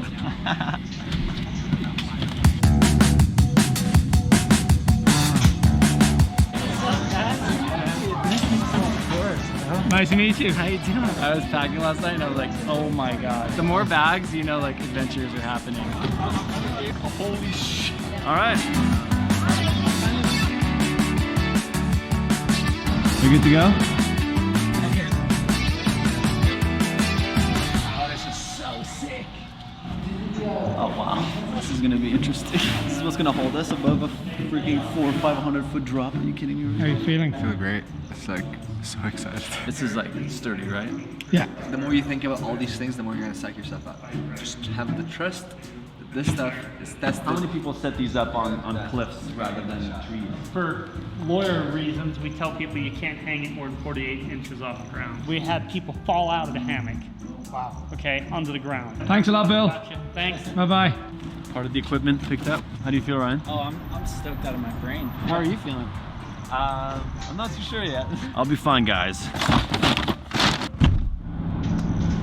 So, I got my grown-up job, making great money, but I wasn't happy. And then one day I was sitting at my desk and I just freaked out. I had like an anxiety attack. I ran to the bathroom and I ran into the stall and just closed the door.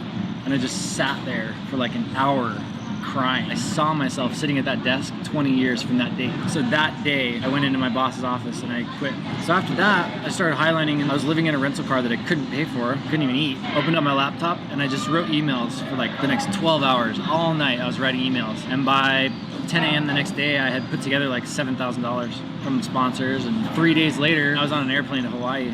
I don't feel like I've worked a day since at all. So we are ready for tomorrow. I guess we'll see you bright and early.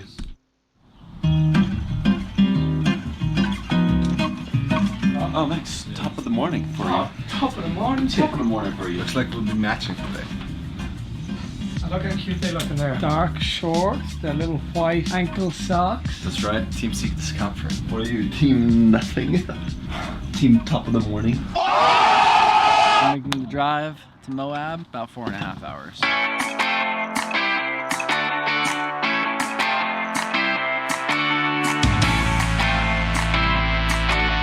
We are rolling into Moab right now, and it's starting to look like we're arriving in Mars. You're like out of a cartoon.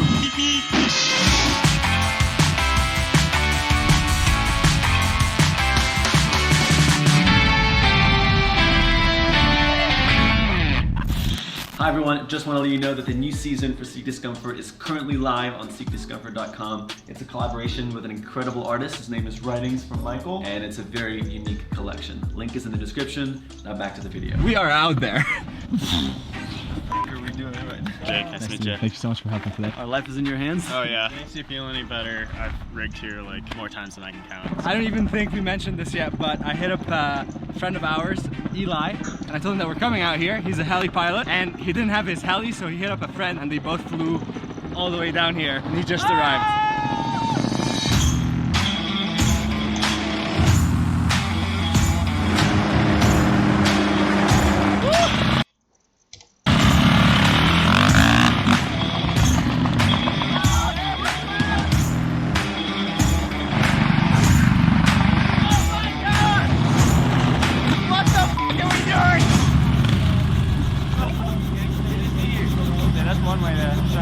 Welcome everyone to the Fruit Bowl. My name is Ryan. I'll be your host today, and we're gonna go have a little adventure. If you're ever near the cliff, no screwing around. When you're around these cliffs all the time, after like 20 minutes, you guys are gonna get really used to it. You'll be running around having a good time. Just, you know, make sure you keep something in the back of your head that says, hey, remember that's a 500-foot drop. The concept is very simple, but the tactics that we're gonna be doing is actually quite technical. If you see something that you're concerned about, ask us about it. There is a chance we're humans and we might make a mistake. It's probably not gonna happen because we're really good at this. Don't do anything unless someone has checked your gear. Amazing, let's do it.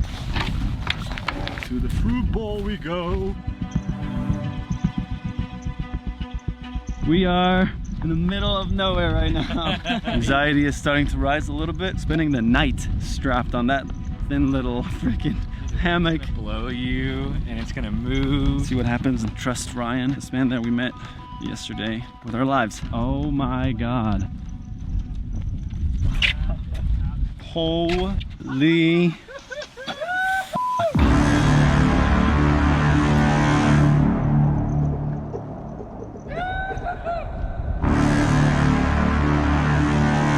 That is insane.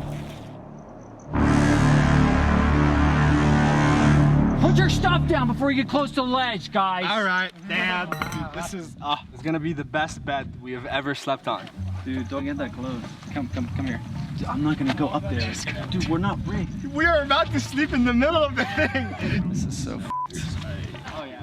Like This just stopped being fun and games for me, to be honest. It just got really serious. It's a net. It's a freaking mosquito net. How are we doing, Ryan? Right now we're trying to find the right anchor points. Each angle have to be the same, or at least equalized enough to where each leg is the same tension. So pretty much what that translates to is we want you guys to be super comfortable all night.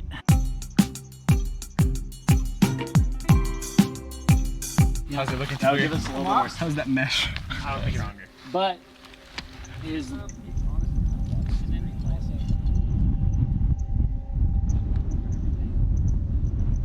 It is so hot right now. I can't even get myself to walk near that edge. I just need to lie down in the shade, gather some energy and courage to freaking go sleep on that thing later. I just feel kind of numb right now. Getting near that edge just gives me vertigo and I'm just genuinely petrified. nice and slow, but We are officially pulling and setting the bed up. This is gonna be our bed for tonight. That thing flailing, flopping in the wind.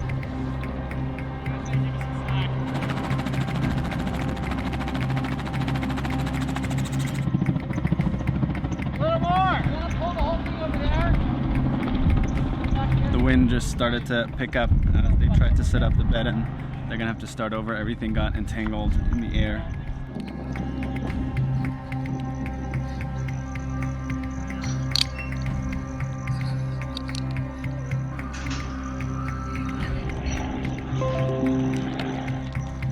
That little cloth right there is what we're spending the night on tonight. Okay. Are you guys seeing this? It doesn't like... I thought this was just like the rope that they're using just to get it on the other side, but this is the rope that's actually gonna hold us.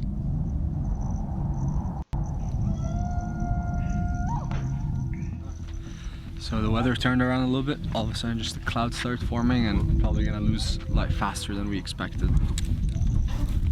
I did. Dude, I don't feel prepared for this at all. Like blindfolded. Woo! It's high. Don't worry about it. You'll be alright, buddy. Sounds good. Okay, anybody that's getting on there, get over here. So one big piece of advice, it's hard getting out there. It's a little weird. You gotta flip over the line and do this kind of stuff. It's gonna stress you out. It's gonna make you really nervous. Even I get nervous and shaky and it's very natural. You're gonna be super safe when you got there. Sweet. You alright? Yeah, I'm good. Be super honest with me. No, I mean, I'm obviously scared. Definitely get vertigo when I get close to it. Well, you just communicate with me. Okay, cool. So you got everything you need? Got some harnesses? We've been f***ing around all day, now it just got serious. He's gonna do great! We're getting the last glimmer of lights as we clip onto this thing for the night. So, You're a brave soul, bud. So this is rated to 22 kilonewtons, which 1 kilonewton is 224 pounds. I'm just so scared of like someone even just tripping, because mistakes happen. Like I'm afraid of just a very simple, oh, and then never see that person again. So this is sucked up good, strong. Come here, boy. Omar, how you feeling? Good. I was excited to get out there. I think you're good to go. Amazing. Get your crotch really close to it. Boom. And you're gonna slowly shimmy off this cliff. Where'd that go? And see you later. All right. Yeah. So you're ready to go now. Have fun. Thank you for being here. Real slow. And you're good. Boom. Okay, look at me. Go very slow. All right. Keep control of the slide.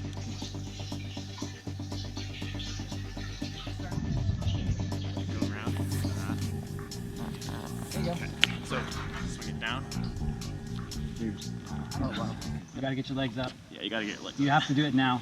Yeah, do it now before you get tired. You gotta f***ing push really hard right now. Breathe. You got him, Jake. Come on. You're okay. You're okay. Stay there. You got him, Jake. Come on.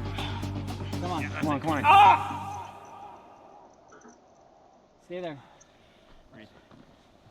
Oh, what's going on? No, I don't. It's a lot harder to get up there than I thought. I'm coming, bud. Come on, Amar. Keep coming. Up onto the line. Get, nice. Come up onto my legs. Throw a leg to me. Oh, did it? Oh, there you go. Go. Yeah, buddy. Yeah. Oh my God.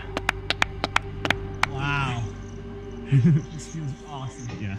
Ryan, how's that? Yeah, I figured it would happen at least to one person. Dude, it's getting dark too. It's like it took us all day to get here and put it up, and we're kind of taking our time, and now we're paying the price. Yeah. It's going down. It's been a lot of anticipation. I'm just watching videos. And you are good, my friend. Enjoy I'm it. just doing. This is just stretching. Thomas, just for a second, enjoy the fear you have right now. Enjoy it, brother.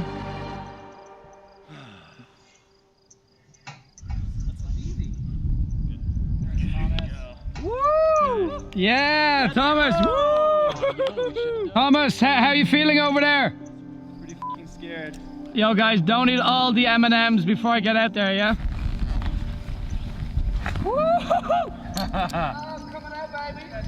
Coming in hot! Dad, I would definitely plan here if we set a better monitor.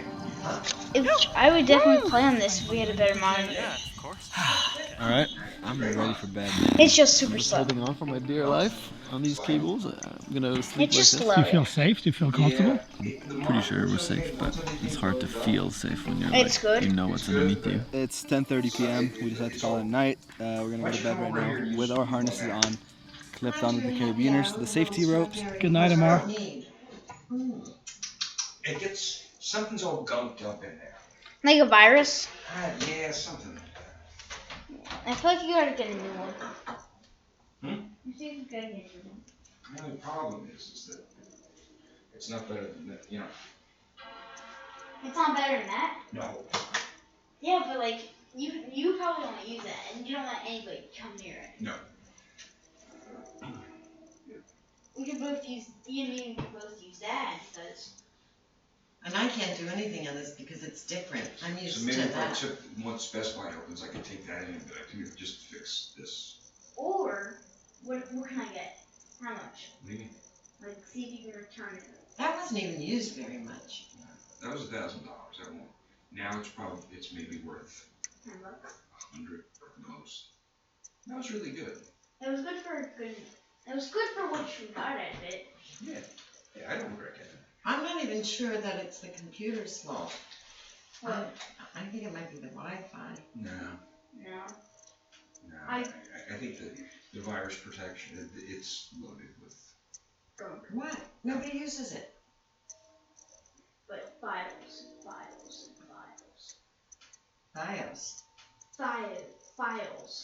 Files. But nobody has anything stored on there. I have a couple things. I have some of my YouTube stuff. I want my stream lives on there. I feel like I would be. I feel like it'd be easy. I feel like it'd be better to like do my videos and that, so the quality's better. Is there a reason that you're mangling those blankets for no apparent reason? See, turned in. Wow. So we just have to read this. All the work we have to do. all the homework work? Homework work? No, like the work? Let's do. Oh, how's all? I done that. Did you do any of the math? Yes, I did the video. And When? Just now. No, I did it. When you did it? Dude, I did it. I was watching while you did this. Emailed Mom a recording of today's Zoom meeting in the class work section. Watch it. The video goes over the project and the instructions and expectations. We have another Zoom meeting Wednesday.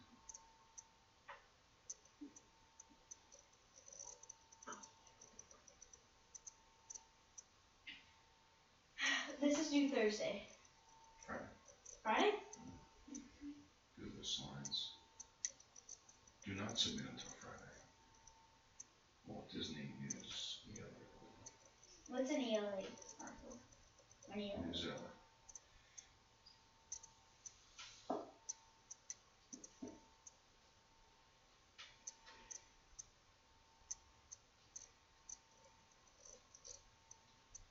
Instructions. Read the article, complete the quiz, 4 questions, and the right question. Restate and use text evidence to support your answer. Alright. It's gonna be good. This is gonna be like a good 30 minutes. I can just tell because it's gonna be insanely long.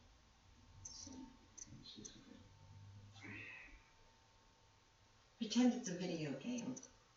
Take quiz. Practice. Words. Anyway, alright, so read. Can I do like paragraph by paragraph? It's on me. Oh, yeah. Walt Disney and his brother Roy started one of the best known companies in the world. Walt Disney produced and created Mickey Mouse. Over his life, Disney won 22 Oscars and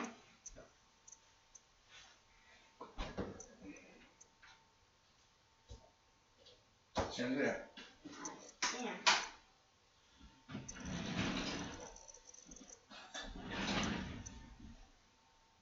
How do you spell it? Comp Annie. Company.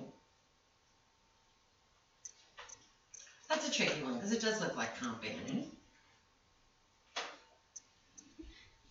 Company built Disneyland and Walt Disney World. Walter Ellis?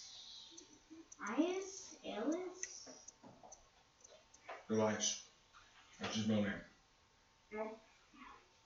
Walter Elias Walt Disney was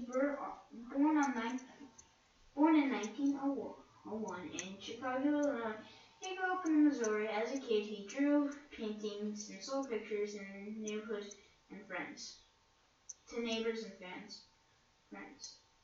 Disney went to high school in Chicago. He took drawing and photograph classes. He drew cartoons for the school paper. At night, Disney took classes at an art school. He tried to join the army at age 16, but was too young. Instead, he joined Red Cross and drove an ambulance in France for a year.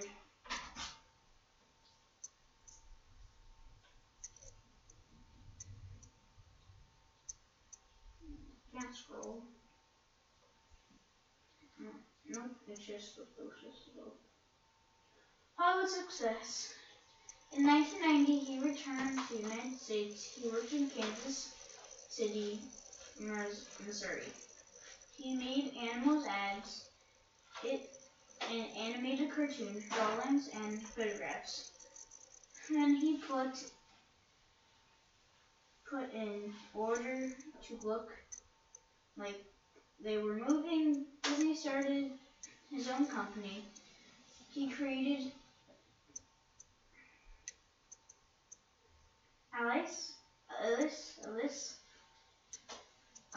Elias again? He created.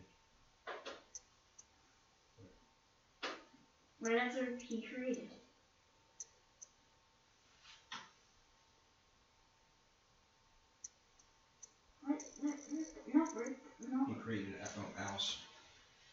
Alice in Cartoons. In Cartoon. In Cartoon. It was a series of short fairy tales. In 1923, he ran out of money. His company had shut down. Disney moved to Hollywood. He started a new company with his brother Roy. It was called Disney Brothers Studio. In 1925, Disney hired artist Lillian Bonds.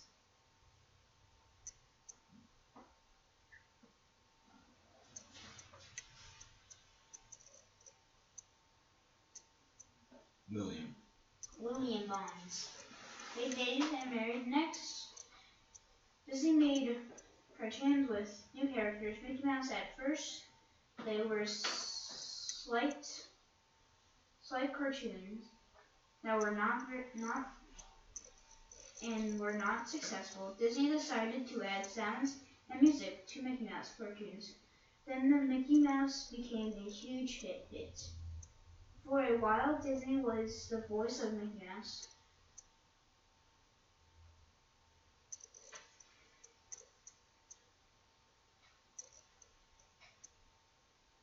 I'll tell you after that.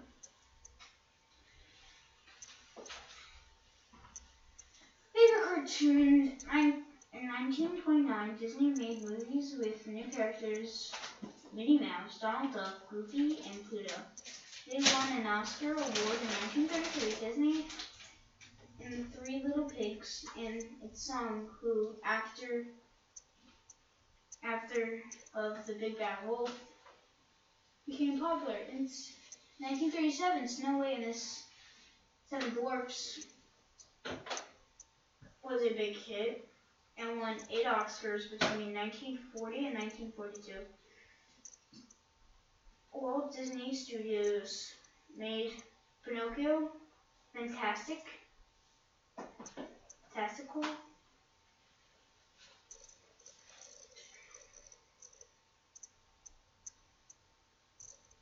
right up there, all the movies are.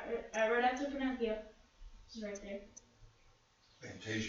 Fantasia, Dumbo, and Bambi.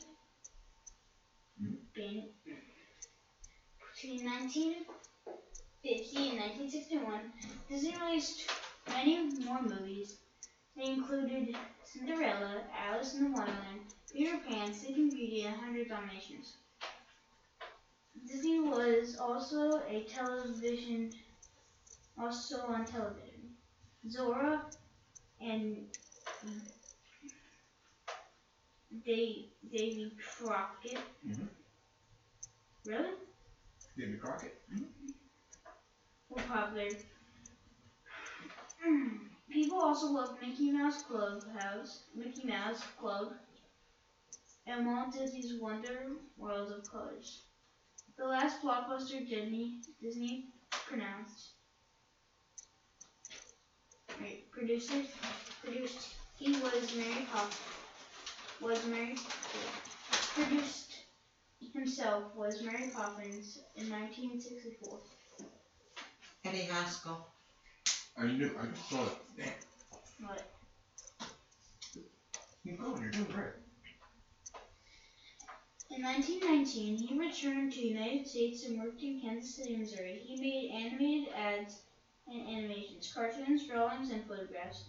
Then put an order took. They were moving. Disney started his own company. He created Alice? No, Alice in Cartoon Man. It was a series of short fairy tales. In 1923, they ran out of money. You read that part? No, it's just. Oh. Do I read it all? Mm-hmm. No. Yes. No. You went up and served dinner. Disney opened around the world. Disneyland theme parks opened in 1955 in Ellen. Huh? Anaheim?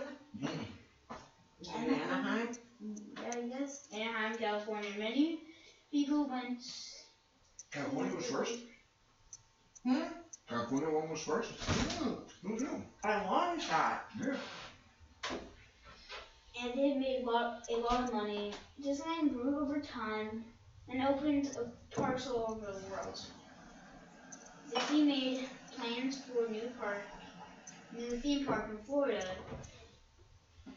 He died in Los Angeles in 1966. He was 65. Roy finished the Florida theme park. Walt Disney's World opened in 1977. When we went the first time, it was pretty new. But California just has, you know what, the Magic Kingdom. They don't have all the other We went to Florida. big stuff. I was dead. No, we went on we had some sort of break. Or some sort of we went to cave and different places. I was terribly sick.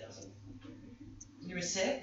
I was sick, and we went to this cave, and I was just dead. I was like, my legs were hurting super bad. Oh dear. Okay, question 8. Which section from Hollywood Suggestions best describes Hollywood Success. Hollywood Success describes a main idea of the article? He animated ads in cartoons, drawings, and photographs. He created Alice in the Cartoon Land. It was a series of short fairy tales. He was in. Can you read that already? Well, these are the choices. Oh. He started a new company with his brother. It was called Disney Brothers Studio. In 1925, Disney hired Llewellyn Bonds. They dated and married. The first one, right? Okay.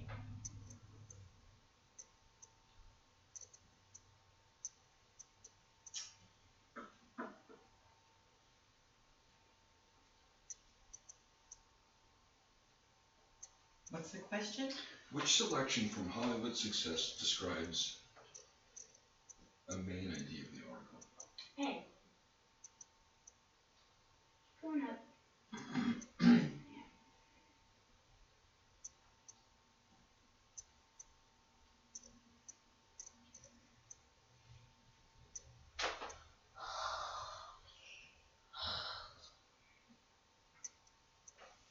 This is hard.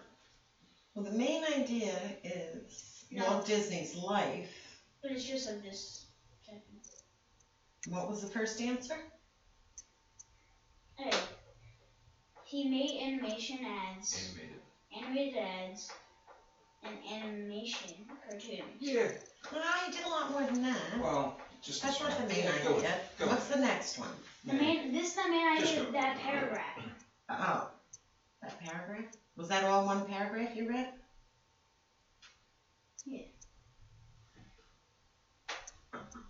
What is the main idea of favorite cartoons? Disney made Minnie Mouse, Donald Duck. He won an Oscar for it. Disney also made a television show. Disney produced many popular cartoons. Alright, this one's, yeah, good.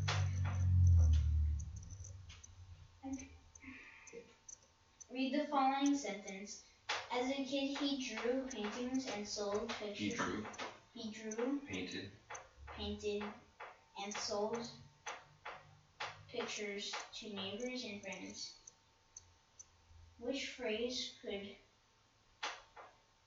replace as a kid without changing its meaning? It's either A or B. What are those, A or D? A or B. I know. When he was growing up, B. When he was growing up. What would replace the phrase as a kid? Which one of those means as a kid? When he was a kid? Is that one of your choices? Yeah. Is it really? Which one is when he was a kid? Is one of your choices? when he was a child.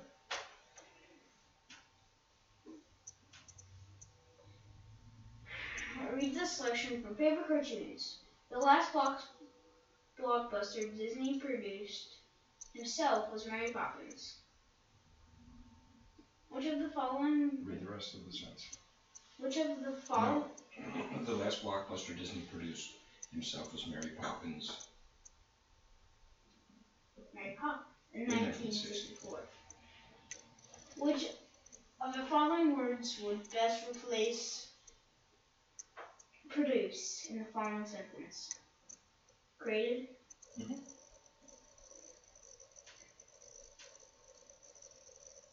What was? Yeah, that's it.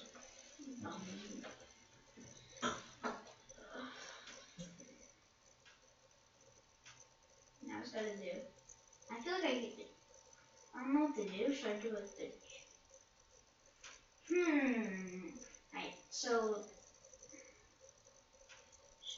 we have till Friday. Because you have to do a writing assignment, so go back to that. I do? Yeah. Click on it.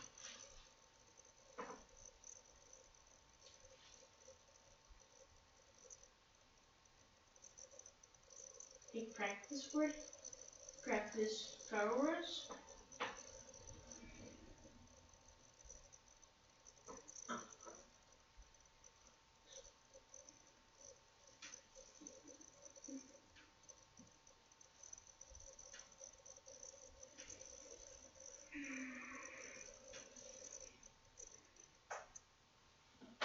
What do I have to do?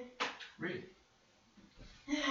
Write a paragraph. Pretend it's a video game. You play that for hours. Write a paragraph that explains 3 main events in Walt Disney's life. Make sure you restate and use details from the article to support your response. You can scroll on the article to look at details. Alright. I think the first main idea, he produced many popular cartoons or animations, or Now, that's one of the first. remember, when you write a paragraph, you have to have a topic sentence. So in this case, you'll have a topic sentence, 3 main ideas, And then and then a closing. How come you don't know when you're playing video games? Make sure you restate. how do you say this? Well, what are you trying to say? Oh, these are 3 main ideas about Walt Disney's life. Sure.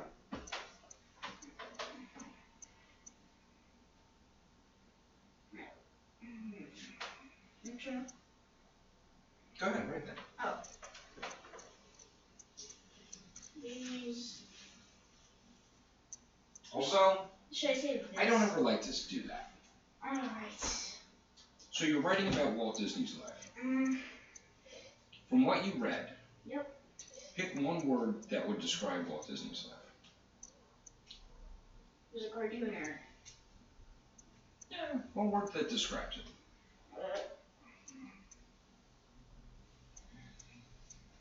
One word.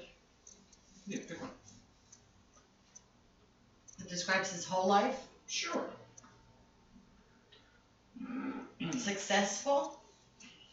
Creative. Exciting. Animator? Like animation? Cartooner? No. One word that describes his whole life. Really broad. Exciting. Yeah. So maybe you can start off, the way you can restate the question is, Walt Disney led Exciting. what? Walt Disney led an exciting Journey. life. Journey is even more advanced. Walt Disney led an exciting life. Lived. Lived. He's dead. Unfortunately for him. Well, he'd be like 150 if he hadn't died. Who's the oldest person alive? Who is? Mm-hmm. Oh my gosh, I don't know. Can you look that up then? Not Nope. interested? I'm sure it's like Anna Miller in a nursing home in Hackensack. But I know who it isn't. Eddie Haskell. Walt Disney, Lord, hey Billy. What? How you spell Disney? No, How you spell Disney? look, it's right there. I mean, stop being so lazy, let's go. I don't. It's right there on the page. You're gonna win 2,000 BMOs if you get it right. I spelled Disney wrong. I did. Huh?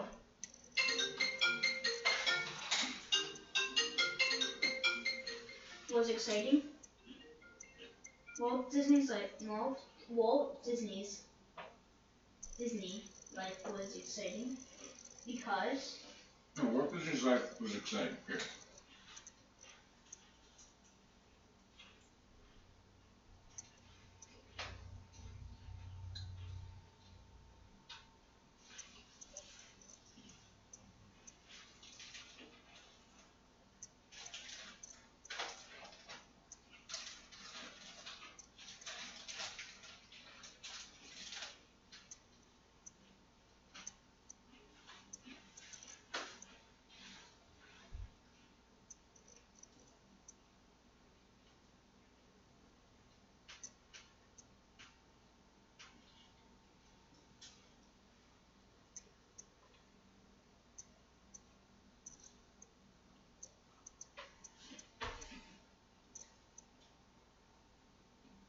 You know, really, he's probably one of the most famous people. There probably isn't anybody on the planet over the age of 2 that doesn't know Walt Disney.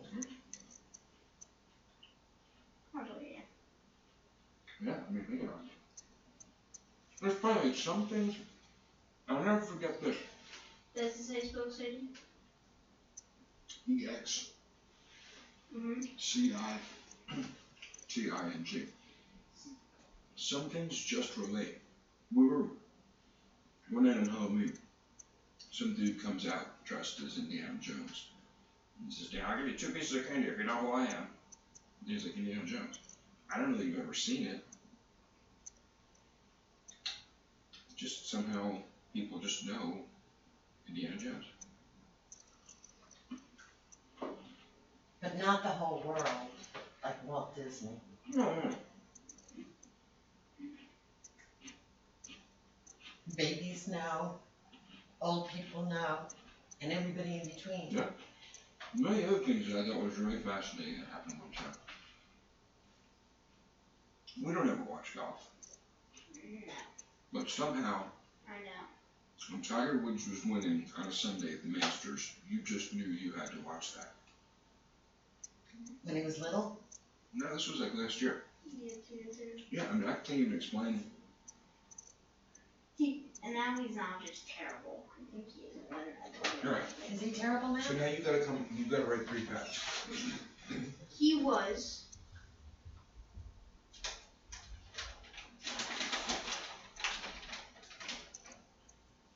So you said he was exciting. So what are 3 things that made him exciting?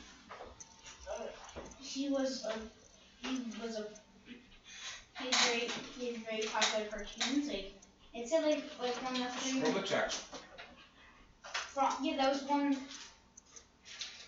That was one for questions in the quiz. It was like, what was the main idea of local favorite cartoons? So go back to the text and find 3. Should I read it all over again?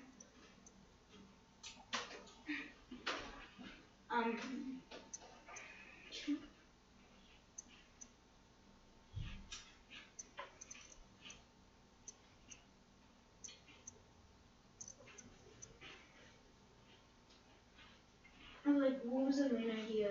No. Don't think about picking out main ideas. You want to support your own main idea. You made a statement, now you have to prove that it's true. I just pretend you're talking to me. And you're going to tell me what you learned about Disney. We're learning about Disney. No, we're not writing what we learned about Disney. We're not? Walt. Because you made a statement. What statement did you make? Walt Disney Life was All right, now, that's what your paragraph is going to be about. You have to prove, specifically from the text, why you think his life was exciting. So find, not just Mickey, you can't write like Mickey Mouse was a, you've got to find things that you think are exciting. It said somewhere where he won. That's what I was just thinking. 22 Oscars or something? That's pretty exciting. Yeah. I can't find it though. 8.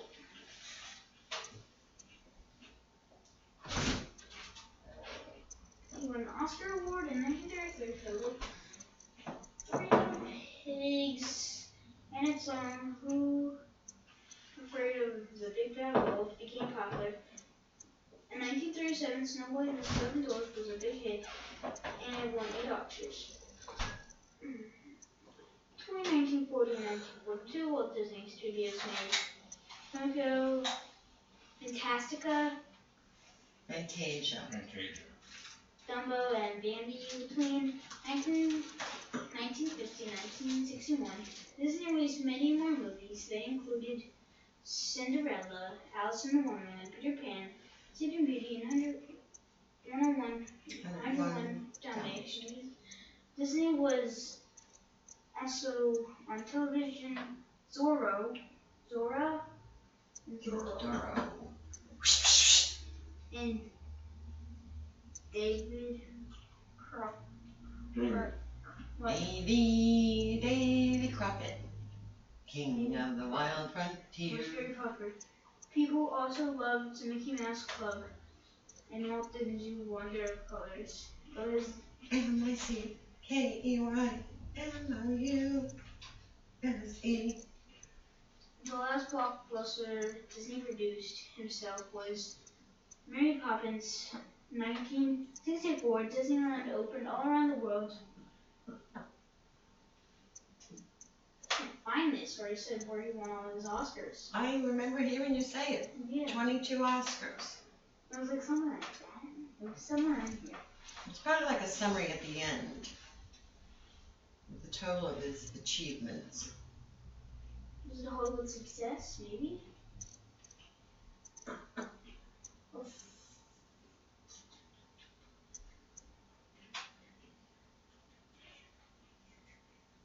Get your right. I'm trying to find stuff.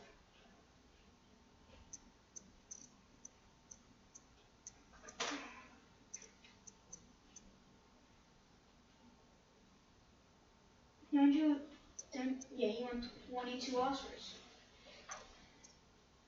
What? This yours? Okay, there you go. Sounds exciting to me. Should I just say he won 22 what? Hmm? Do I have to spell 22 or is it word? You can use a number. Who's the Oscars named after? Like Oscar Deep Crouch. D. Crotch? Deep Crouch.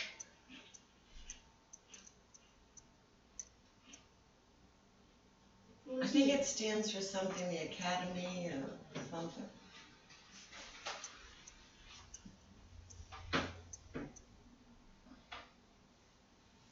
What does the video sound like? Come on, man. How many times do we have to do the same stuff over and over again? I'm not prepared there, sorry. I'm not prepared there. Sorry. Don't say sorry, pay attention. You too. I've watched you create your own YouTube channel like that. I know. You know? You create and upload videos with no problem whatsoever. So you're not dumb. No. So I shouldn't have to tell you 5,000 times to start a sentence with a capital F. He had 3 of his own theme parks. Was that how many you had? Yeah. Well, go back and read. We built Disneyland, Florida, California, Walt Disney World, Disneyland, Florida, Disney World, California. What part are you looking at? Walt Disney World, Disneyland, other Disneyland.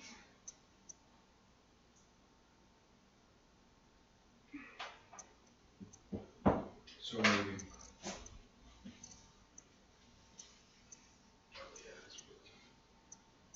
No, I'm just gonna shower. I might as well. You're going to after it finishes.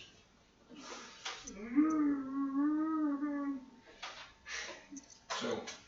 All right, so what'd you come up with? Oscars, Disney World, Disneyland, the theme parks that he built. So you want to write a sentence about theme parks? Mm-hmm. That's right. Hmm?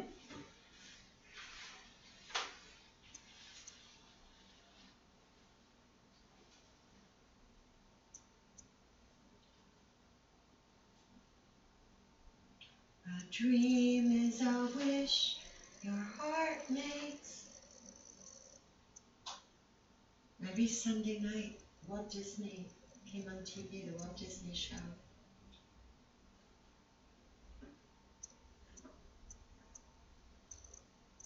He had 3 theme parks. Well, that's not true. He has more than that now. Well, he has nothing now. So now he's not 3. He did Disneyland and Disney World, and then all over the world is Disney World. So I don't know how you would say that. How would you say that? He has many theme parks. Yeah, he opened many theme parks. Yeah.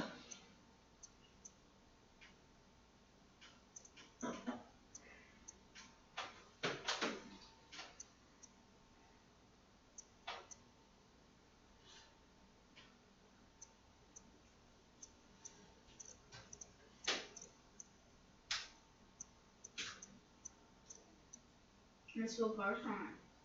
You spell parks? I know, it's saying I spelled it wrong. It's a blue line. Yeah, Parks. Don't worry about that.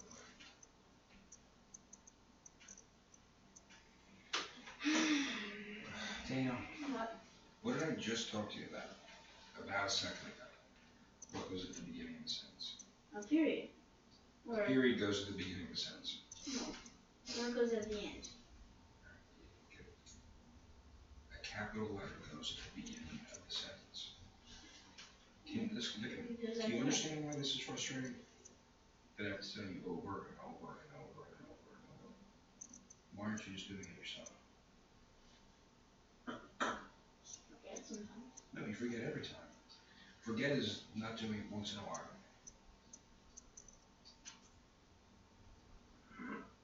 All right, what's the third thing? He had many popular movies. Yeah, that's really good. Well, what would you say instead of had? What's a better word than had? Owned? Close. It was one of the questions. What did he do with those movies? Produced. Bingo.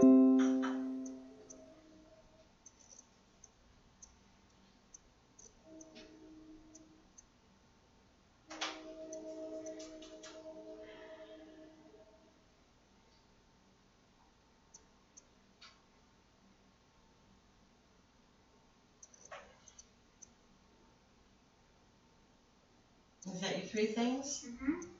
What happened? Go, Danny. Go. What do you do at the end of the paragraph? I'm trying to find produced. An emoji? Smiley face? Well, you just figuring out you just need to know how to spell it? Mm-hmm. Sound that.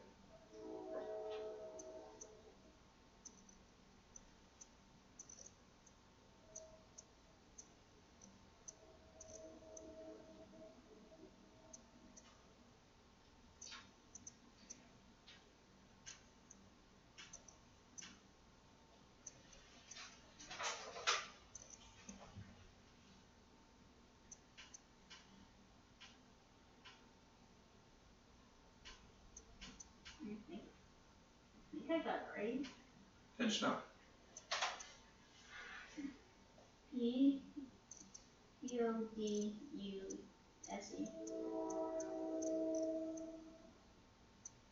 P-O-U-S-D.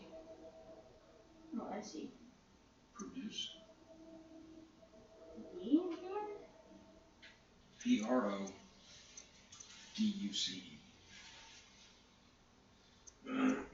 D at the end. Produced.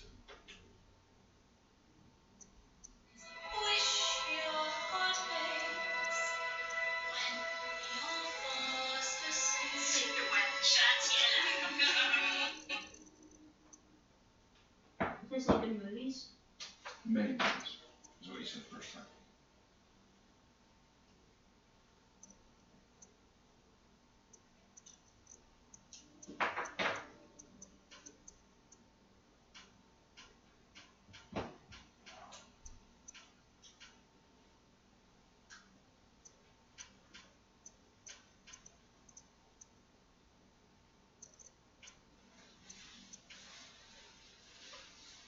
All right, so now you need that last sentence to leave it. Now,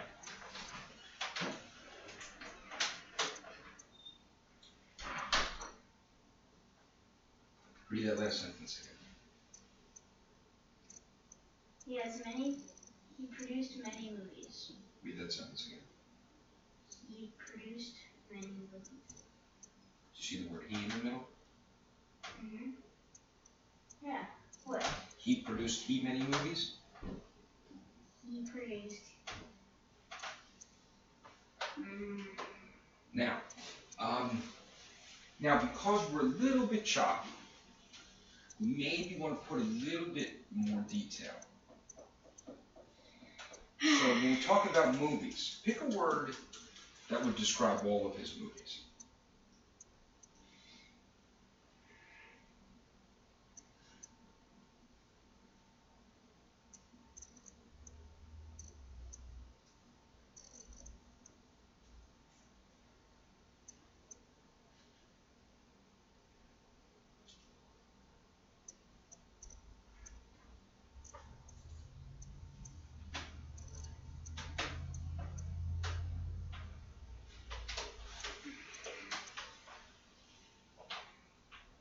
Oh, good word. Great job. So now we got to come up with that last sentence to wrap it all up. Now, if you were writing something where you were building paragraphs underneath each other, it would kind of serve as an arrow to the next one. But since this is just one paragraph, you don't have to worry about what comes next. So all you want to do is find one sentence that almost restates. Like in the paragraph? Yeah. Like or like in the paragraph or like in the article? In the paragraph that you write yourself. So you already said what you were going to say. You led an exciting life. You proved it by coming up with 3 sentences. These are 3 reasons why his life was exciting. Sure, that's good. These? Should I say? Those.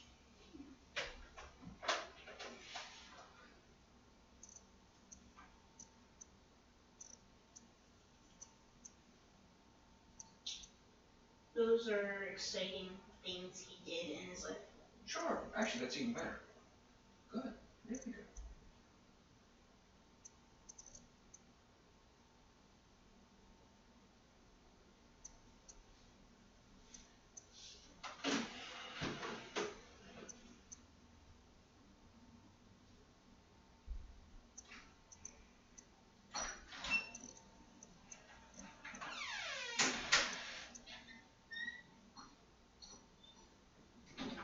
So now can I submit some response? Yeah. I'll go upstairs and shower. Well, let's see what else we have to do. We just have to do that What to are the slide. exciting things? We have until Friday. No, you haven't done it in your half. That's how many paragraphs do we how many slides do we do a day? You also have to do Ed Puzzle. What did I tell you? Oh, I did that. I did it. You did Ed Puzzle? Mm-hmm.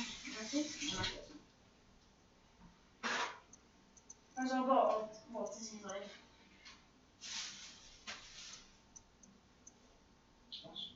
But you're doing your biography on Michael Jordan? I only got one more. The first one? How'd I know that? I told you. No, because I didn't think it sounded right when you did it. Alright, go shower. Alright. You do your math when you get back. Alright. How many slides are we gonna do? How many what? Slides we're gonna do? On your biography? Yeah. I don't know.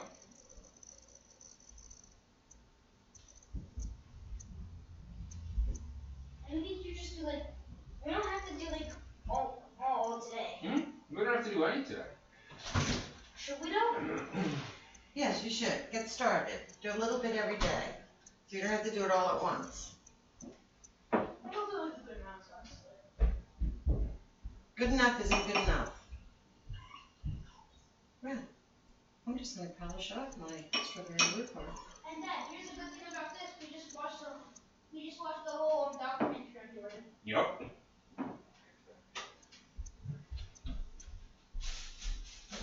Have you watched all 10? No, we'll watch the next two. Oh, there's the last two? This is the last two. If I wasn't saying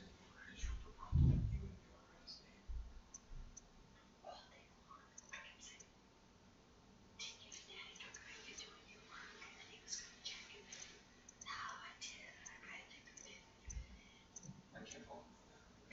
I do that at work.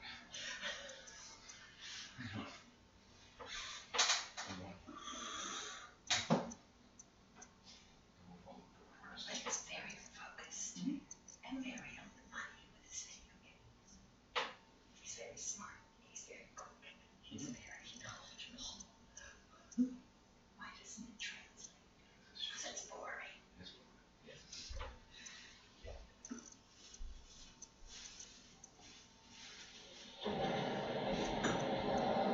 See, those are the teachers I would like to see that make it interesting. Something Make you want to pay attention. Some things you can't, and doing it this way, there's, Well, that's true. you know, There's nobody. Mr. Mime sounds very dull. He also sounds like a bitch. What? This was a bitch. A bitch? Yeah. Definitely sounds gay. Oh, yeah, that sounds gay, but he gets very pissy, bitchy. Make sure you submit everything. I'm not gonna lie. Yeah. Okay.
Just sitting here trying to think of teachers that I remember because they were interesting.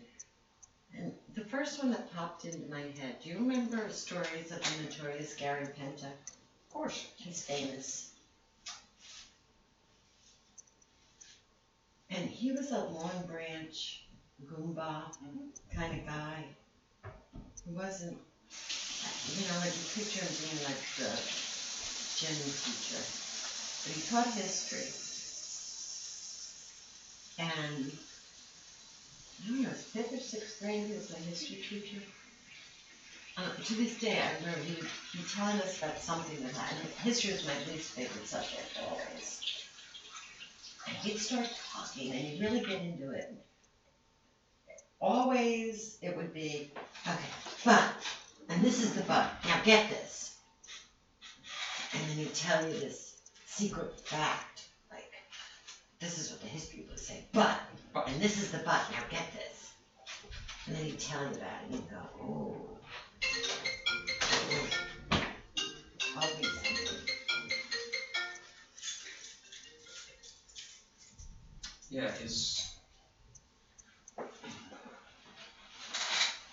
he was the in-school guy in junior high. That was probably his son. Nope. It was him. It was him? Yeah. He was my teacher in like 5th or 6th grade. So what, was he 100 then? Yeah, job which I later did. Hmm? The job which I later did.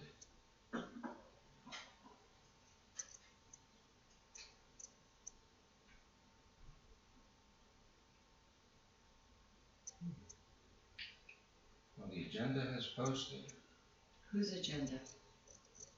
for the next board meeting. Oh, is this the one? Yeah. Are you on the agenda? Yeah. What's it say?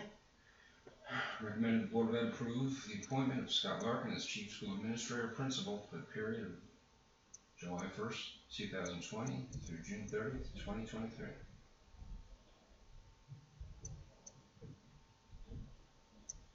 When's the meeting? Thursday. They're doing it virtually? Yeah. Do you get invited or no? To me,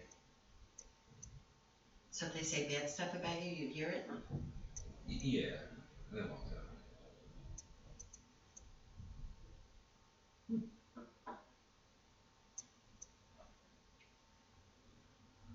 So wait, Chief Administrator and Principal? Mm-hmm.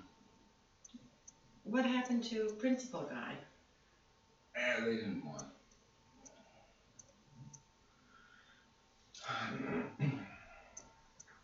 I think, and I agree with him, because we had a 2-day-a-week superintendent and a principal and all him.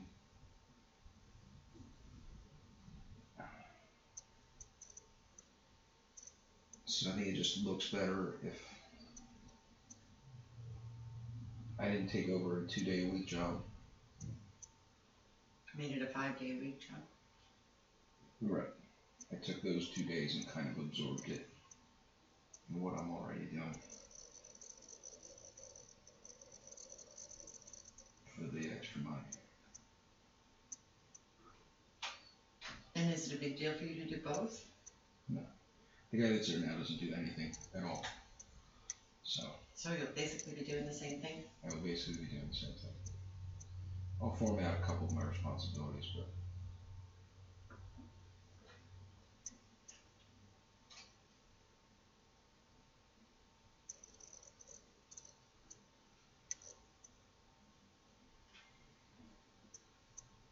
and 133. Oh good, it's more than you said, right? No. Is that what you said? Yeah.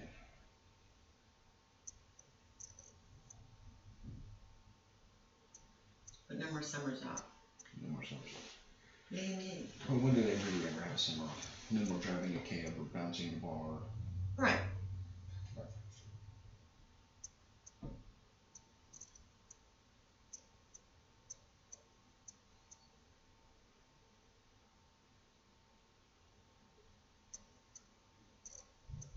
Right, it's good, right?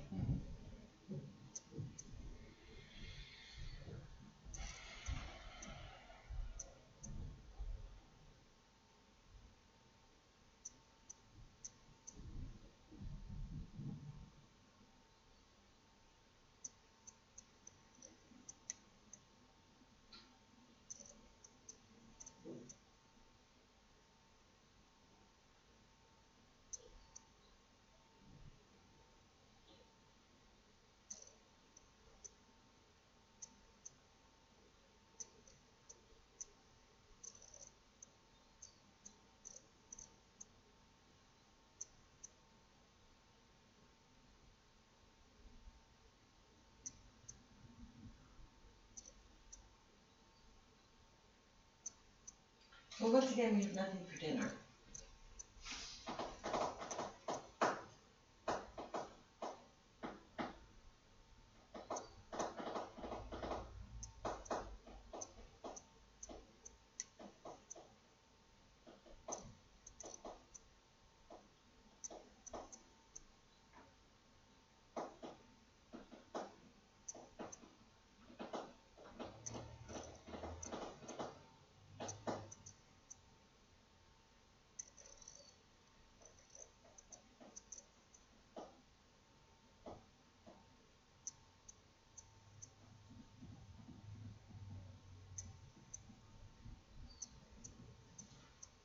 So I had a very unsuccessful day.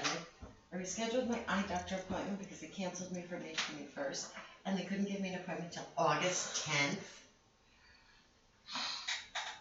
And then I tried to track down my package that's missing, and that got me nowhere fast. I couldn't get a hold of a live person. I was going around and around in circles. I ended up emailing.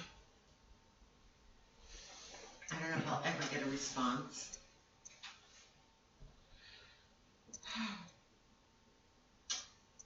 And that was my day.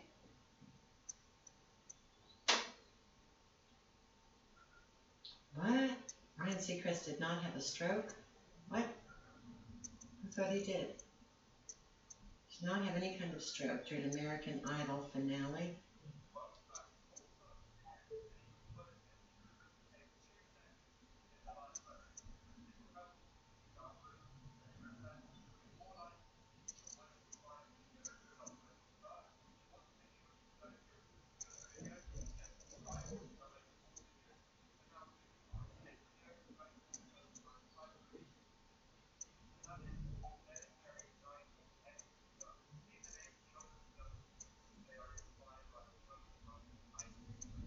Oh, his words seemed off.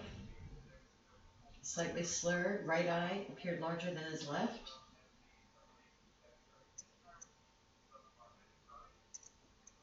Ryan did not have a stroke. He's adjusting to new normal and finding work-home balance with the added stress.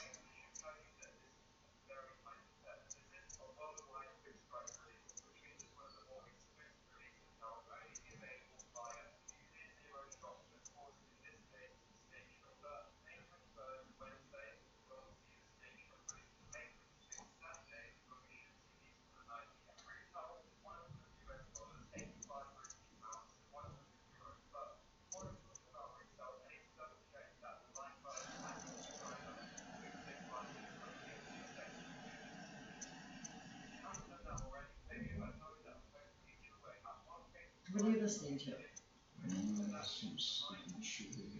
Huh?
Little Richard. Yeah.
What do you think is going on up there?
Yeah.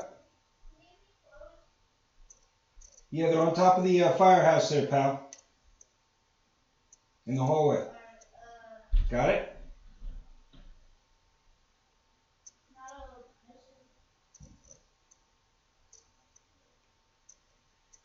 You need help?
Dad, how many slides are there? 12. 12? It's not a lot, actually. No. Look, I'm finishing 5 today. I probably want to finish like a lot today. I know, because like the first 2 days I want definitely get a lot done. Because Monday and Tuesday are the boring days, and then Wednesday and Thursday and Friday I want to do like one, Let's do math first and then we'll do more research. which is watching more. How's your shower? Wet, hot. Did you have lots of hot water? Yeah. Put your shirt on. Why don't you just drop it there? Because I have to close. There we go.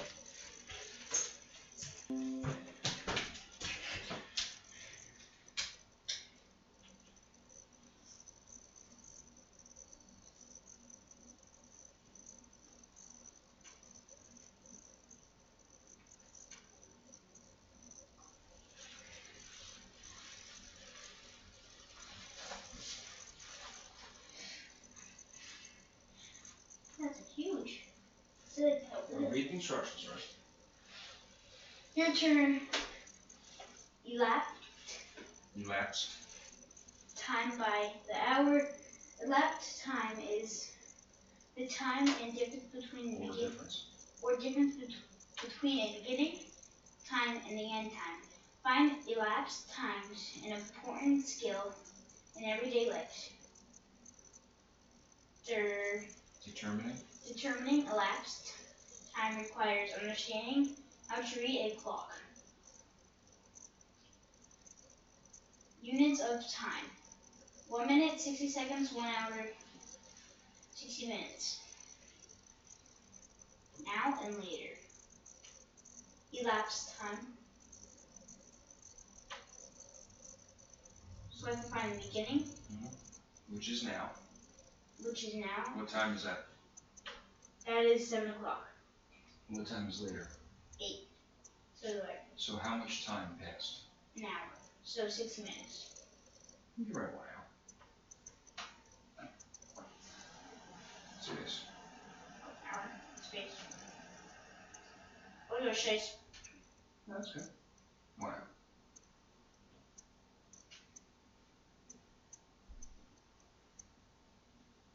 Dad, can you do the arrows? Can you do the arrows? No, you have to. Oh, okay. I'll tell you the times. Okay. So what time is that? 2 o'clock. What's that say? An hour earlier, so 1 o'clock. So where does that go? The 1. Where's the right hand go? The right hand goes to the 12. Okay. The blue hand goes to the 1. And then type. I guess I'll start with it. 1. 1. Colon. Okay. What's 1 hour later? 3 o'clock. So the big hand goes to the 12. The small hand goes to 3.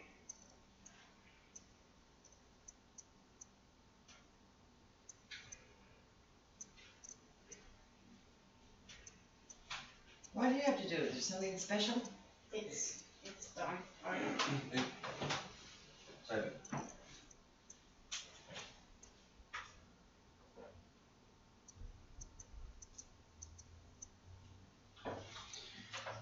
Why are you?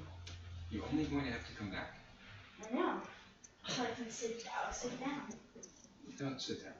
Come stand around. What's this gym class today? Going back and forth. I'm gonna have gym today. What time is that? Whatever. What time is this? Oh, that's 3. 12. 3.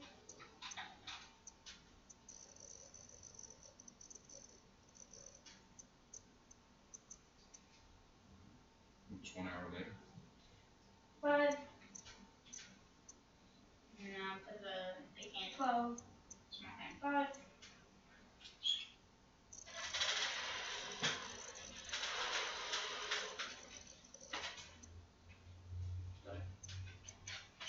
The chair stuff break. We should more these. Is that the really loose one? No, that's the really loose one. You can tell.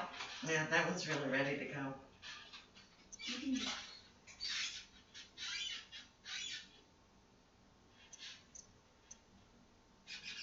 Don't do it. Trying to sit still. Okay.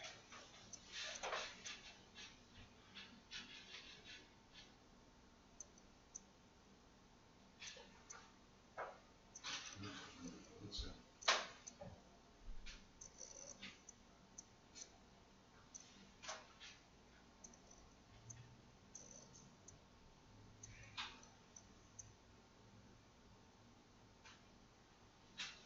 Why don't you type in the times first, honestly?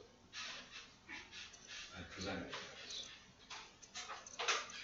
Do you know Matt can't tell time on an analog clock? How is that possible? Well, there are 2 parts to this. Do you really need to? And the answer is no. He will never encounter a time in his life where he will be, uh-oh, I don't know what time it is because I can't tell. Maybe. No. It could happen. But I mean, maybe. And what does he do for a living?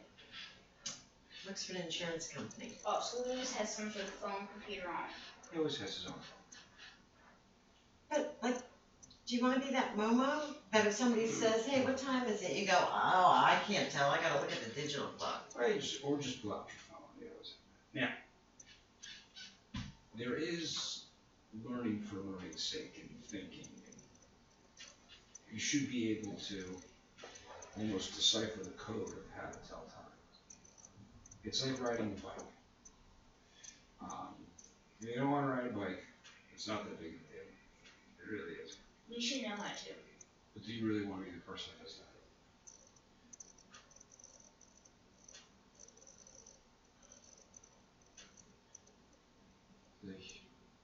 Yeah, but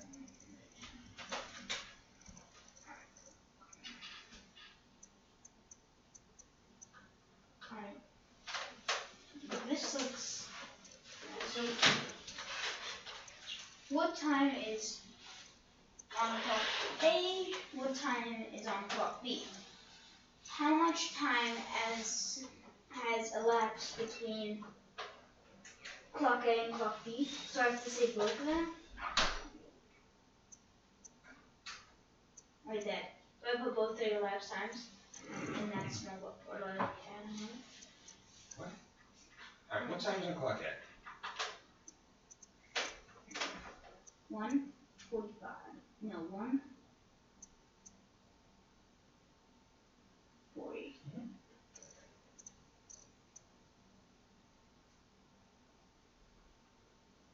What time is on clock B? 8:40.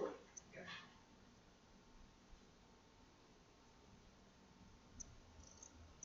So how much time has elapsed between clock A and clock B? 1 hour. 1, 2, 3, 5, 6, 7, 7 hours. Yep. How do I just put like 7? Just number 7. Space.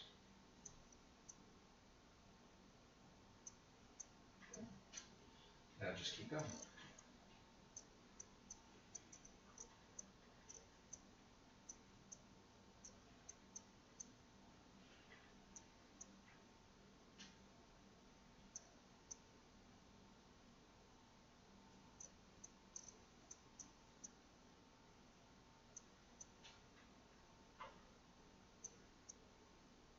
You got this.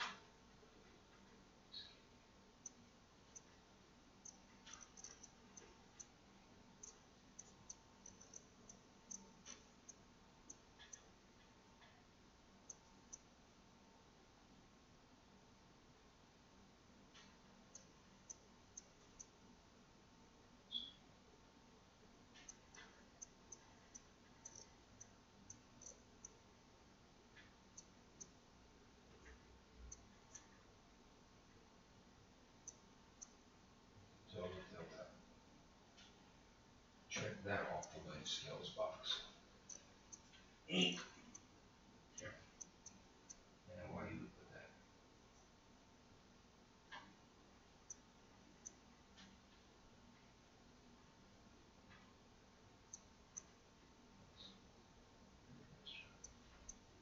That was it? No, alright. Oh, what?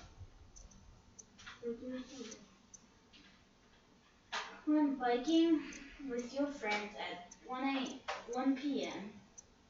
and we rode for 2 hours, what time did we stop?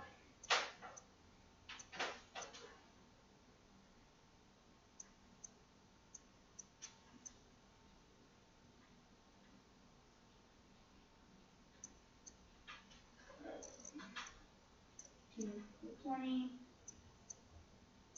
an hour.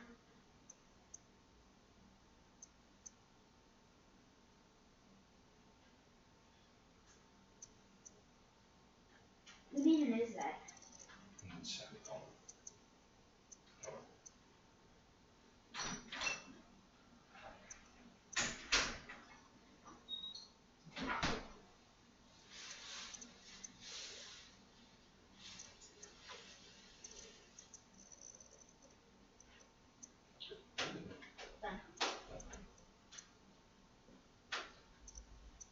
Yeah, what math then? No, I'm just looking at flip. I do more math. Wait.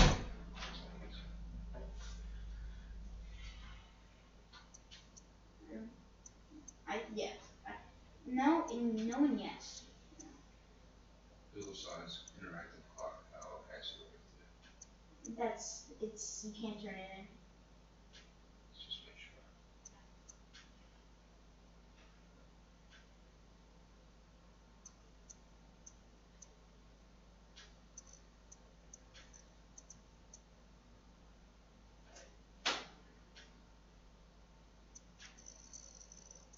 Do you really need to put this? Yeah.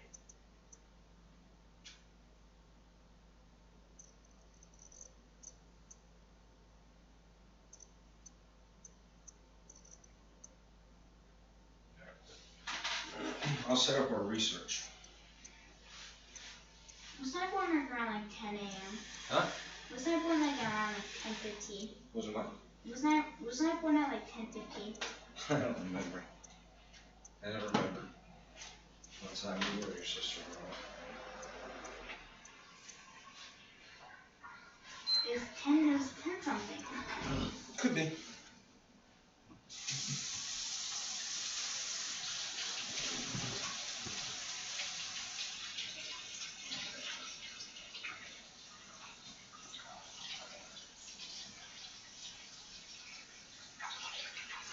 And they do have the real time.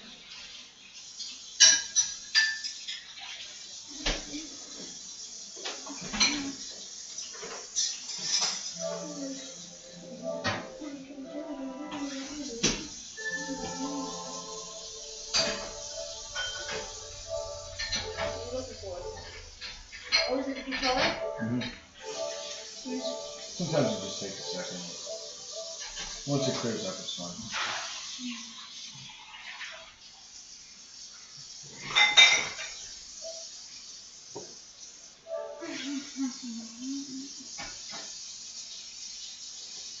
Double tap the PS button. Okay?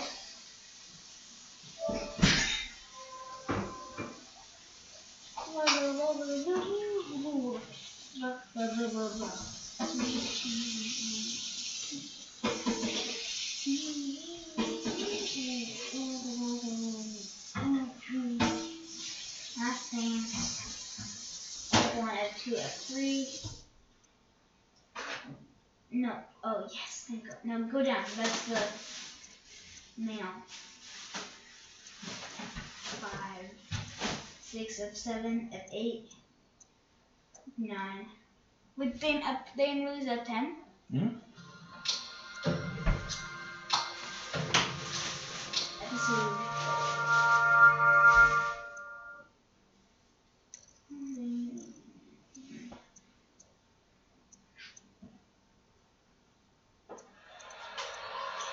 Pacers lead it by 6, 2014. Second miss the screen. They go by Schmitz. Moves on the baseline, lost it. And Richardson has it. He is 1 on 3. Takes it to the basket, and it's put in. Oh, Reggie Miller came over. It's Smith right off a MJ is upset about it. I can't blame him. Yes, sir. He ran right into him. And we got a go out here. Nolan back. Let him go.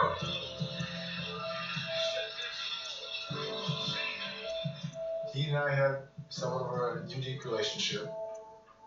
Most people feared Michael Jordan, and rightfully so.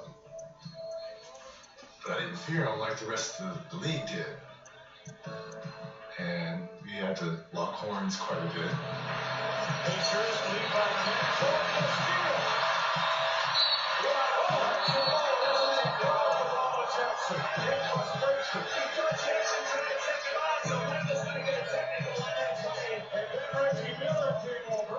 I respected him so much, but he probably just thought I was some mouthy, skinny kid. And he was one of the best trash talkers in our game. Early in my career, we're playing against Chicago. And you're going 110% because you're trying to impress your vets on your team. Miller around a Stepanovic screen, turns a corner down the lane, lays it in, foul called. Reggie Miller scores. In the first half, I played well, and I was riled up. And MJ didn't shoot the ball particularly great, so I was like, yeah, you're Michael Jordan, the guy that walks on water, you know? He looks at me. Michael Jordan at the foul line, comes up shooting, good. Second half, I had like 2 points. He ended up with a lot more. Back out to Jordan, Michael leading shot, 13-footer. And I remember him walking off the court. He was like, don't ever talk trash to Black Jesus. And that's when I stopped referring to him as Michael Jordan, and I always refer to him either as Jordan, Black Jesus, or that black cat. I never called him Michael Jordan again after that. I wouldn't call him the black cat. What? I wouldn't call him that black cat. It's probably on ESPN. First of all, there's no backstabbing going on here. It's time for you to move on. Netflix This on will be right Phil's last year as the coach of the Bulls. Are the expectations way too high? Where do we go from here? The only question, how long can it last?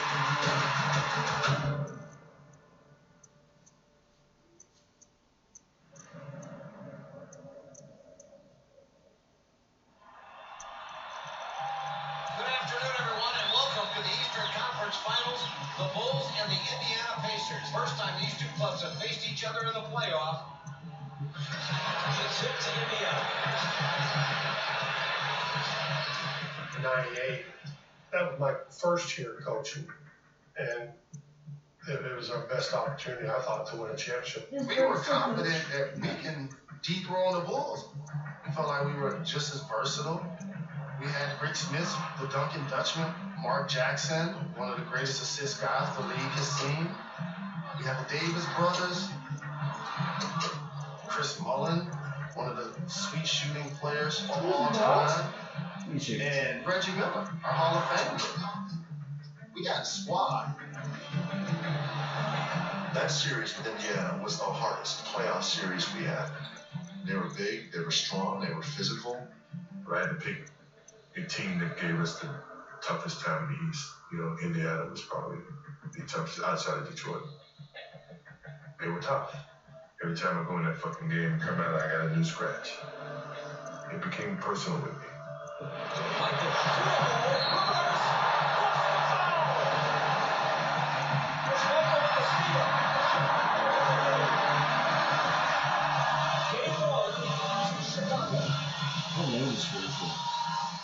Welcome back to the United Center, Game 2 of the NBA Eastern Conference Finals. It's my privilege to present Michael Jordan with his 5th NBA Most Valuable Player trophy. May I say on behalf of everyone in this room, thank you.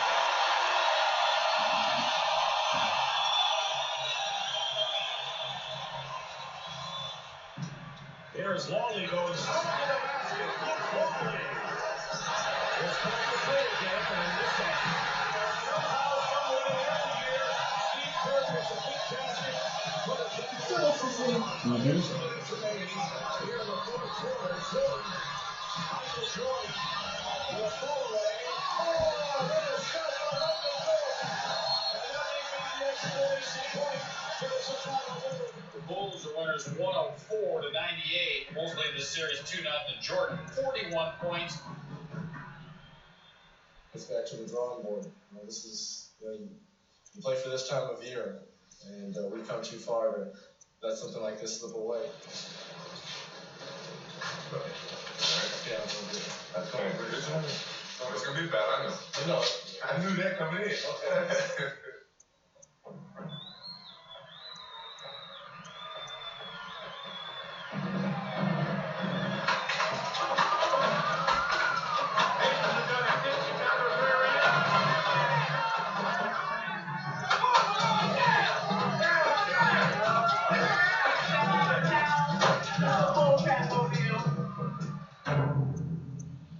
Did the Pacers kick on Phil's rear? We won the first 2 games in Chicago.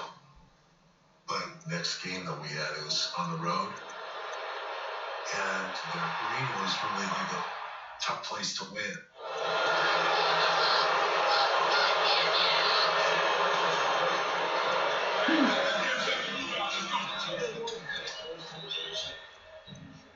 Game 3, Reggie was a problem because Reggie had insane confidence. When he was on, he could make it from anywhere over anybody at any time. Miller, catch, shoot, score.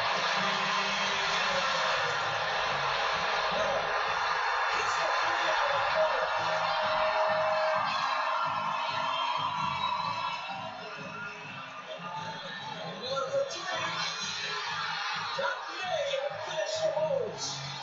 26 for Reggie. Indiana wins game 3.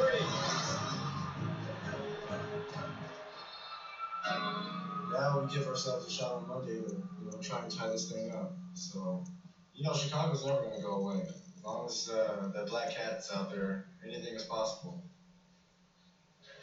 We'll be fine. I think today's just a bump in the road.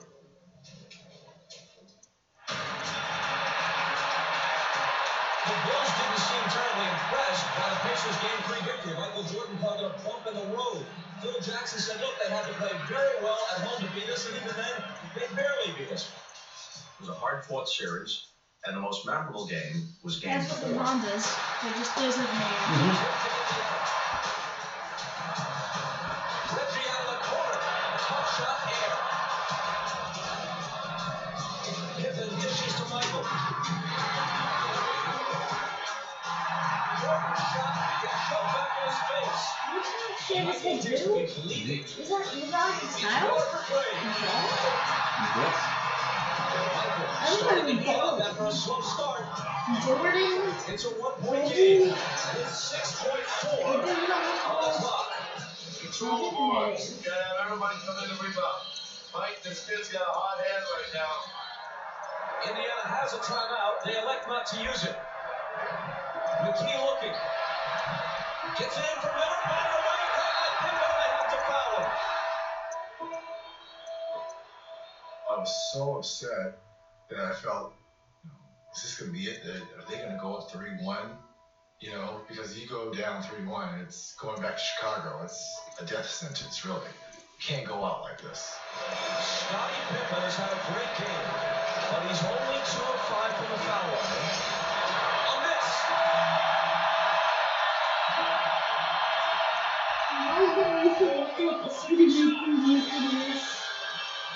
Mr. Good, loose ball, out of bounds, who's got it? Indiana ball with 2.9 seconds. And Larry Bird uses his last timeout. What happened to Jordan? When I was coaching, we always had something a little different at the end of the game. 2 seconds less, 4 seconds less, or whatever. So if it got close, we knew what was running. There are a lot of players that make shots the first 3 quarters of the game. Well, when you talk about who's going to make a shot late, get the ball to Reggie. I remember when Larry was drawing the play, I was thinking, put all the pressure on the official to make a call. Jordan is on Best. Harper's on Miller. When the play was drawn up, I knew they were going to switch and MJ was going to be on me. So I just went right to his chest and lightly shoved him a little bit to create that space, and the rest was history. Did they call that foul?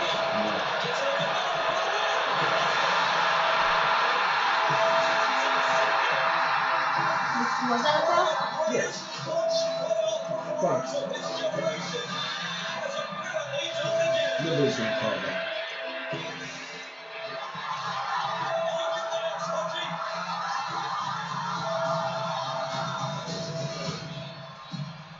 The entire building was in a frenzy, as we should be. But please put the camera on Larry Bird. Larry looked up at that clock. It was like stoic demeanor. Because he knew what we all knew, that they had Michael Jordan, and there was still time on the clock.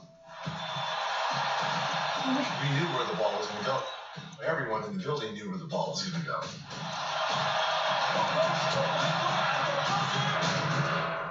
I remember being underneath the basket as the ball is coming. And I'm looking, I'm like, this is going in.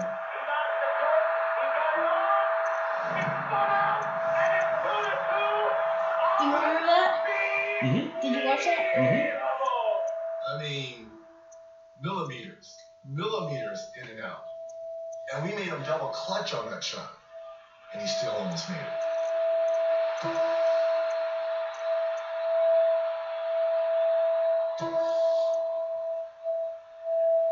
You said Saturday's loss was just about to grow. I mean, let's start out this game. Where do you go?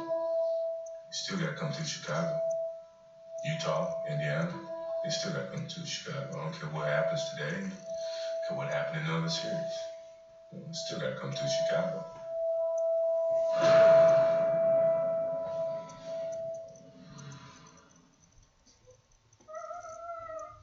It's loud and intense.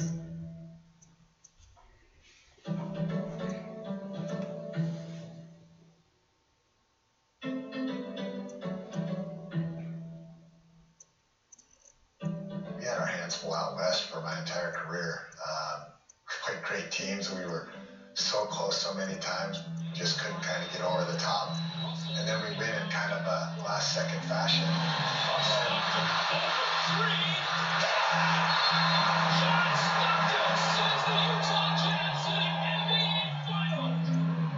We had a chance to play and test ourselves against the best, and that means as much to me as anything.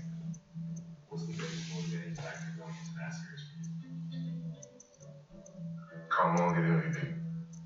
Congratulations, Karl Malone, 1996-97 NBA Most There you go. Karl Malone gets the MVP over when they play in the finals. So here was added motivation Clapton? for Michael, right? You thought you should have been the MVP. Jordan So we Clarkson? knew immediately where this was going. I'm not saying he wasn't deserving of it. All I'm saying is that fueled the fire and made say, okay, you think he's the MVP? Confirm him. This team likes to run and you can get easy baskets for them to score. You gotta get 100 points. Remember, this team's second in the league in scoring. They have a pretty potent offense when we run. It is game one of the NBA final for the Utah Jazz. It is their first trip to the finals in the history of the franchise. Game one. Here's Jordan.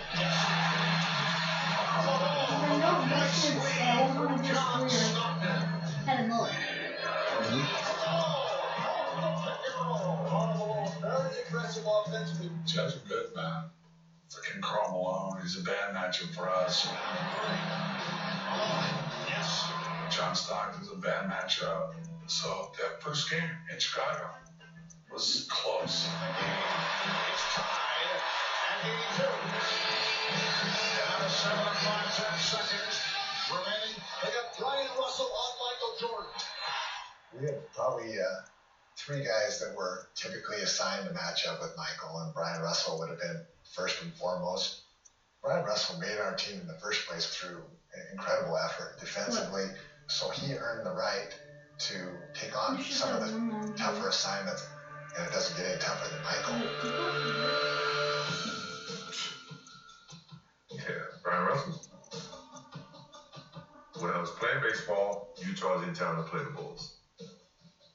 They're practicing at the facility. I go over to say hello to John and Carl. And this kid, Brian Russell, comes up to me and says, man, why you quit? Why you quit? Man, you knew I could guard your ass. I couldn't win. You had to quit. I said, Carl, you need to talk to this dude, man. No, he's just a young rookie. But from that point on, he's been on my list. Brian's a very playful guy, and he said things all the time. I have no doubt Michael had a number of edges that he could have sharpened for whatever reason. I knew how he played. You know, he played on his front of his toes. Give him head and shoulder fake go one way, he can't stop. With Shannon Anderson here to guard Scottie Pippen. They got Brian Russell on Michael Jordan. Out of 5. Quick rolls. Out of Russell. Down to 2. Out of 1. Here's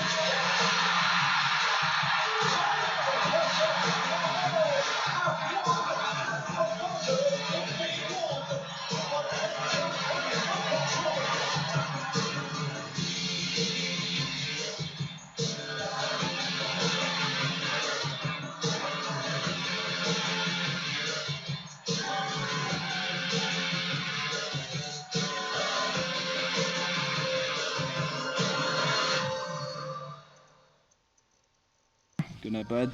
The Last Dance is presented Good night, Thomas. State Farm. Good night, buddy. Good night. State Farm is there. By Facebook. And by Reese's Peanut Butter Cups. What does it mean to be America's most reliable network? Look at It means helping Stans. those who serve stay I love connected to Stans. their I don't have families. them though. I know Now, they're good. They good? Verizon wants to give them Stans. something back. Stance? Our Stans. best pricing ever. Stands? $30 Yes, per line Stans. for all nurses, That's teachers, Stans. first responders, military, and their families. Not for a few months, but for as long as they That's the Stans logo. plus That's the $700 Stans over logo. one plus eight. Because the people we rely on deserve a network they can rely on.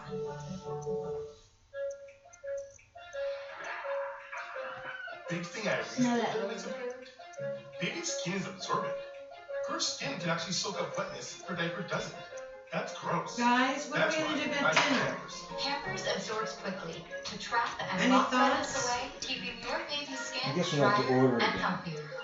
For a diaper that stays Yeah, but we're getting something. Food is the nice, health of isn't your it? We're baby's getting skin something at least kind starts of with the healthy. Pampers. How are we They're gonna Always do had that? some kind of heavy. Remember When. Presented by Reese's Peanut It's Butter like Cups. me or like Who's hungry? I'm doing a movie in Toronto. Isaiah Thomas, who's general manager of the Raptors at the time, I believe, gives me 2 of his courtside tickets. It was the season the Bulls won all those games to set the record. I figured this is great. After the game, we'll all go out, me, Phil, Michael, the Worm. We'll have a drink, celebrate. It was the one of the few games they lost that season. That's my bittersweet Chicago Bulls story, but I guess we could do barbecues. Burritos. it will be aren't too well bad. remembered. Hey, let's go! Paul's just, everybody hungry? I'm hungry, and it's gonna take a while to get here. Yeah. How many hours are we taking in? 40 to 50 minutes. Mother, what do you want? Do you want exactly what you got last time? Tacos? Yes. Wait. What's the smallest number you can get? I don't think I ate them all. Yeah, but What is it, 3 or something? 3. I'm not gonna eat 3. Can you get 1? No. We'll order 3. So, Danny, do you want exactly what you got last time? Yeah. We'll get exactly what we get last time. Yeah, no tater tots. Okay. Dang it. The tater tots are so good. Yeah, we probably should get tater tots.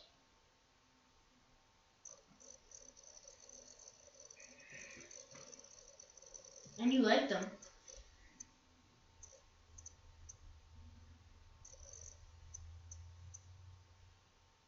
Baby, what's the lowest you can tip?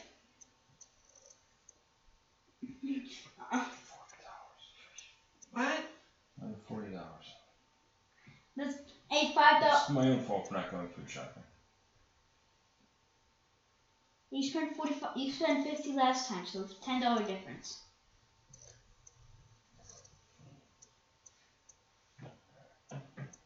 Ready to. Game 2 was not particularly close. Oh, is Michael Jordan feeling it now? The Bulls blew out the Jazz 97-85 to take a 2-game-to-none lead in that series. But, Utah fights. They go out to Utah, and it's a different story. Karl Malone went off. 37 points. Jazz won at 104-93. They now trail in this series 2-1. So game 4 of that series, that's a tight game.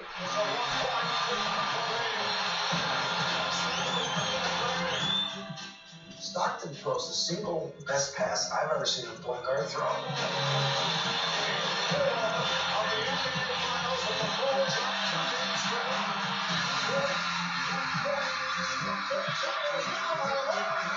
The big one? What is that?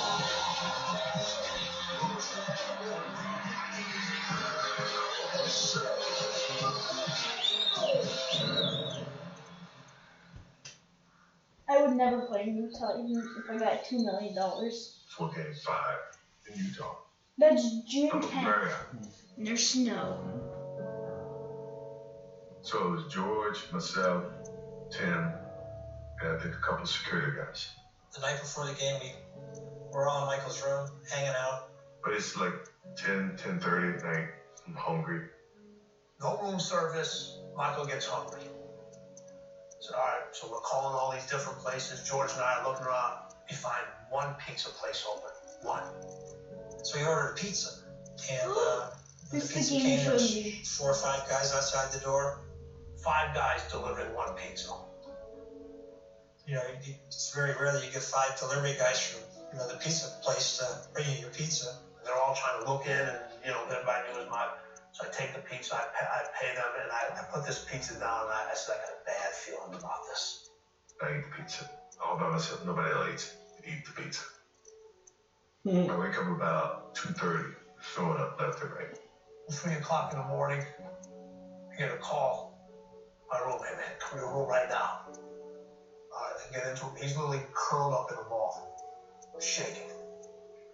This man, find a team doc now.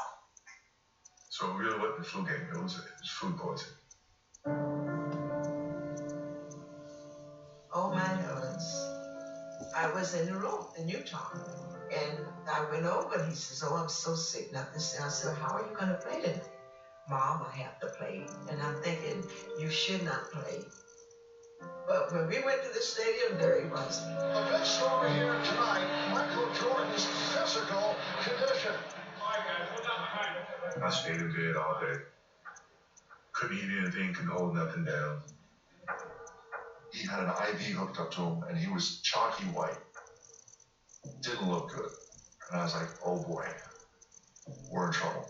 Phil comes in and said, what do you think? I said, look, I'm going to try. It's game 5. If anything, I can be a decoy. So I'm going out, I'm going to play.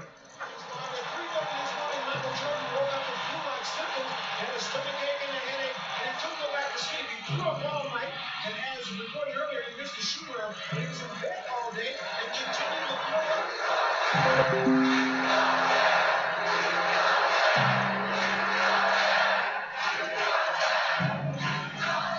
It's so hard to get it.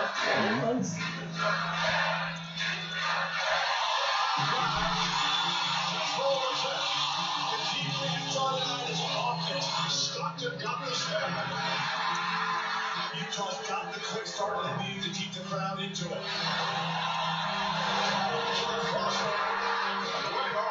Visibly shaken by the first symptoms. This is an ugly start for Chicago. He'd be out there on the floor playing. A whistle would blow for a timeout, and you could see it was almost like the life just went out of his body inside, and he just kind of like. Every timeout, he was just like gassed. He was in pretty bad shape. But, you know, a lot of times when you're sick, you're able to find something deep down inside that you didn't know was there. And I think it was just one of those games where he wanted to win so badly that, you know, he stayed with it. After that timeout, that whistle blew somehow, somewhere.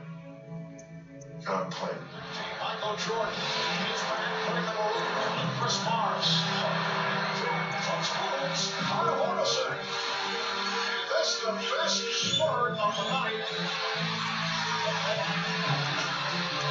Michael Jordan flaming long way, and the Jazz now leading by just 9. He's like the Terminator.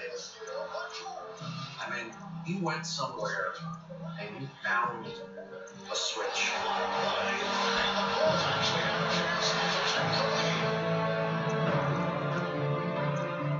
At the end of that game, he started rising up and making shots and carrying that team. And the game is tied at 85.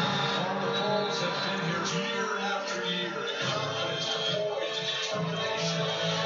Disciplined organization down the stretch. All paying off right now in Jordan. Masterfully at the line.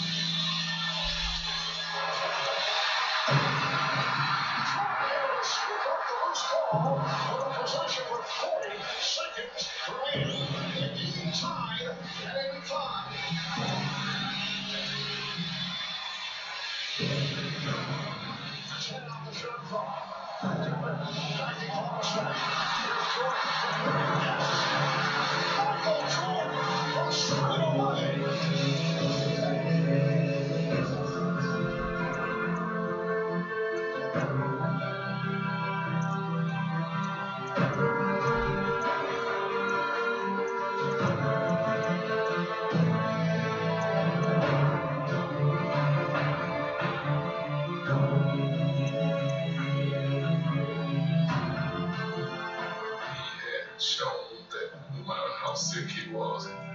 he's still the best player in the world.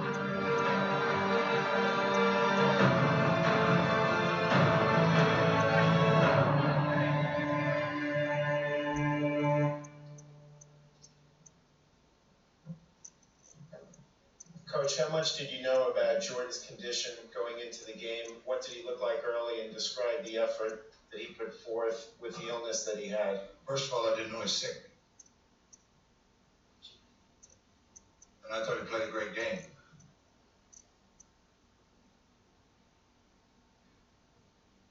Did everybody else know he was sick? I guess I was the last one to know.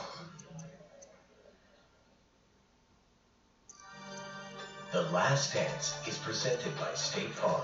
Like a good neighbor, State Farm is there. By Facebook. And by Reese's Peanut Butter Cups. There you have it, folks. The final act for this Bulls team. The last year this iconic roster will play together. There will never be another team like it. Unless Phil Jackson goes and coaches somewhere else, like Los Angeles, I could see them winning 5 championships and becoming one of the greatest teams of all time. But that's another documentary for another day. You're starting to sound like Kenny Mayne. And this is starting to sound like a State Farm commercial. Hello.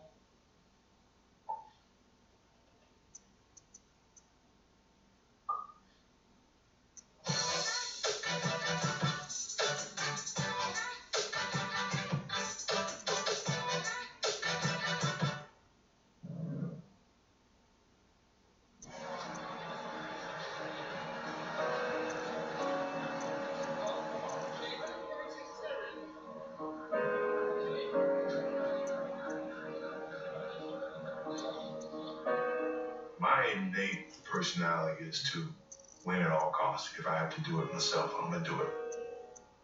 But over the period of getting to the finals, there have been moments that, other guys have really expanded their games.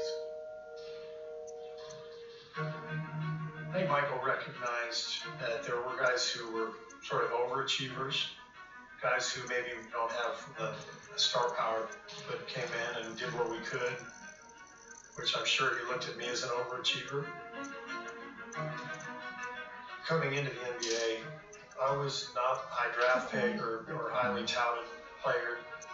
Phoenix drafted me, gave me a chance, and kept me around for a year. And my first real break in the NBA was with the Cleveland Cavaliers. Pass against Kerr. They swing to Kerr. He steps up and fires. We played the Bulls a lot, and I used to watch John Paxson.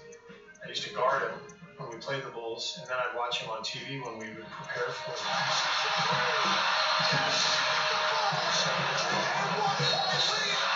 John was my guy. I kept thinking, that's the spot I need to be. By the time I got there, John was entering the final year of his career, and he kind of took me under his wing. I learned early in my career that I was going to be a role player. What I did well complimented Michael. So I tried to tell Steve about how Michael had to really trust who you were out there. If he was going to go to battle with you, he had to know you were in it and you weren't going to back down. I had to fight and scrap and claw for everything I got in the NBA. And that was just enough to make it. Oh, man, you got caught in. Michael lived a different life than the rest of us, out of necessity. He couldn't live that normal life. It's very difficult to reach him emotionally. Did you ever discuss the bond? We never discussed that. I think it was probably too painful for each of us.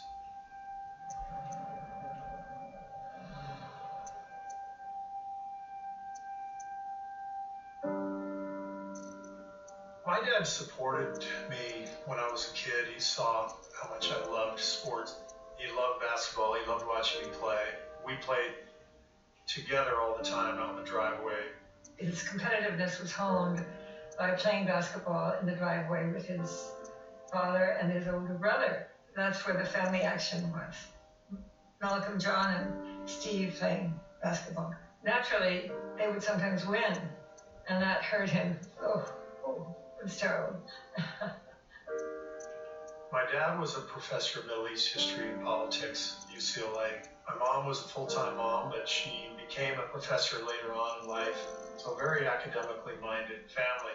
Monday through Thursday, we were not allowed to watch TV unless there was a really big game on. So and my dad came in handy on those nights. My dad's affiliation with UCLA stoked my fire for basketball. Going to Pauley Pavilion in the early 70s as a 5-6-year-old kid, it was like magic. It was an incredible place to be. Walton shoots and hits the short shot from the left side. What kind of attention did you get from college scouts? Very little.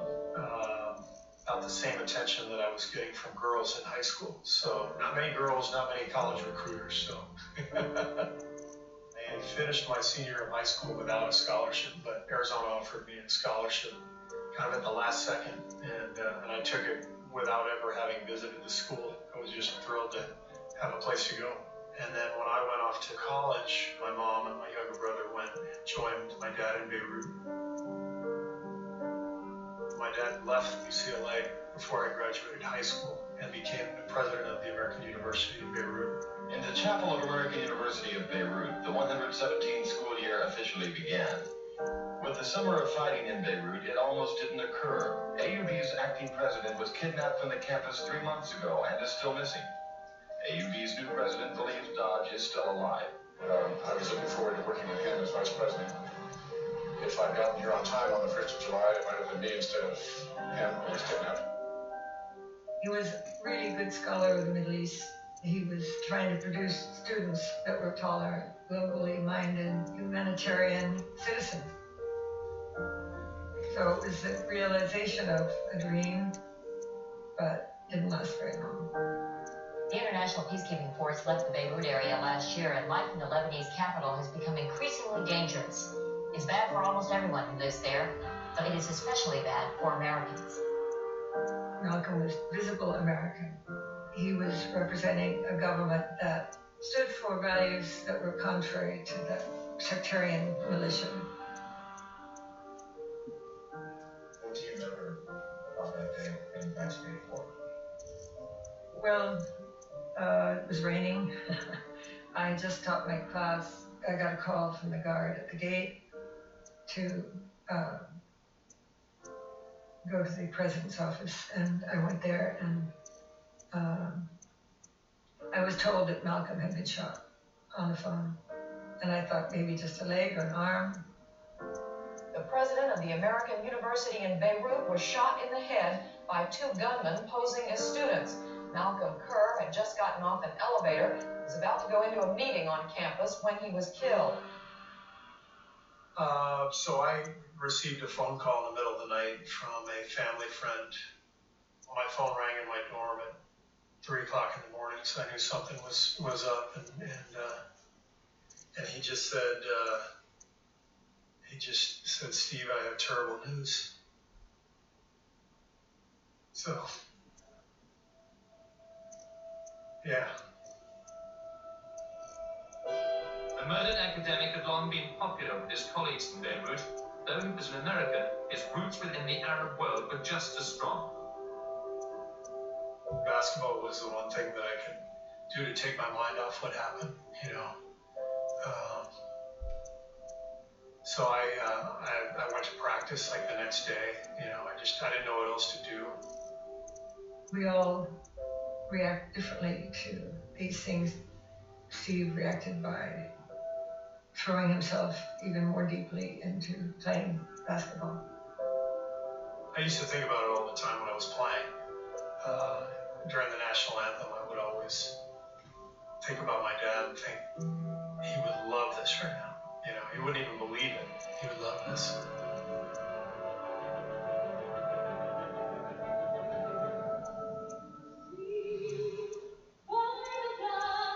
How many races do you think have? 10? He's got 3 of the balls, 3 of the Warriors.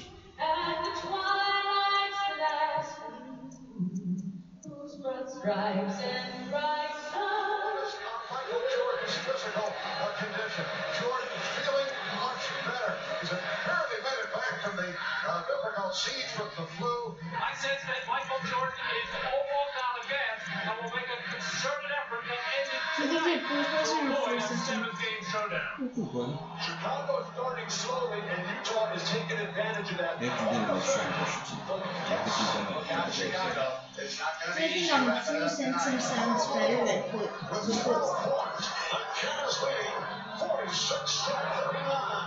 The ultimate trust from Michael comes in the playoffs if you come through. I think he respected me because he knew I fought and I was competitive and I worked and I got the most out of myself, but I hadn't performed very well in the finals. Oh, that's a good block there.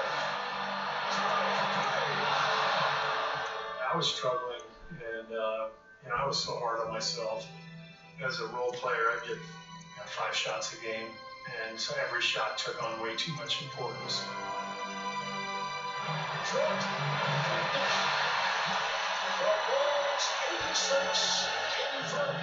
Jazz tied Isn't it even the starting point guard? play.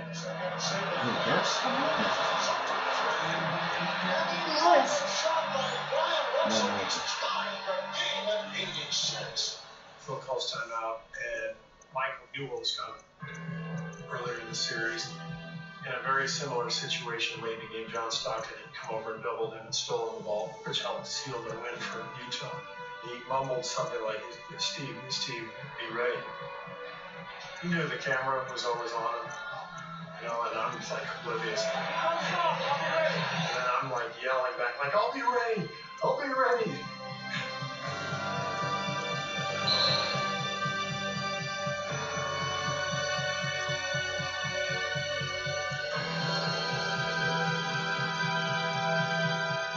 Let him know if they're gonna double team me, no Steve's gonna be open.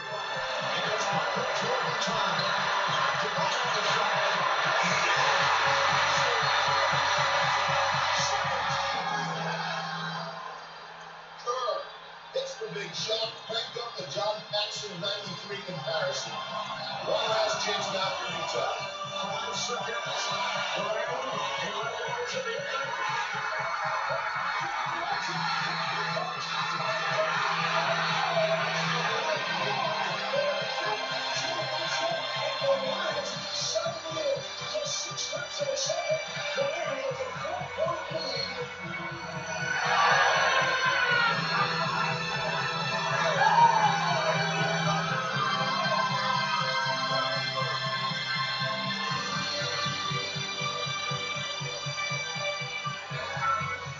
Tonight, Steve Kerr earned his wings, and I'm very happy for Steve.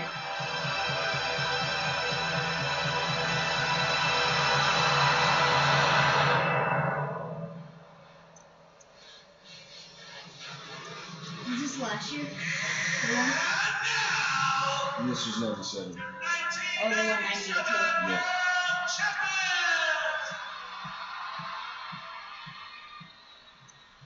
A lot of people have been asking me about the shot the other night, and there have been some misconceptions about what actually happened. I wanted to clear it up. When we called timeout with 25 seconds to go, we went into the huddle, and Phil told Michael, he said, Michael, I want you to take the last shot. And Michael said, Phil, I don't feel real comfortable in these situations, so maybe we ought to go in another direction. Why don't we go to Steve? So I thought to myself, well, I guess I gotta bail Michael out again. Anyway, the shot went in, and that's my story, and I'm sticking to it.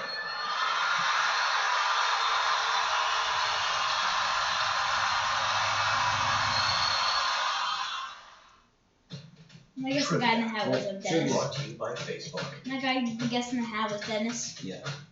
Michael Jordan and Scottie Pippen eliminated the most 61 teams in postseason history. How many? 3. 7? 7. I thought they meant like 1 There you year. have it, folks. The final act for this Bulls team. The last year this iconic roster will play together. There will never be another team like it. Unless Phil Jackson goes and coaches somewhere else, like Los Angeles. I could see them winning 5 championships and becoming one of the greatest Did teams they of win all 5? time.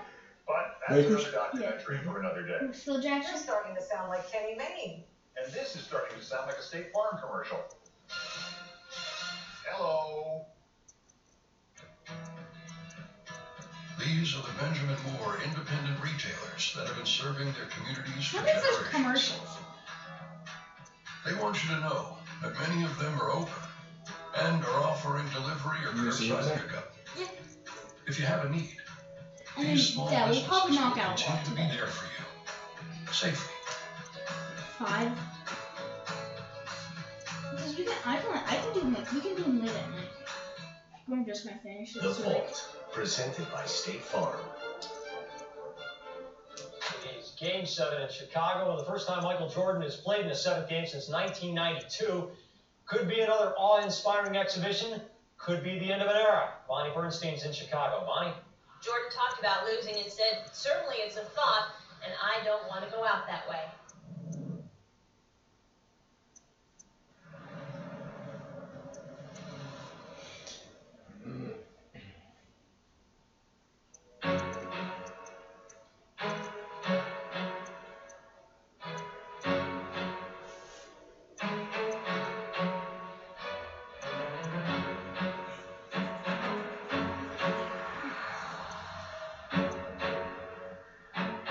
It is Game 7 in Chicago. This could very well be the last time we see the Bulls as we know them. The dynasty has been rudely shoved up to the brink of Game 7 with the Pacers. The unthinkable occurs, and the Bulls do go down in flames. Life might return to the pre-Jordan days, also known as the Tom Borwinkel era. It's bigger than just being knocked out of the playoffs. It's the end of an era.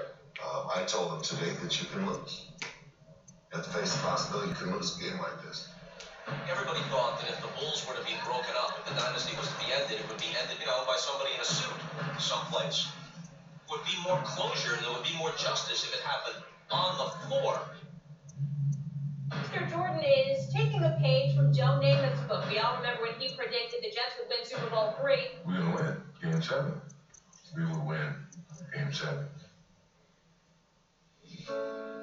At that time, I hung around with my security guys at George. They became my entourage. I knew that the maturity that I gathered from them would help me make sound decisions. I need good, sound, open-minded, older guys saying, keep my focus. Michael had a real warm spot with his security guards, and the head of them was Gus. Gus was a Chicago police officer, and I guess back in his younger days, he was pretty badass back in the day, and very well respected in the Chicago Police Department. He started as a patrolman, and he worked his way up and became sergeant. He and some of his friends worked for the United Center, the security. Gus befriended Michael when he first came to Chicago when he broke his foot. That's when Gus would meet me at the car and make sure I get to my seat to get to the locker room. We spent time together, and from that on, it started to grow. He was a great protector for me. He wouldn't let anybody through that wasn't supposed to go through there. Listen, everybody, until we move this way, kind of spread out a little. Nothing got past Gus. When people around, they think they're entitled to certain things, Gus would put them straight. That was Gus. He was a protector. But he was more than that. And I saw him for being more than that. At that time, Michael, he was hurt about his dad. He still get a hard time with his death. And we would call him crying at 2 o'clock in the morning. Gus would get up and go to him. He would get up and go see about him. He was there for his, whatever he needed, he was there to take care of him. When my father got killed, he became like a father figure to me. And I had to have him next to me everywhere I went.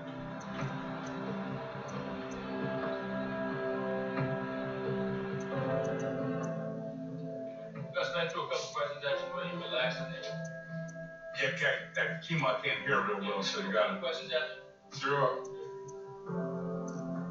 When Gus got sick, Mike was the first one to notice him being sick. they were traveling someplace. He called me to tell me that he said, Tish, you better take him to the doctor. Gus was diagnosed with lung cancer. And Michael's there. He was there in the hospital with us. He was there in my home. He was there calling. As I said, he was there for him. Well, he got cancer, and he took a leave of absence from us and went for his treatments. So when Gus came back before the game 7, he looked frail, but he had that Gus smile on it. It was kind of like we got the band back together kind of thing.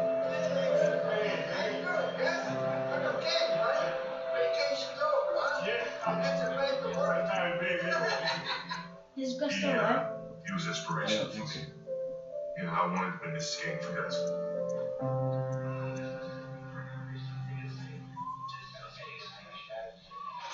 I'll be honest, let's see what happens. Nut coaching time.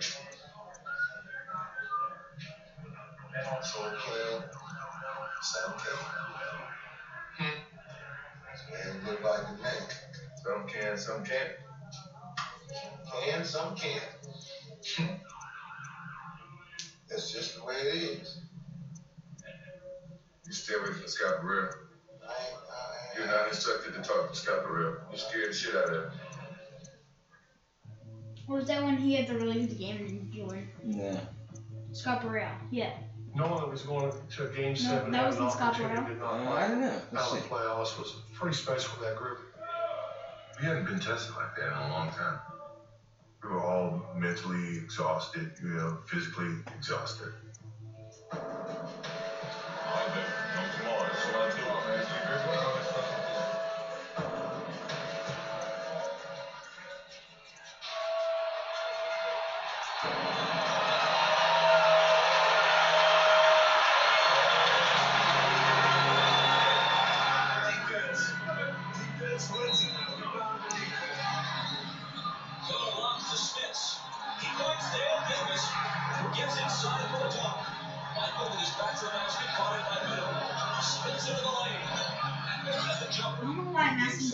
Anything is possible.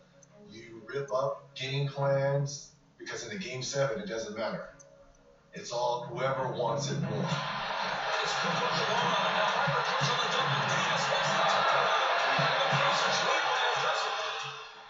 It doesn't 8 and 12. We were down 12 right away in the first quarter. They came out on fire.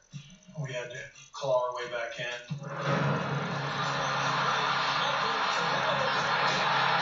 You just hear the riff.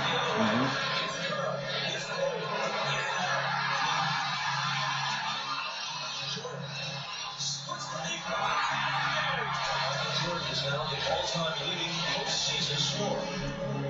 Who's the know that? Nope. LeBron doesn't. Yep. It's impressive that he did that. 6 years in his belt. How many years did LeBron have? 10? I thought we were going to pull away. Yeah, Jordan's in the playoffs more than 6 times.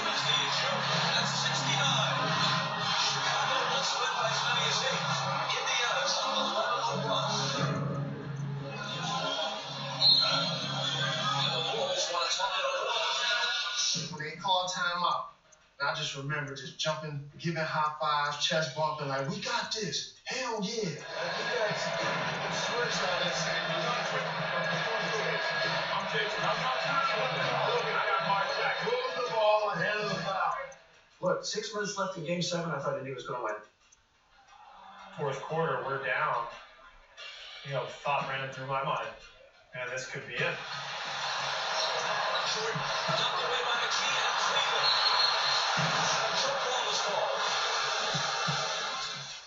We had the lead, but it came down to one jump ball.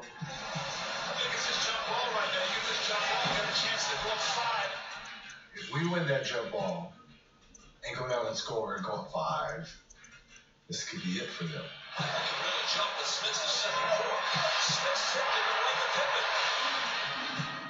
They win the jump ball. It finds the hands of Steve Kerr.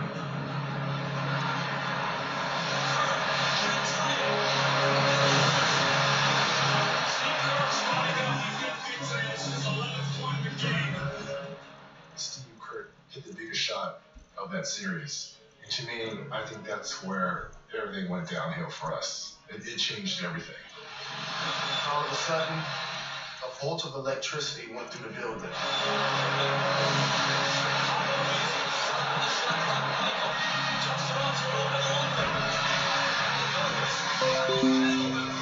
Dad, I think I found another bubble. Another what? I think I found another bubble. See that? Another what? I think I found another bubble. Great JBT. See the food in the back? Oh, yeah. These are Chinese.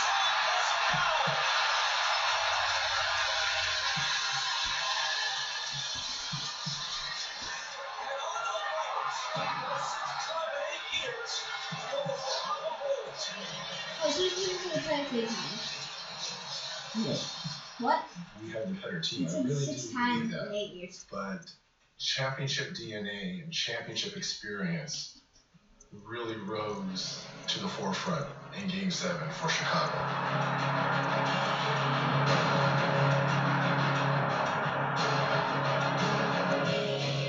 You know what was great? Not only did the team win, but Michael snatched the game ball for me. That's all right. It's all right. One more, dog. One more. This shit is hard. But you didn't wait to smile at the end of the day. We're going to be right. Good shot, boy. Way to go, Luke. Damn, coming good. That's huge. That's huge, man. That's the hardest we worked in 13 years. God dang. Woo! Dennis Rodman spoosh with PJ. Looks like Yeah. Emma. That's why we're struggling. Your ass ain't around no more. Got to take you out to the Utah.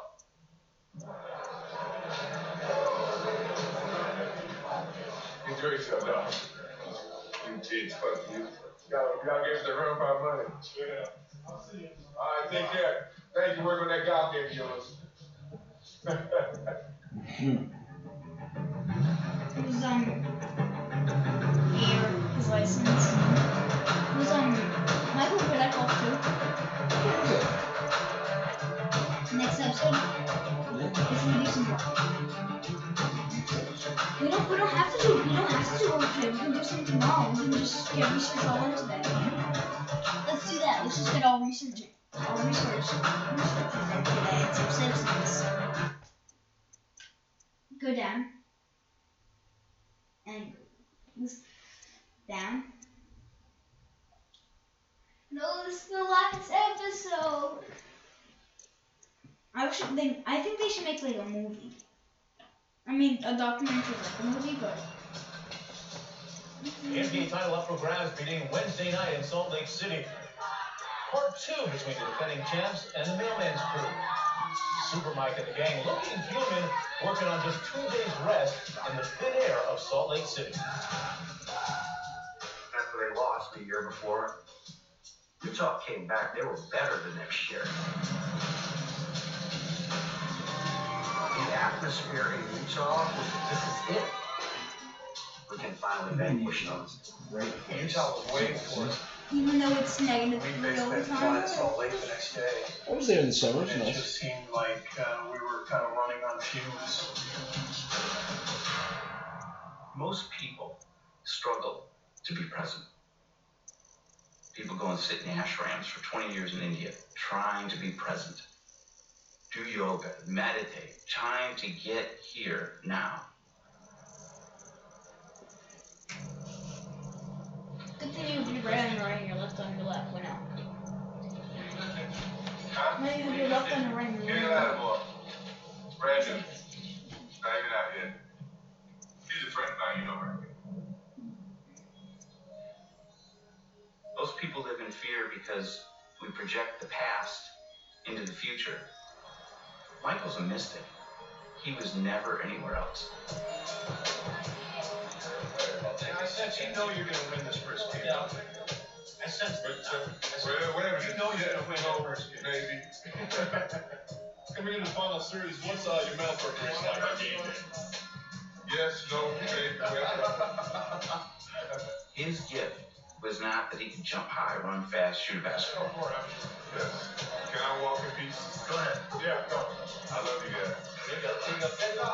His gift was that. He was completely present. And that was the separator. Go ahead.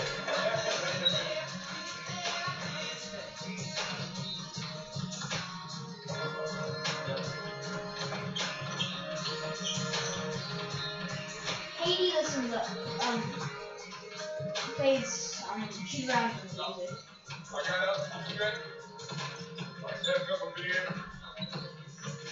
Play a piano. One cigar. It's a lobby bar. No, it's my room.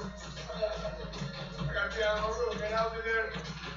It's called a Jordan bar. See that booty? Look him up on the seat. It's powerful. MJ, you got the board? Come on, keep it on the board. Get on the board. Get on the board. Go down every time. Big downfall of a lot of players who are otherwise gifted is thinking about failure.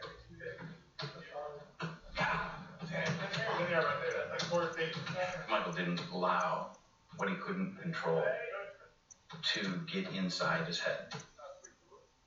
He would say, why would I think about missing a shot I haven't taken yet?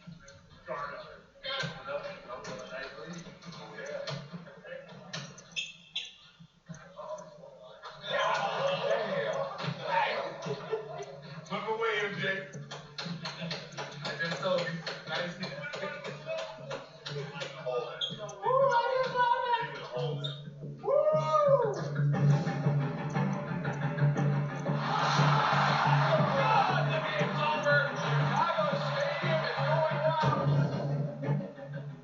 First of all, there's no backstabbing going on. That's time for me to move on. This will be Phil's last year as the coach of the Bulls. Are the expectations for you too high? Where do we go from here? Only question, how long can it last?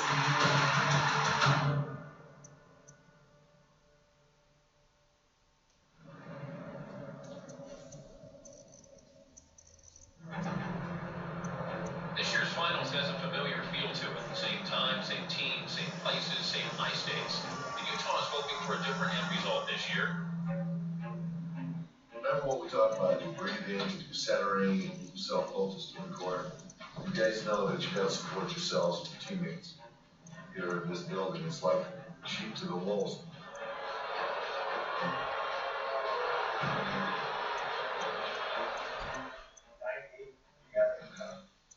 No, I did let us go. Downstairs in the basement, exactly. Watching the game. Yeah, it's cool. She felt like Utah was a little hostile for us as young kids.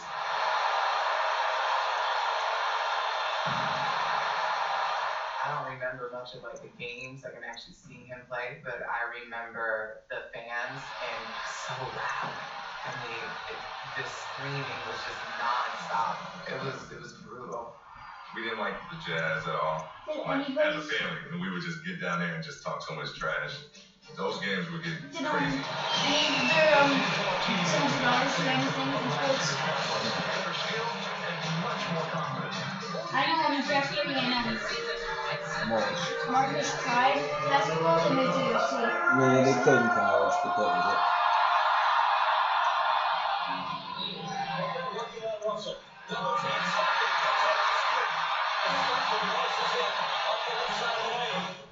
I never said, oh my goodness, this is a great team, all the respect that they deserve, they get from me, but I sure didn't feel an aura about Michael Jordan or the Bulls. I don't know how you would play against somebody with that. We were there to win.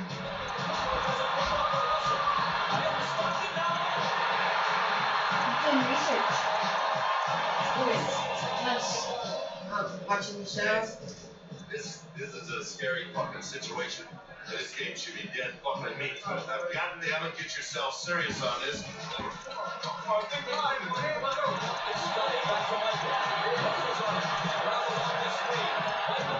Dishes too often.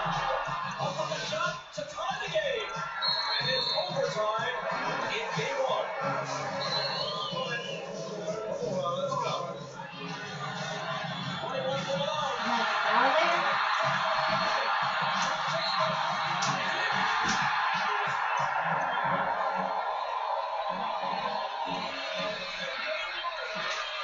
that was David.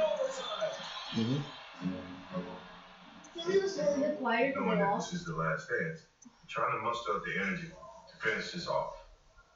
We were mentally and physically exhausted, but we didn't lose focus of what we were trying to achieve. That close?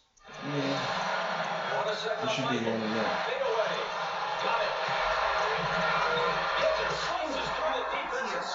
What?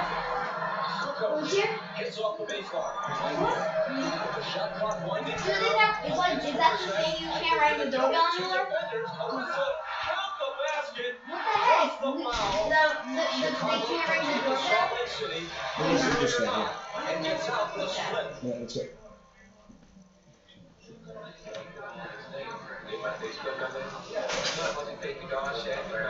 Right, Dan, go wash your middies. Oh no, you just took a shower.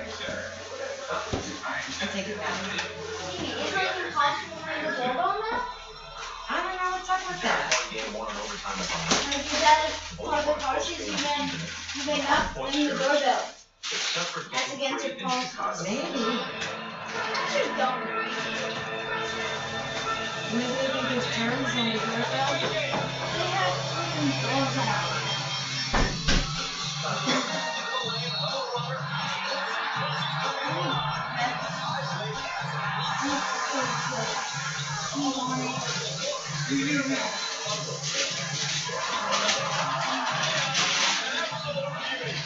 Thank you.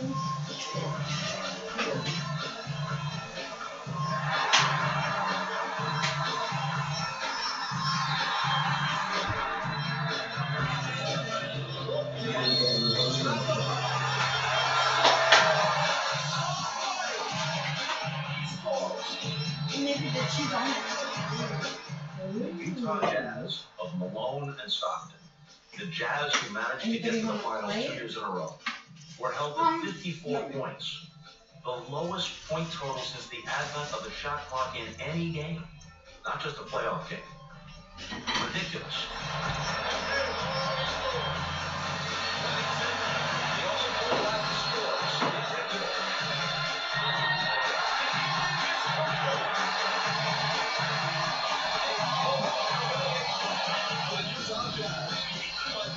What did you get?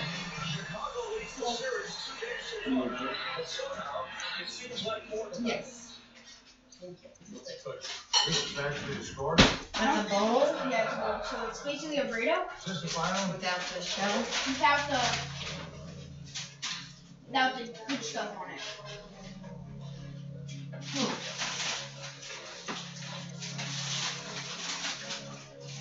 It's sports chicken Fridays, and we're on order this morning. The talk at practice Monday wasn't just about what the Jazz was missing in Game 3, but who the Bulls were missing the day after. Dennis Rodman, once again, was nowhere to be found. It's true that Dennis wasn't at practice today, that's true. Is that an excuse? No, it's not. What transpired? I don't know. He's not here. I got the World Heavyweight title. If it runs still in the house, there will be no stopping NWO Hollywood now. So Dennis Rodman ran off after Game 3. He took a detour from playing the Bulls to become a wrestler with Hulk Hogan. My life been gone. You did? I just love the way. He else was thinking that. You're right. You just need a bomb. I wasn't trying to lead. I was just trying to play basketball, party, fuck all the girls. And so it just be me, Dennis shit, you know. There are some things worth missing practice for, brother. He has a charge of playing ready and waiting to whisk him off to some wrestling deal where the scripted action called for him to bust some guy over the head with a chair. Dennis's sideshow, is it a reality check for the Bulls? Oh, I think they're all very disturbed, the coaches and the players. Of course, he'll be fined for this latest offense. Rodman faces punishment by the Bulls for missing practice.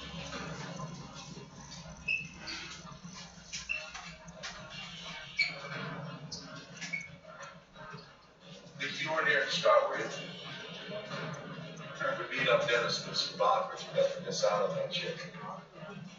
He brought fame and disreputation on all of us. He's at his thing, like, he looks like, Dishonor. Dennis looks like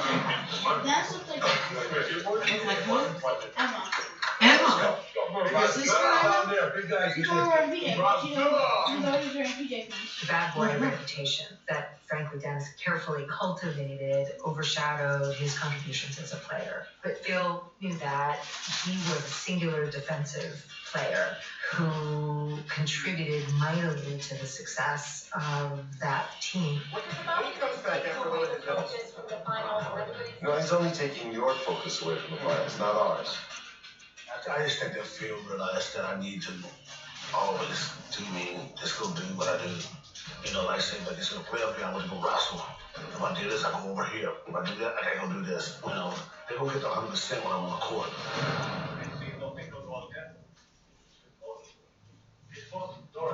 Alright, so here's the problem.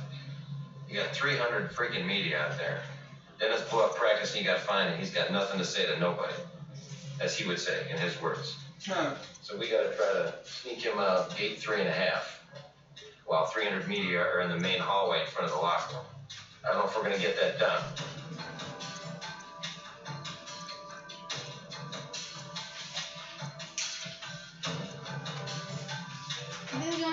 It's kind of hard to sneak a 7-foot person out, huh? He's almost 10 foot. He's like 6'5". Robin was actually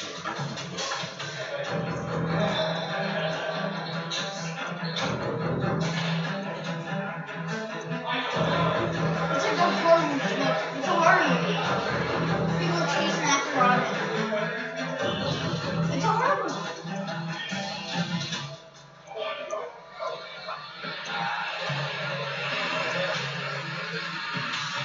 Then escape the horror movie. The Last Dance is presented by State Farm. Like a good neighbor, State Farm is there. By Facebook. And by Reese's Peanut The horror Butter movie? Cups. That's a horror movie for National Thursday. It's interesting what happens when you treat every little piece of a thing like it's Yeah, not it's just one something thing, about people that are famous. but everything. Like when you want to be famous and you're not famous Because when yet. each part does everything better than Somebody everything, asks you for an autograph or imagine what you can do with the sum of those parts. But then, as time goes by, The full crash. Stop. I'm like, leave me alone. That's part of the deal when you're famous.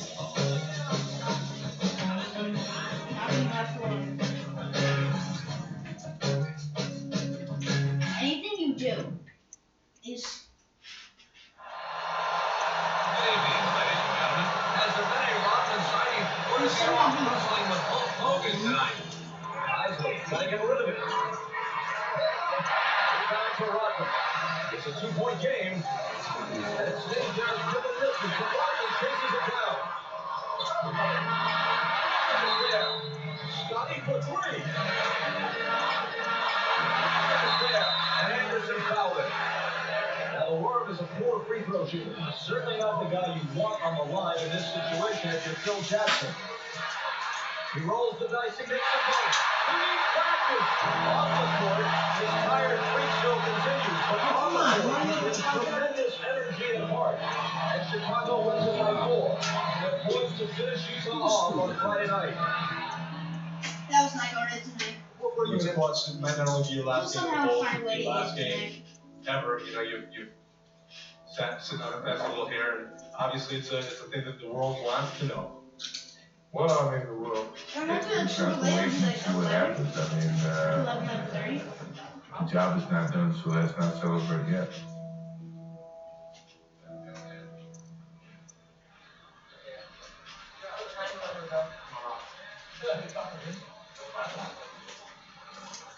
Hey, try not to be dog tonight, dog. For one time, come out ready to play. You know what I mean? You go out there and play hard tonight, and we win, you out there to be no more, ever again. I'm from California. Shit. Josh. After tonight? I'm not saying you're straight to that. Kendra said it was something on the internet about his eye and what you Hey, you know I'm with your ass. This guy got my stuff at the dinner party called Barroom Brawl. Yeah, she was okay. She's trying to find more water.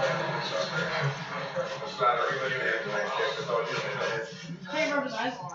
Tonight, Game 5 of the 1998 NBA Finals, and a win for the Bulls caps the repeat. The stage is set for a celebration. When Michael's close the finish line, he knows how to close. If this is the last dance, you might as well have it on your own dance floor. Rolls for shot. It's there. A little anxiety, a little tightness here in Chicago. So you may be a lack of focus compared to what's the rain and celebration. You forget that you got to come out and play the game.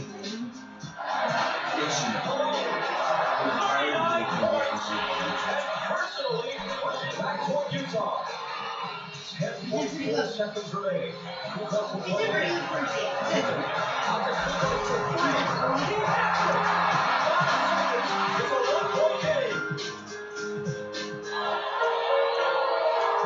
A 2-point Utah lead. Timeout Chicago. Bulls ball at half court. The Bulls, to win this at home, they're going to have to finish with a bang, a giant bang. Harper.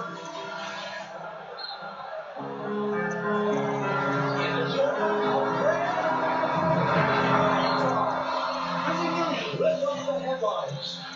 It is very much a series.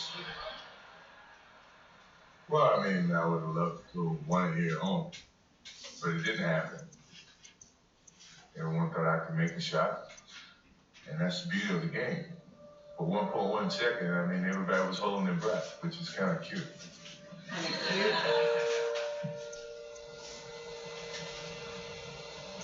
The Bulls know how to close, but last night the Jazz held their own. Utah knew it was going to Salt Lake City after Friday night's Game 5. The Jazz just didn't know Chicago would also be along for the ride. The Bulls now 5-4 in title-clinching games. If they hope to win it this year, it'll have to be in Utah. This is it, baby. The Jazz have forced the Game 6. Can they stay alive and take it to 7? Both games here in Salt Lake City. The crowd is going nuts.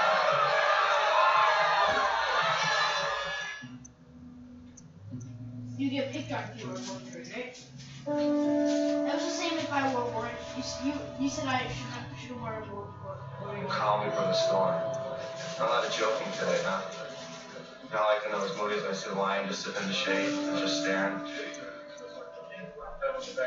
I see the kill flash. Some injury news, and it's not good news for Bulls forward Scottie Pippen. After a great defensive effort in Game 3, during which he threw numerous charges, Pippen has been experiencing stiffness in his back. Earlier, he spoke.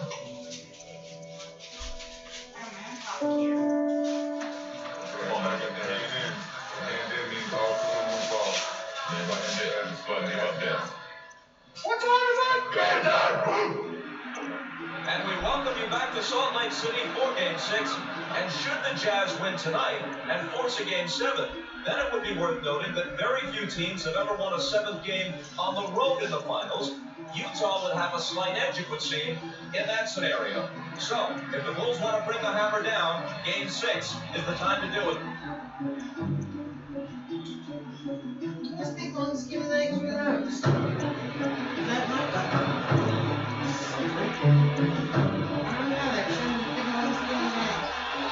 Guarded by Russell. Hornacek will open up Pippen. They'll try and pull Scottie on him. They go to him right away. Stockton comes over on the double team. Now back to Scottie, and they come to cover. An easy two for Scottie. The black person. I started the game, and the first play of the game, I went for a dunk, and it jammed my back. I was done after that. Like, I'm telling MJ I can't go no more. Like, dude, I'm done. It looks like Scottie Pippen is laboring as he moves up and down the court. Scottie Pippen wants back injury is one of the most important things. Any legs. Alone. Hits his first. Jordan for 3. Bulls lead by 9, but here's the bad news for them. Moments ago, Scottie Pippen, accompanied by trainer Chip Schaefer, leaves the bench and heads to the locker room. He was in such pain, so disabled. He had continued loss of function. He was losing mobility and his pain was increasing. It was just sort of kind of spiraling. Scotty's telling the medical staff that he is not able to play. So that could be the end of it. Alone in traffic, got his own and put it back in. Alone against Wennington. Off balance, off the ball. This guy left. We were just kind of holding on.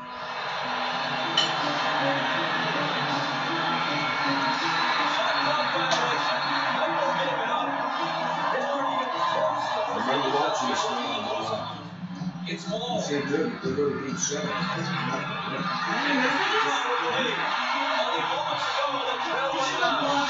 This would be a very wearing game for Jordan. They'll try to tire him down and wear him out. Watching this He'll be happy up at the end of the game because of the minutes he's going to have to play. How old are you, like 15, 16? The Last Dance is presented by State Farm. Like a good neighbor, State Farm is there. What'd you say? By Facebook. You're not that old. And by Reese's Peanut Butter Cups.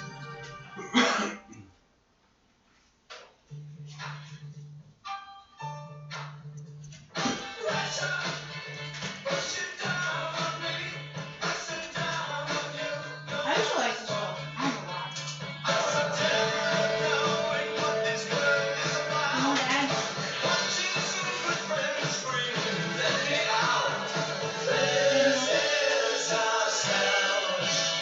Under pressure. I can have two more days left. Under pressure. The new Dell XPs. With slightly larger keys to more perfectly fit your fingers. It's just a thing of beauty. What's that, the senior citizens version? Trivia. Brought to you by Facebook. That'd be good for gamers. Sit on this. Because they can't look down when they're playing the game. They can't look at video. They can't? Then they don't see you. During the break, I was in the locker room trying to get some heat and steam and stuff put on and try to see if I can, do something. Ahmad Rashad back in the Delta Center with the Jazz lead the Bulls by 4. There was 4 here in the first half of the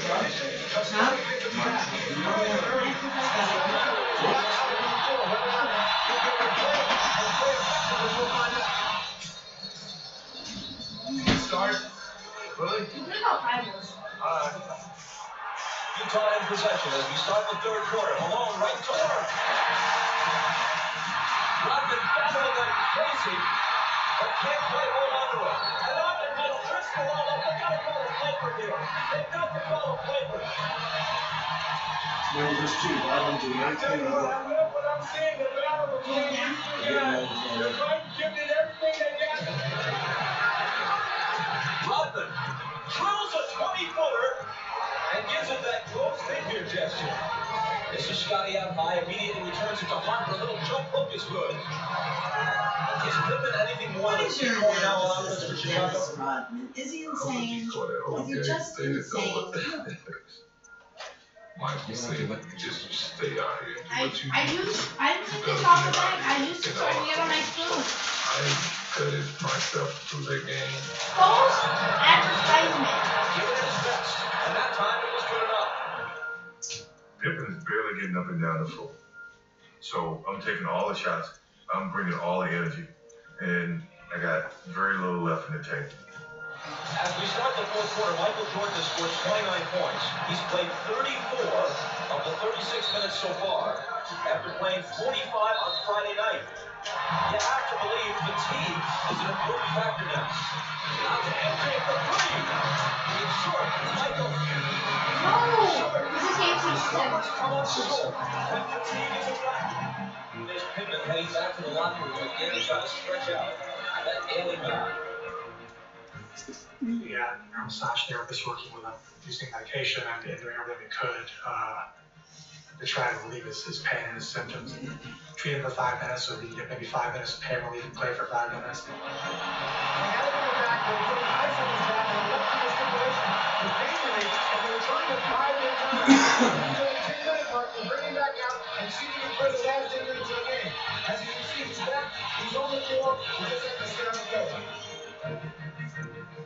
Anybody that we have the notion that Scottie Pippen was a soft player is patently absurd. He's as tough a player and an intensive competitor. Anybody that I've worked with, what he did in Game 6 was extraordinary. I know so many players that would have tapped out without hesitation in that situation. And he was going to just throw it out there and finish it no matter what. Defenders on him and they take it away. It's Pippen racing as he comes up with the loose ball. Scottie just hobbling around. Jordan with the jumper. And with 37 points, as Utah falls behind now for the first time since the second quarter. Stockton has a little daylight, and Utah has a 3-point lead. Pippen in the lane. Connects on the turnaround, played through clutch deep. Game 6 is going back and forth and back and forth. And I just didn't see any way this wasn't going 7. Utah was really mentally tough. 50 seconds. Alone. Cross court Stockton. A 3. It's there! They should have 4 seconds. It was less than a minute to play. We're down 3. What? Phil calls timeout. This is a big 20-second timeout for Chicago because it allows Jordan to get some rest. Michael Jordan, at this advanced stage of his career, has to carry the team. He has to play extra minutes in a grueling series. And that last sequence in the final half-minute plus is one of the greatest sequences you'll ever see in any sport. The Bulls would like to get 2-for-1 possession here. Trying to get a quick score against the free throw line to give them 2 opportunities to line. Jorgensen into Jordan. Michael working on Russell. Brings him to within 1. Michael takes it right to the rim and lays it in. So now we need to stop. When I made a layup, we went back down. I knew they were going to run that pattern play through Karl Malone. They ran that play a couple of times prior. And Dennis and Malone have been fighting all game. And Karl just totally forgot that I was on the weak side.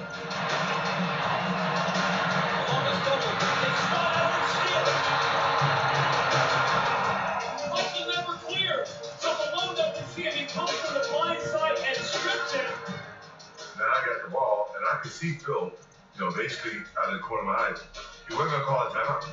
If we could do something without them talking about it, working against a set defense, we'd rather go with a line ball situation.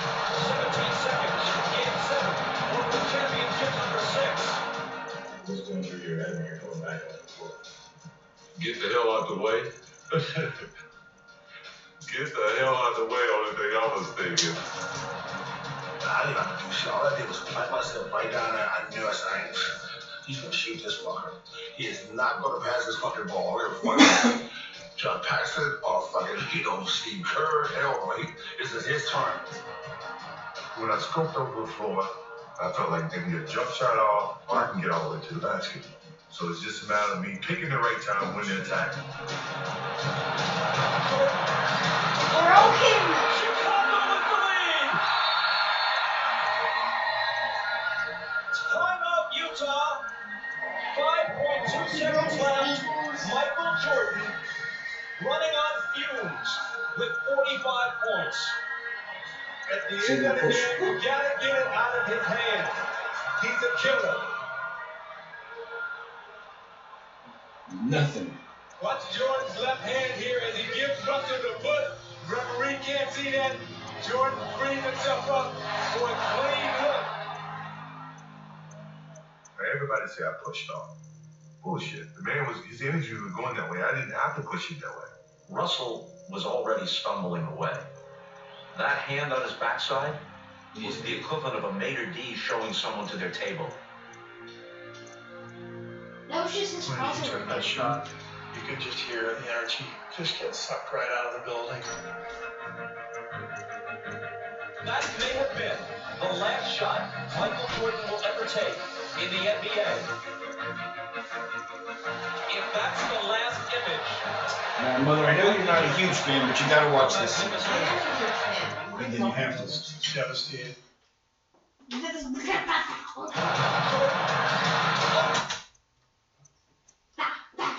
So now we need to stop. It's only tough. 50 seconds. Alone. No, you gotta see before. Crosscourt Stockton, a three.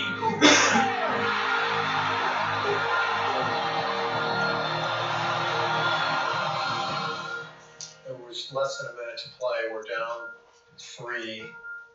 Phil calls timeout. This is a big 20-second timeout for Chicago because it allows Jordan to get some rest. Michael Jordan, at this advanced stage of his career, has to carry the team. He has to play extra minutes in a grueling series.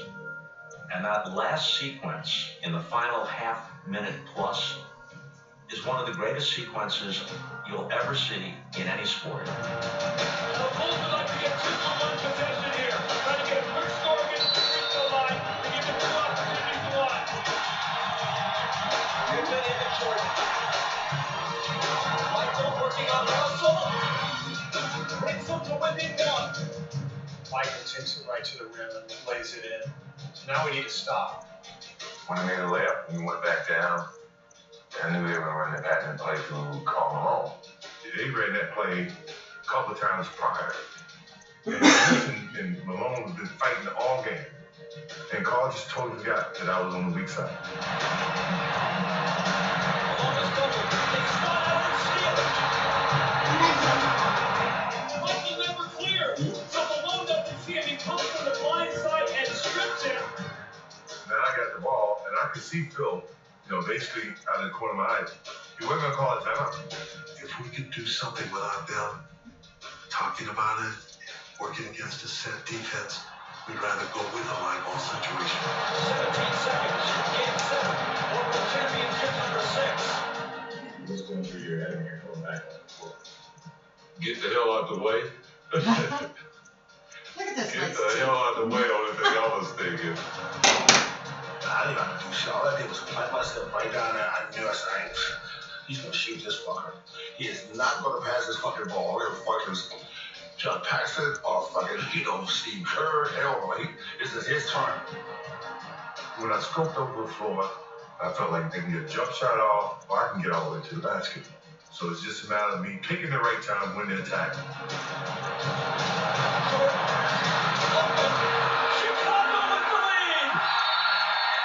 Nice. Timeout, Utah. 5.2 seconds left. Michael Jordan running on fumes with 45 points. At the end of the game, you gotta get it out of his hands. He's a killer. Let's see what he said. Boom. Watch Jordan's left hand here as he gives Russell the foot. Referee can't see that. Jordan frees himself up for a clean look. The slightest push I've ever seen. Everybody say I pushed off. Bullshit. His energy was going that way. I didn't have to See push the it. good eyes there. Russell was already stumbling See away. eyes when they talk That hand on his backside I didn't know. was the equivalent of a maitre d' showing someone to their table. We'll definitely see later. When he took that shot, you could just hear the energy just get sucked right out of the building. That may have been the last shot Michael Jordan will ever take in the NBA. If that's the last image of Michael Jordan, how magnificent is it? And those devastated fans are just groaning, this collective groan as the Jazz take time out.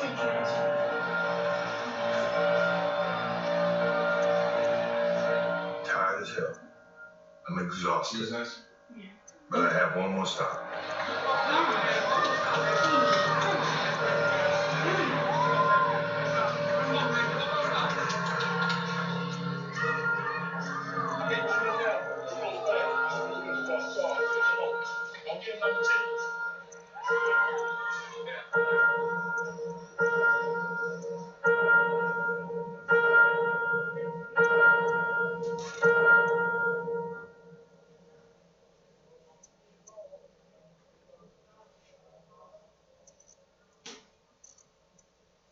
I'm collecting my thoughts, but I'm tired.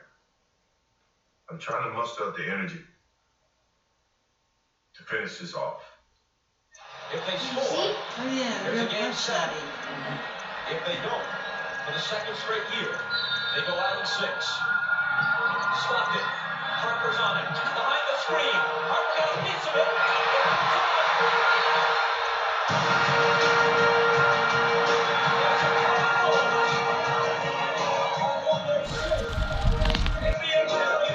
It's so difficult to sleep on this thing. It's starting to freaking rain. And we can't even hide from the rain and get in our full sleeping bag. Because we're connected. Like the whole hammock is shaking. We have absolutely no way of getting off. This lion is in a tent far away. So this is getting really bad. It's really starting to pour.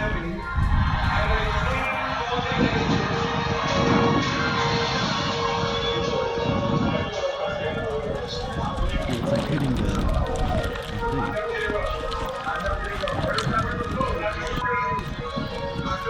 Can you just get it up again? I'm like 35-degree angle. It's hard to reach. So there's any way we can just get around?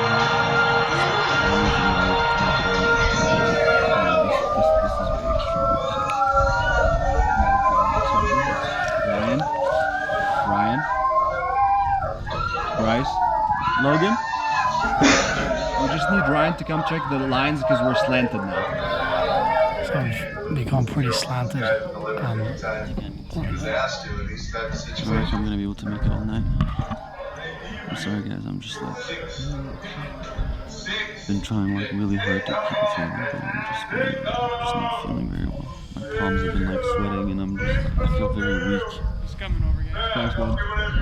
Thank you. If you can just like look at the lines. I'm not feeling very well. You okay? Yeah. I don't know if I can make it all night. I'm just worried about waking up and actually seeing how deep it is after sitting through the whole night. Just like, I pushed myself as far as I could, but right now I'm just like... the whole thing starts to shake and my fight or flight turns on. And I'm just like holding on to my thing. I'm just ready for anything. Like, I'm not going to be able to sleep here at all. Yeah, boys. Alright, restoration. I couldn't believe it, I have a massive fear and anxiety with heights. Always have. It's taken an incredible mental journey to get to that amazing conclusion. Alright.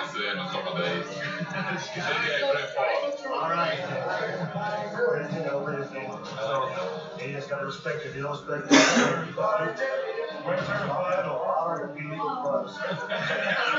That's where it is. That's it. Man, you still daylight. You might be able to get a guy. Golf ain't dead.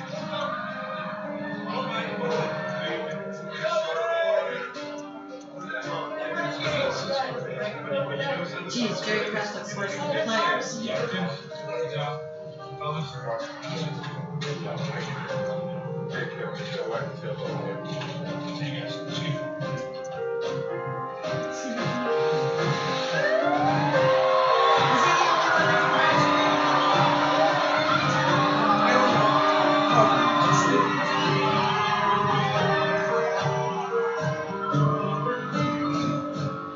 Upon arrival at the hotel, we just had cameras in front of us and people waiting for autographs.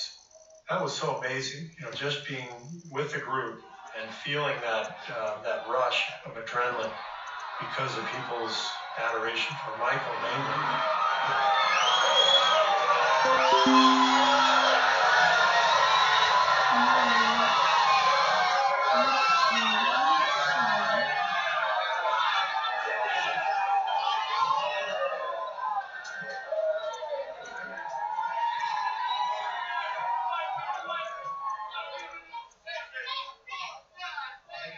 Is that Spike Lee?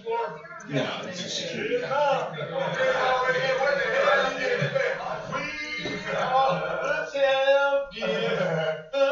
My friend. Get the trophy.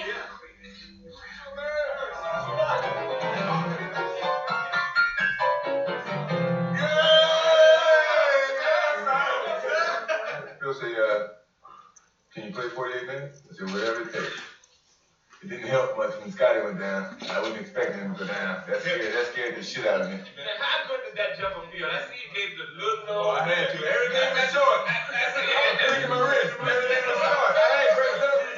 That time you go all the way. You know, that old funky girl, she throws 2 fingers at you. Okay.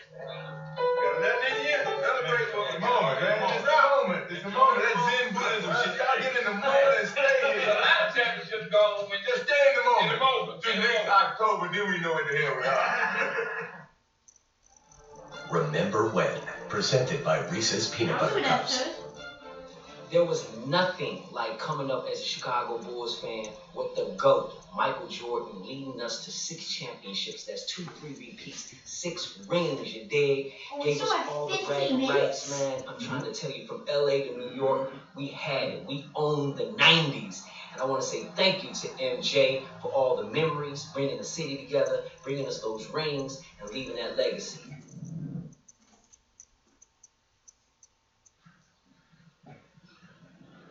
I'm singing in the rain, just singing in the rain. What a glorious feeling, I'm happy again. I'm laughing at clouds so dark up above. This is new. Is The sun's in name? my heart, and I'm ready for love. There you have it, folks. The final act for this Bulls team. The last year this iconic roster will play together. There will never be another team like it. Unless Phil Jackson goes and coaches somewhere else, like Los Angeles, I could see them winning 5 championships and becoming one of the greatest teams of all time. But that's another documentary for another day. You're starting to sound like Kenny Mayne. And this is starting to sound like a State Farm commercial. Hello. Vault, presented by State Farm. The Beatles, they were the original Fab Four. They turned rock and roll on its ear, and then they broke up, or were broken up before the public was ready. The Bulls, Fab Four of Jordan, Pippen, Rodman, Jackson, maybe coming apart before their time as well, with Jerry Krause being cast fairly or unfairly as the Yoko Ono of the Bulls. Yoko Ono. Champs, world champs, NBA MAC dads. Chicago completing its 2nd three-peat this decade. Tens of thousands of fans in Chicago's Grand Park chanting one more year. I'm gonna tell Jerry Reinsdorf, he better bring him back. Because if he doesn't, we're gonna write him out of down on the rim.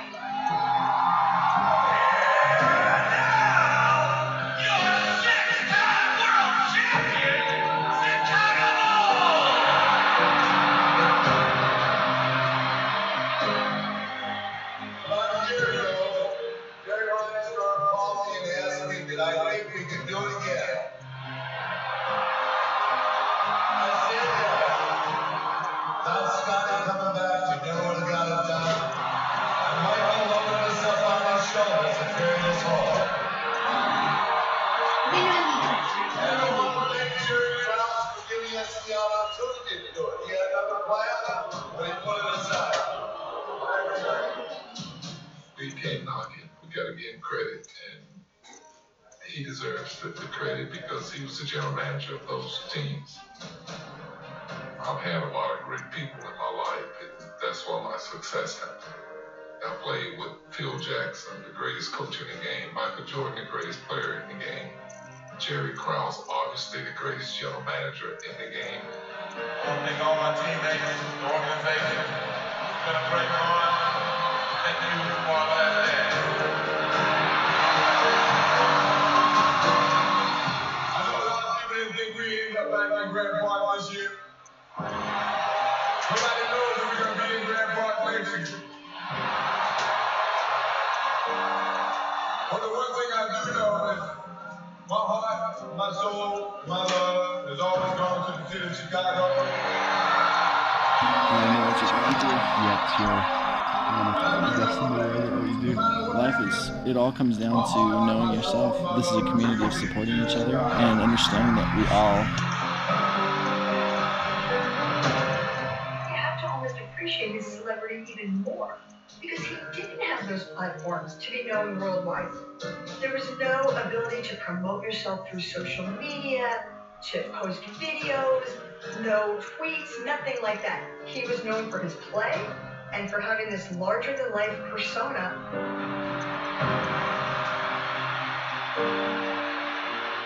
I'm most proud of the impact that those teams had on the city of Chicago, on the fans. When we had the celebrations after each of the championships in Grant Park, and to look out over a crowd of faces as far as you can see, and they're all happy. They're all happy. I mean, it makes you feel good that you played some role in bringing happiness to these people. In '92, the NBA was in 80 countries, and now the NBA is in 215 countries. Anyone who understands that phenomenon, that historical arc, will understand that Michael Jordan and his era played an incredibly important part in it. He advanced us tremendously. There are great players who don't have an impact beyond their sport. Make up Barack Obama. And then there are certain sports figures who become a larger cultural force. Michael Jordan helped to create a different way in which people thought about the African American athlete, a different way in which people saw athletics as part of the entertainment business. He became an extraordinary ambassador, not just for basketball, but I think for the United States overseas, and part of American culture sweeping the globe. Michael Jordan and the Bulls changed the culture.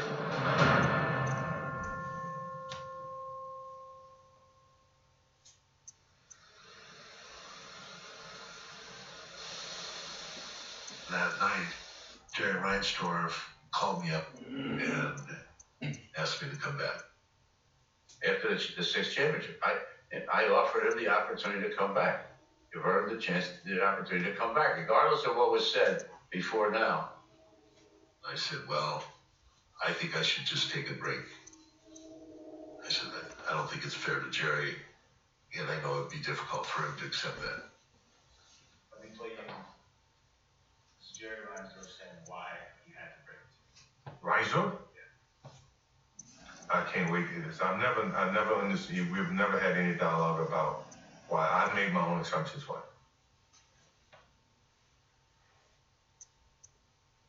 Now, after the sixth championship, things were beyond our control.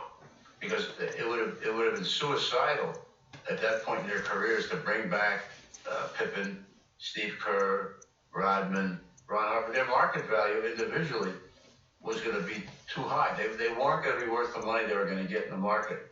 So when we realized that we were going to have to go into a rebuild, I went to Phil and said, they'll offer me the opportunity to come back the next year. But he said, I don't want to go through a rebuild. I don't want to coach a bad team. That was the end. It just came to an end on its own.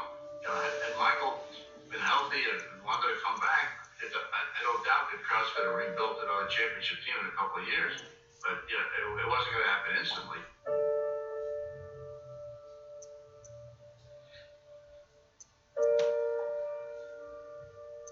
In '98, Krause already said at the beginning of the season, Phil can go 82-0, and he was never going to be the coach. So when Phil said it was the last dance, it was the last dance. We knew they weren't going to keep the team. Now, they could have nixed all of it at the beginning of '98. Why say that statement at the beginning of '98? If you ask all the guys who won in '98, Steve Kerr, Jeff Bushler, blah, blah, blah, we give you 1 year contract to try for 7. You think they would have signed? Yes, they would have signed. Would I sign for 1 year? Yes, I would have signed for 1 year. I've been signing 1 year contracts after that. Would Phil done it? Yes. Now, Pip, you would have to do some convincing, but if Phil was going to be there, if Dennis was going to be there, if MJ was going to be there to win that 7, Pip is not going to miss out on that. Yeah, 91, 92, I was young, full of energy, hungry. In '98, when winning 6 out of 8, and yet being just as dominant as you were in '91, that's where the craftsmanship came in. And I think '98 was much better than any of the other years because of how I was able to use my mind as well as my body. So is it then satisfying to be at your feet? No, Or is it maddening to leave? it's maddening, because I felt like we could have won 7. I really believe that. We may not have, but man, just not to be able to try, that's something that, I just can't accept. For whatever reason, I just can't accept it. This is a good time to go. It's a great run. We had a wonderful time. Good team. Time to go.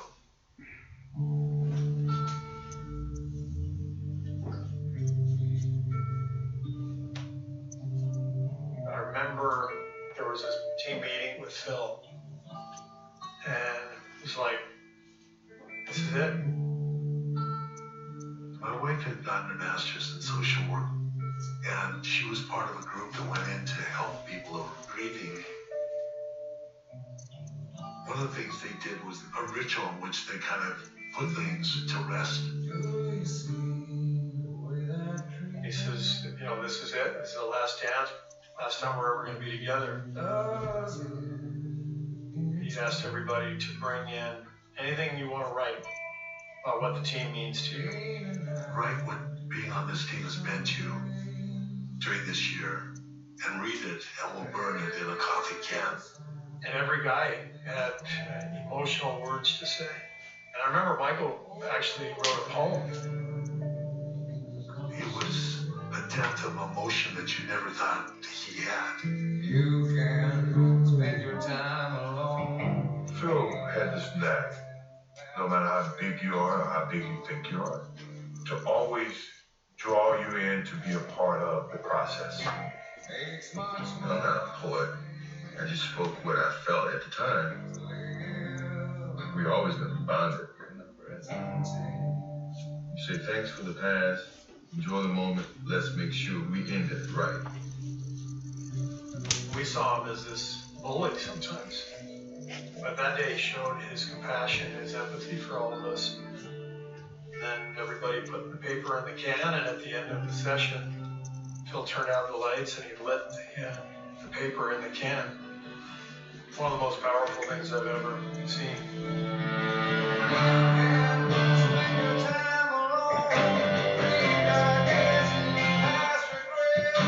When I look back, that's very gratifying to come from Wilmington, North Carolina, and never been in Chicago, where that became my home and became a part of my history.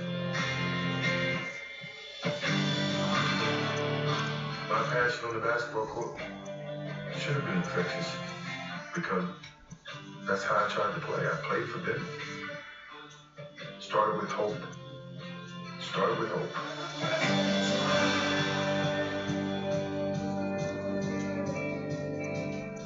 We went from a shitty team to one of the all-time best dynasties. All you needed was one little match to start that whole fire.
Chicago Bulls be respected, like the Lakers or the Philadelphia 76ers or the Boston Celtics. Hopefully, that this team and this organization can build a program like that.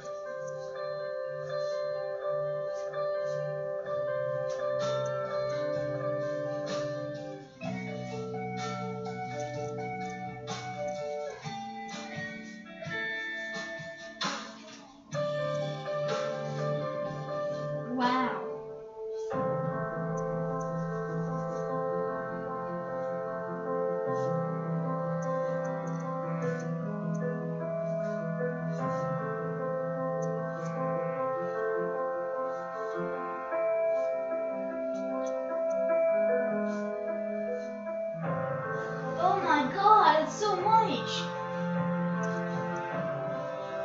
They're still rebuilding like the second. They haven't got any what?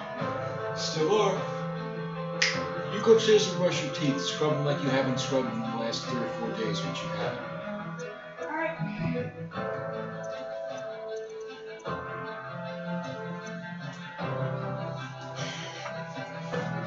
I need entertainment.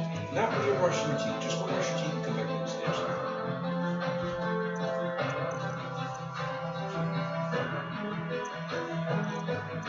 Well, did you like it? Yep.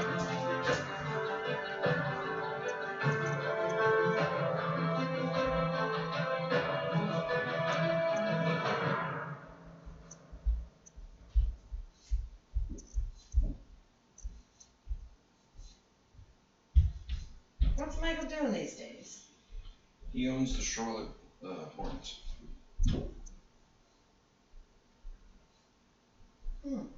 Ryan ever go watch his team? Man, they're terrible. Yeah, but wouldn't you want to see Michael Jordan? No. Doesn't he not go to all the games? I don't know.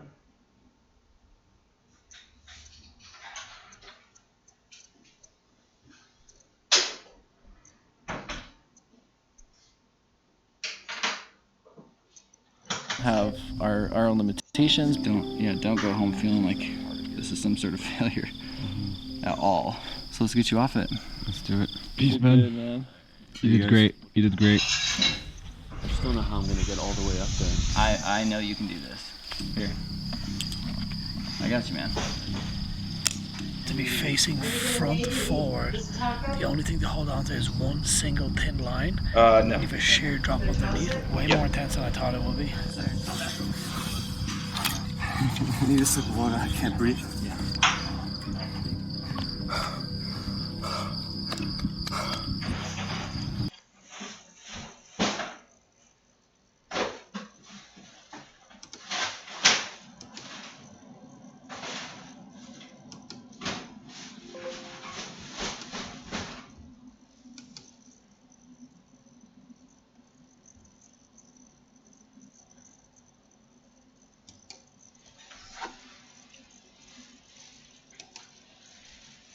Well, have you seen next door neighbor's beard lately?